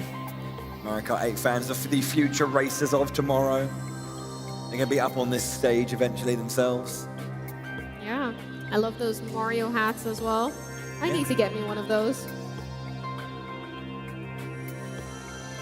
there's a couple of players still waiting on.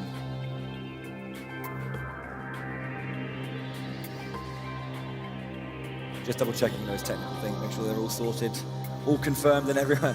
Yoshi! Yoshi, I feel that Yoshi might be a popular character. Might be quite loved out there. Imagine not liking Yoshi. Smash Bros went quite a way to really make me struggle with Yoshi, but you know, still love the Mosh Pit.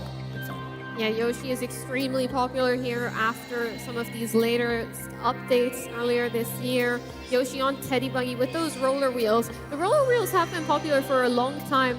I think they were used with the Waluigi Wiggler combo as well, those roller wheels. I play with the roller wheels as well. Yeah, I never really got into like the proper meta in this game. I always kind of went with my comfort pick. Always went Roy, Cyber Slick wheels. I can't remember it. I think I'm trying to remember the name of my car. It's been a long time. It's the one that looks like an F1 car. But yeah, I don't know. Circuit Special? I might have to Google it, but I shouldn't be Googling in the middle of a live show. Production, can you Google it? Please don't. It's okay. Yeah, we're just going to get that confirmed. Not quite sure. It looks like one of our players is definitely locked in. I think all 12 of our players are good to go. We're going to be getting our core selection now. It seems that it's all been resolved. Thank you very much for your patience during that moment. These things do happen. And the 1 out of 12 chance didn't run the counter to our request. So here we go. SNES Mario Circuit 3. All over players now. It looks like the names have been updated. Thomas being that Daisy player over there. You can see again that sharp hairpin at the very, very central point of this race. Everyone's looking for items at the start before they want to make a move. As I was mentioning, this is one of those bagging courses, very well known for it, due to how much of the track you can cut out by going into this sand, going through those pipes even, if you're able to have a star active. Yeah. Mars now in 3rd place with a star and triple mushrooms, taking a shroomless shortcut, speeding up a bit on that straightaway. Right now, JB pushing really far ahead, but of course, because of this item play, have they let JB get away? You never know. Star now with a star as well. Mars currently waiting to pick up those item boxes, gets a bullet bill. Look at how far that first Yoshi is. I wonder who that is in 1st place. They've got a shell coming towards them, a blue shell. We'll have to see if they get hit by this blue shell, that light blue Yoshi in 1st place. It looks like they are getting hit by it, and it looks like that was Mario, probably.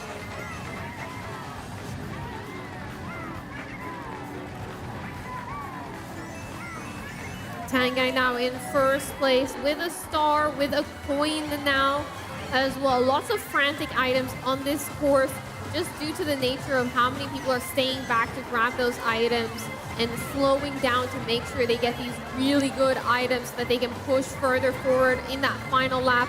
We are currently on lap 3 now, closing in on that finish line. And Mars getting taken out whilst on the middle of the sand with no real item to save him, so drop back a little bit here. Tangai in 10th, dropping back as well. Unfortunate. That is a tricky setup for that race, but it looks like Mario there in 1st place, taking the win on that race. We're going to get an update of that bracket so we can see how that goes. That was really impressive, because I'm pretty sure Mario was the only player actually driving straight forward, not bagging throughout that race. Yeah. It was pushed back a lot, but yeah, once again, Mario, 6-7 points, has a bit of a lead here. That consistency looking pretty solid. Excellent screenshots, by the way, that we're getting here. Happy Yoshi. Thomas now in 2nd place, 7-point difference and deficit. Mars dropping back down into 3rd.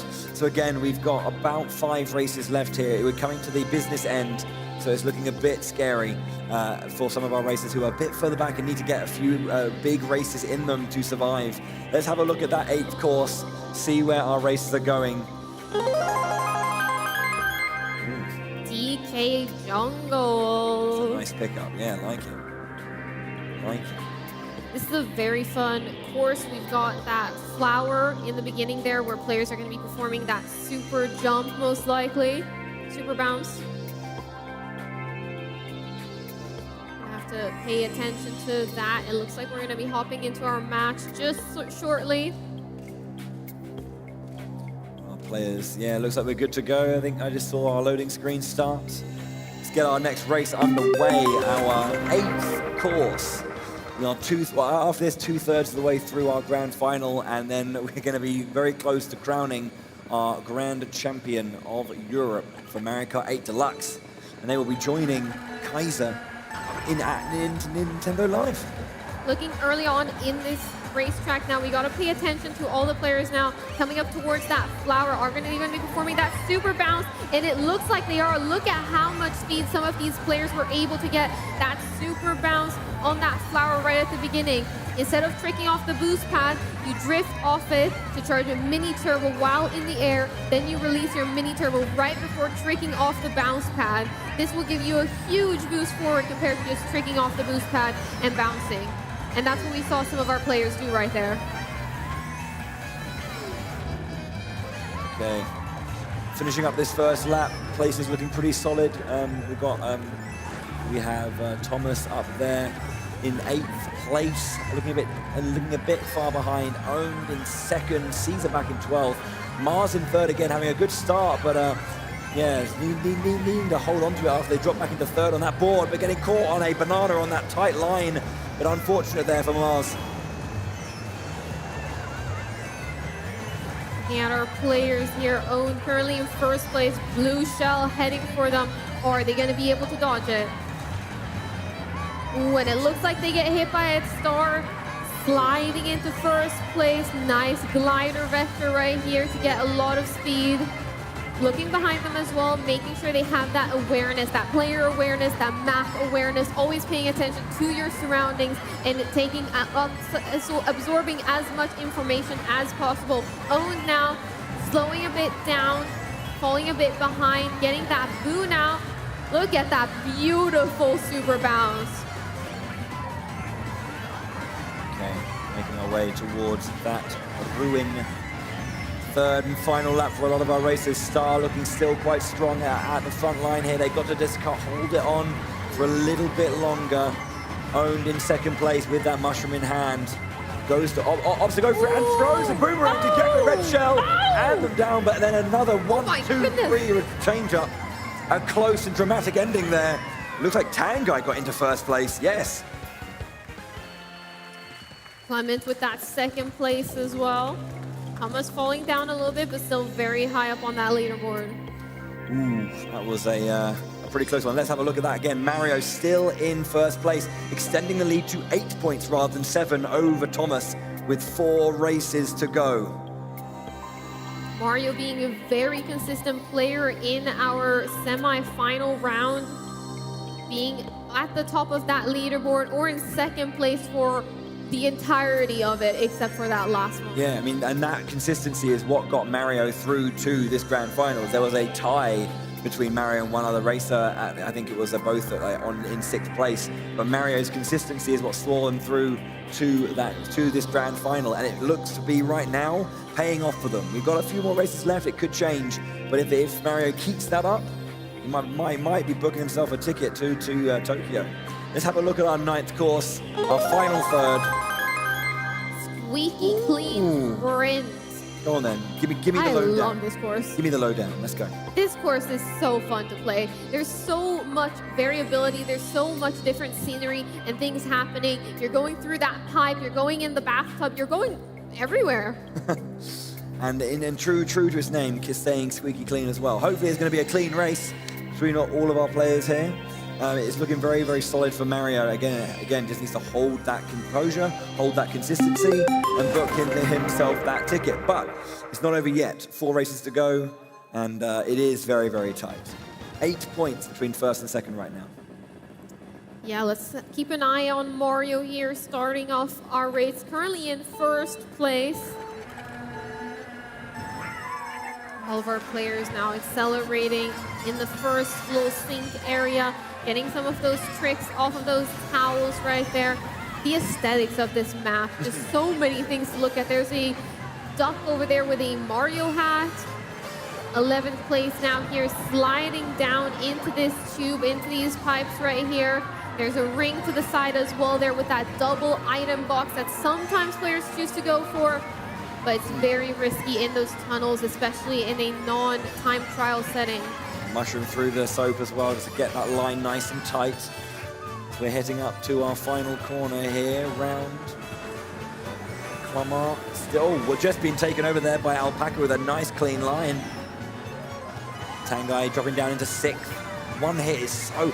Normally, right, when you get hit once, you might lose a place or two. But everyone's so tightly together that one hit will drop you down like 4 or 5 places. Alpaca in first, Nulp currently in 2nd place.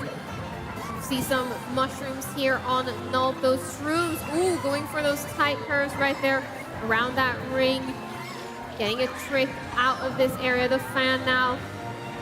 Can't stay drifting too long over there or you will get pushed by that fan. Beautiful glider vectoring here. And a shortcut to get up to that top section. Also a trick.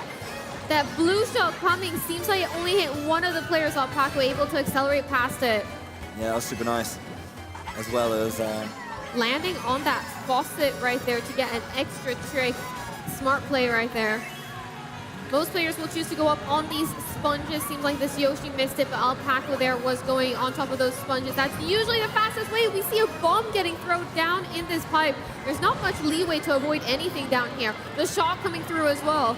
Yeah, Alpaca just dropped... I don't think dropped the bomb before the lightning came in. He could have maybe left it on the corner, but again, with how close the enemies are, or the opponents are, may have been caught out. As we're on our last lap here, looking to go for that top line again. Just lands on that one. Gets the trick as well because of that angle.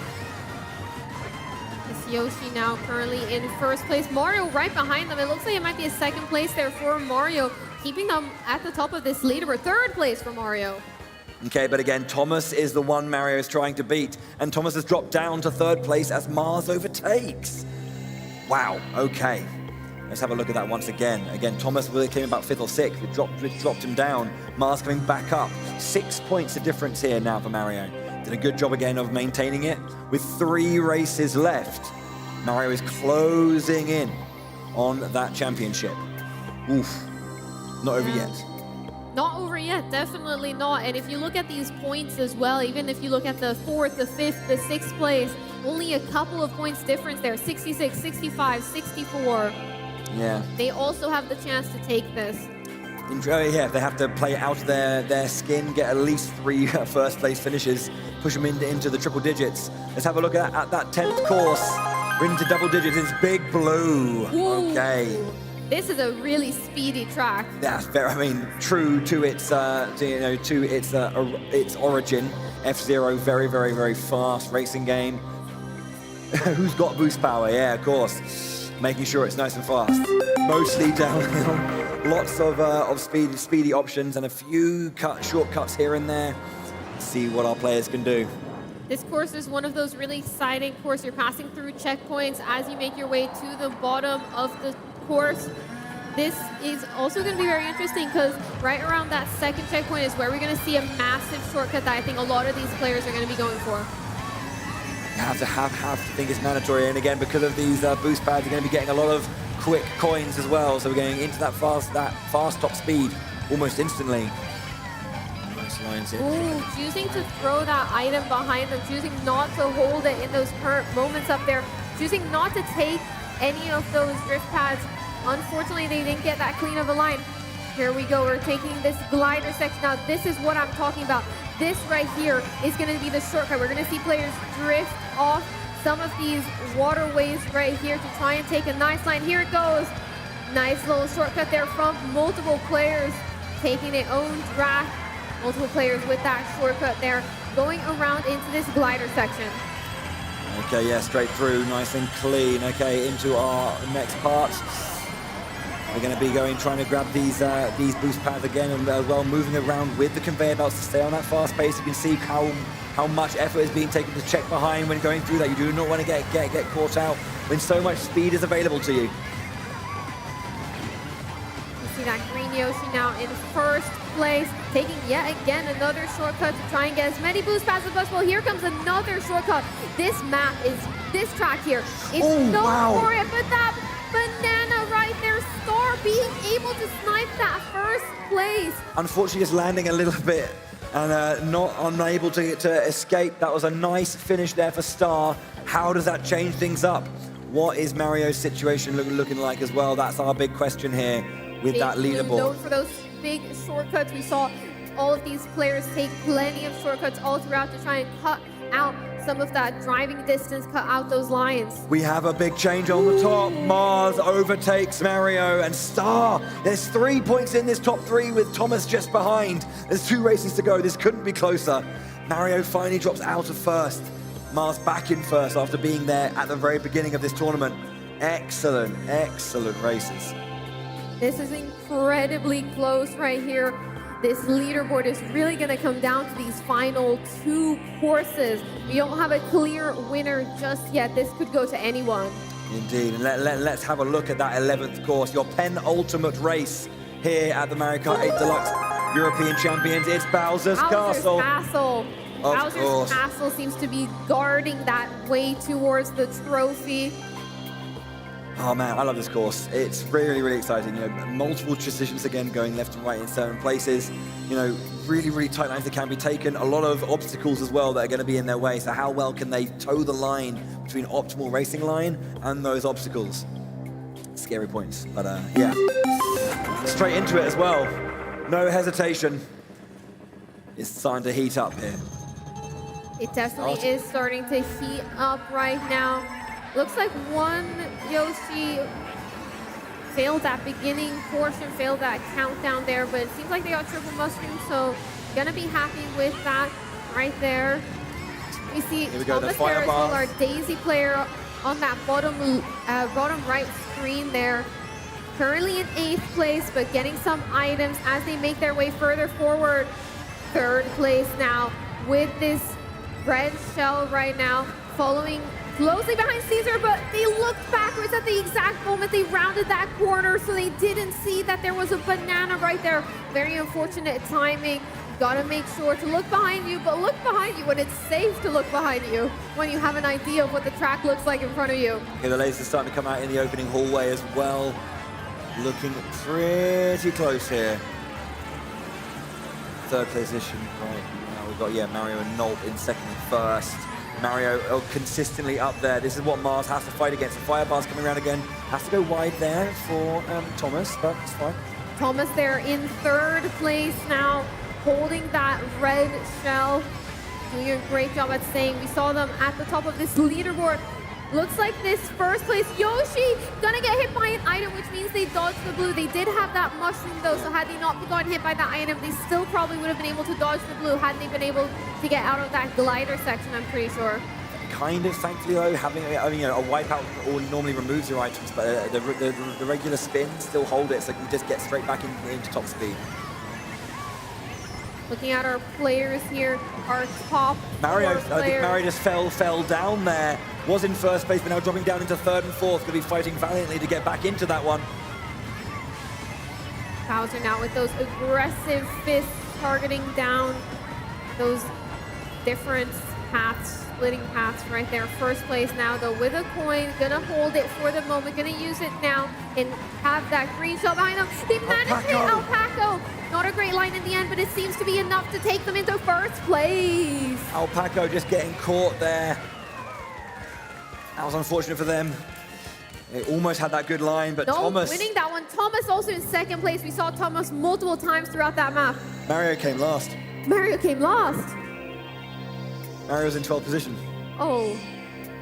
And then Thomas was in 2nd. Look at that Mario change up. Dropping Thomas down to 4th place. Thomas now in 1st place, having an amazing matchup there. We saw them multiple times throughout it, securing lots of points for them. Mario dropping down to 4th position there after so much quality. They came last in that race, in the penultimate race. They were in first position going into that final lap as well. But then they fell off the stage and had to get picked up, and then they were in the maelstrom. Thomas now, really hurt. The lone non-Yoshi at 1st place with Mars, Star, and Mario close. is the final course. We probably know where we're going. Let's reveal our last race of the Mario Kart 8 Deluxe European Championship. Rainbow Road, of course it ends on Rainbow Road. What could be a more fitting way to end this? We open with Mario Stadium, Mario Stadium, yeah. close with Rainbow Road. Yeah. It's how it has to be. It's how it has to be. Our grand final will end here. It will. This is our final match here in the Mario Kart 8 Deluxe European Championship 2023. Give it up for our players.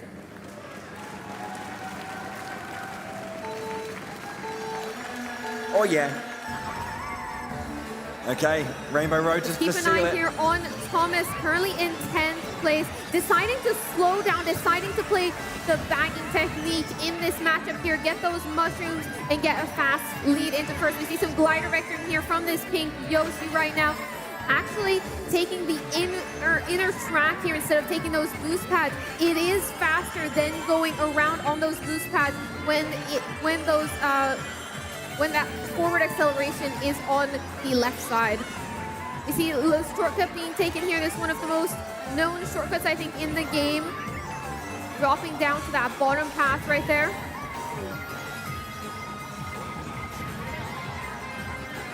Throwing back as many fireballs as possible just to keep himself safe. Alpaco and Drac at the front line of this. The bomb gets taken down into second place now. Still looking forward. You've now got the forward acceleration on the inner line as well, so we want to try and grab that as much as possible. The blue shell now targeting down this first place Yoshi. Looking at the mini map, it looks like they were somehow able to avoid it. Yeah, Maybe holding they onto this fell off the track to avoid it. That's one of the other ways you can dodge a blue shell. If you fall off the track and Lakitu picks you up, it is faster than getting hit by that blue. So that's often what players will do to try and dodge that blue shell. Okay, now into our final lap. Almost, here we go. Star in second, just trying to catch up here to Alpaco, currently in first place. Let's have a look at some of our top players right here. Where is that Daisy? Looks like Daisy is a bit in the middle of the pack. That is our first place going into this final match right here. They need to have a good position, at least top 4, I think, if you want to try and get those points. But here we go. On to the conveyor belts, going for the inside line. Mushroom in hand to help them get around that line. Right side boost. Hold on to that mushroom, driving on the edge around that boost panel right there. Thomas now in 8th place, taking that shortcut forward right now. Got the bullet bill as well. This might be a great opportunity for them. It looks like Tangai, though, in first place with that star, will be winning that race. Thomas coming through with a bullet bill. The bullet bill gets 2nd place. I think that might have secured victory for Thomas. That has to be. You have to say Tangai in first. 101 points, triple digits. Thomas is your winner of the Mario Kart 8 Deluxe European Championship 2023. Thomas, the inward drifter, the inward drift ride, winning. The only non-Yoshi player beats the meta. Let's have that. Can we just get that leaderboard on screen just once more to see that confirmation and get it confirmed? Thomas, 101 points with Star in second, 94. Absolutely excellent racing there. It is confirmed. Ladies and gentlemen, please give it up for these fantastic racers on the main stage right now. These were your top 12 finalists. They put on an amazing show of amazing racing, absolutely incredible skill in our Mario Kart 8 Deluxe European Championship 2023. Can I ask all our racers who are on stage, please stand up for me. Everybody stand up and please come to the front of the stage. Stand up for us and please come to the front of the stage. Yes, sir, we're on our way. Oh yes, and of course Bowie and Charlie, please come to the front of the stage. Okay. Thank you so much. We just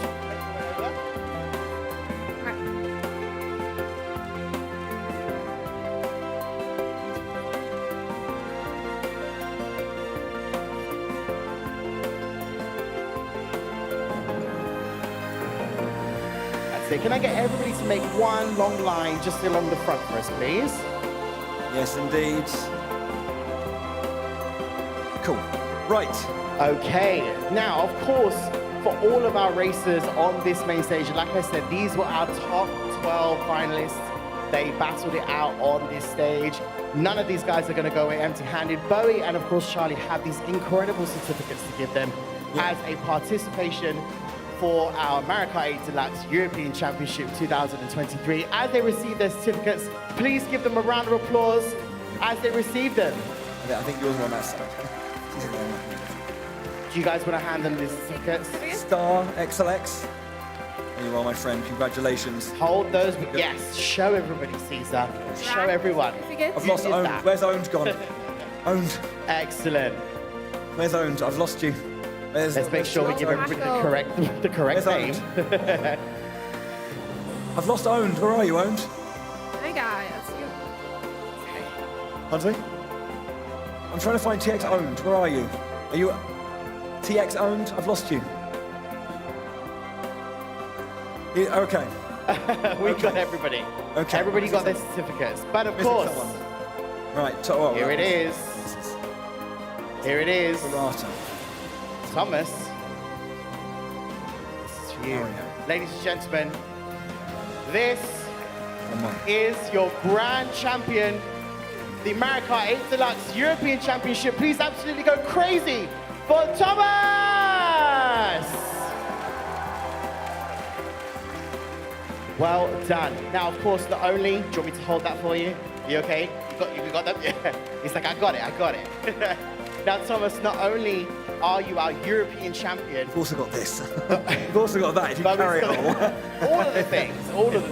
Not only are you our European champion, you are now going to be going to our, of course, World Championship next year, of course, at the Nintendo Live 2024 in, of course, Tokyo. Do you think you're ready? You think you're ready to go for it? No, I think I'm not ready. I got a very lucky last race, to be honest. So it's maybe it's the beginning of a good thing, but I need a first. I believe so. I think he can do it. Do you think he can do it, guys? He can do it. We believe, Thomas. We believe. You had an amazing game, and you are going to now go forth and represent Europe in, of course, our World Championships next year. Give it up one more time for our grand champion, Thomas! Thank you so much. Guys, if you'd like to all, of course, hold up your certificates. We can see everybody's certificates. You're gonna hold your, do you want me to hold this for you like this? So we can all see it? Should I put this out? Should I put that at Thomas's You can feet? hold that, Bowie. I'm gonna put it at Thomas's feet. Here we go, put it there. There we are. Don't move your foot. Don't move your foot. Okay, right. One more time, guys. Please give it up for these top 12 finalists and our grand champion, Thomas. These were your races today, folks. Please give them a cheer.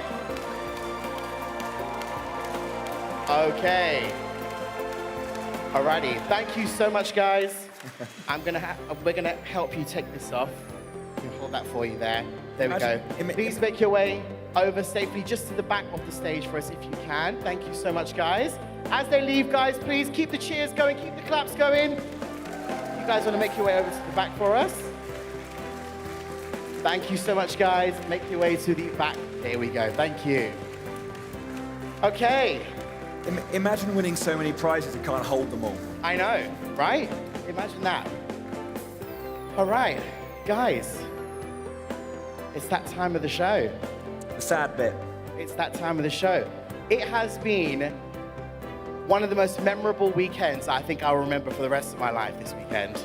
It has been absolutely insane. We have had so much talent on this stage from not just, of course, one country, from all across Europe. We, of course, crowned our team, our grand champions, of course, for the Splatoon 3 European Championship 2023. We had, of course, Kaiser from Germany win that amazing, amazing game right at the end in the grand final. And then we've just crowned Thomas as our Mario Kart 8 Deluxe. There's something flying in front of me. Mario Kart 8 Deluxe European Championship 2023. Those, of course, bike, by the way. Yes. I'm a big fan. So not only, of course, we have a grand champions for our team, we have a sole champion for our racer. Both will be going ahead to our World Championships next year. For more information of that, of course, you can go and check out all social media and, of course, the Nintendo website for all information on that. Yes. But before we say anything else, can I get a massive cheer and a round of applause for Bowie and Charlie? They have been absolutely amazing this weekend, shoutcasting not only, of course, Splatoon 3 for all of the most incredible games we've ever seen, and of course from Mario Kart Deluxe. Any highlights, Bowie? What was your highlight? Very quickly, let's get a massive round of applause for our main man and our host, Mr. Nims. You should never, you know. I know. I'll always make sure to shout. But highlight, go. My highlight was it has to be Kaiser beating Alliance Rogue 3-2 in that Splatoon 3 finals. It was such an excellent. So amazing. Has to be. Charlie, highlight. My highlight has to be the inward drift bike winning in Mario Kart 8 Deluxe. Hello, everyone always tells me, oh, you're playing with the inward drift bike. Hey, it's good. We just proved that. Absolutely. Well, I would just like to say, of course, thank you so much to everybody involved in the Nintendo European Championships 2023. And of course, you beautiful people in front of us. Have you guys had a good time? Amazing. And to everybody watching at home, I hope you enjoyed the past 2 days. We certainly have, and I'm sure everybody here certainly has. But we, of course, unfortunately have to now say goodbye. We shall see you very, very soon. You've been amazing. My name is Nims. This is Bowie and Charlie. Thank you so much. See you soon. Bye-bye.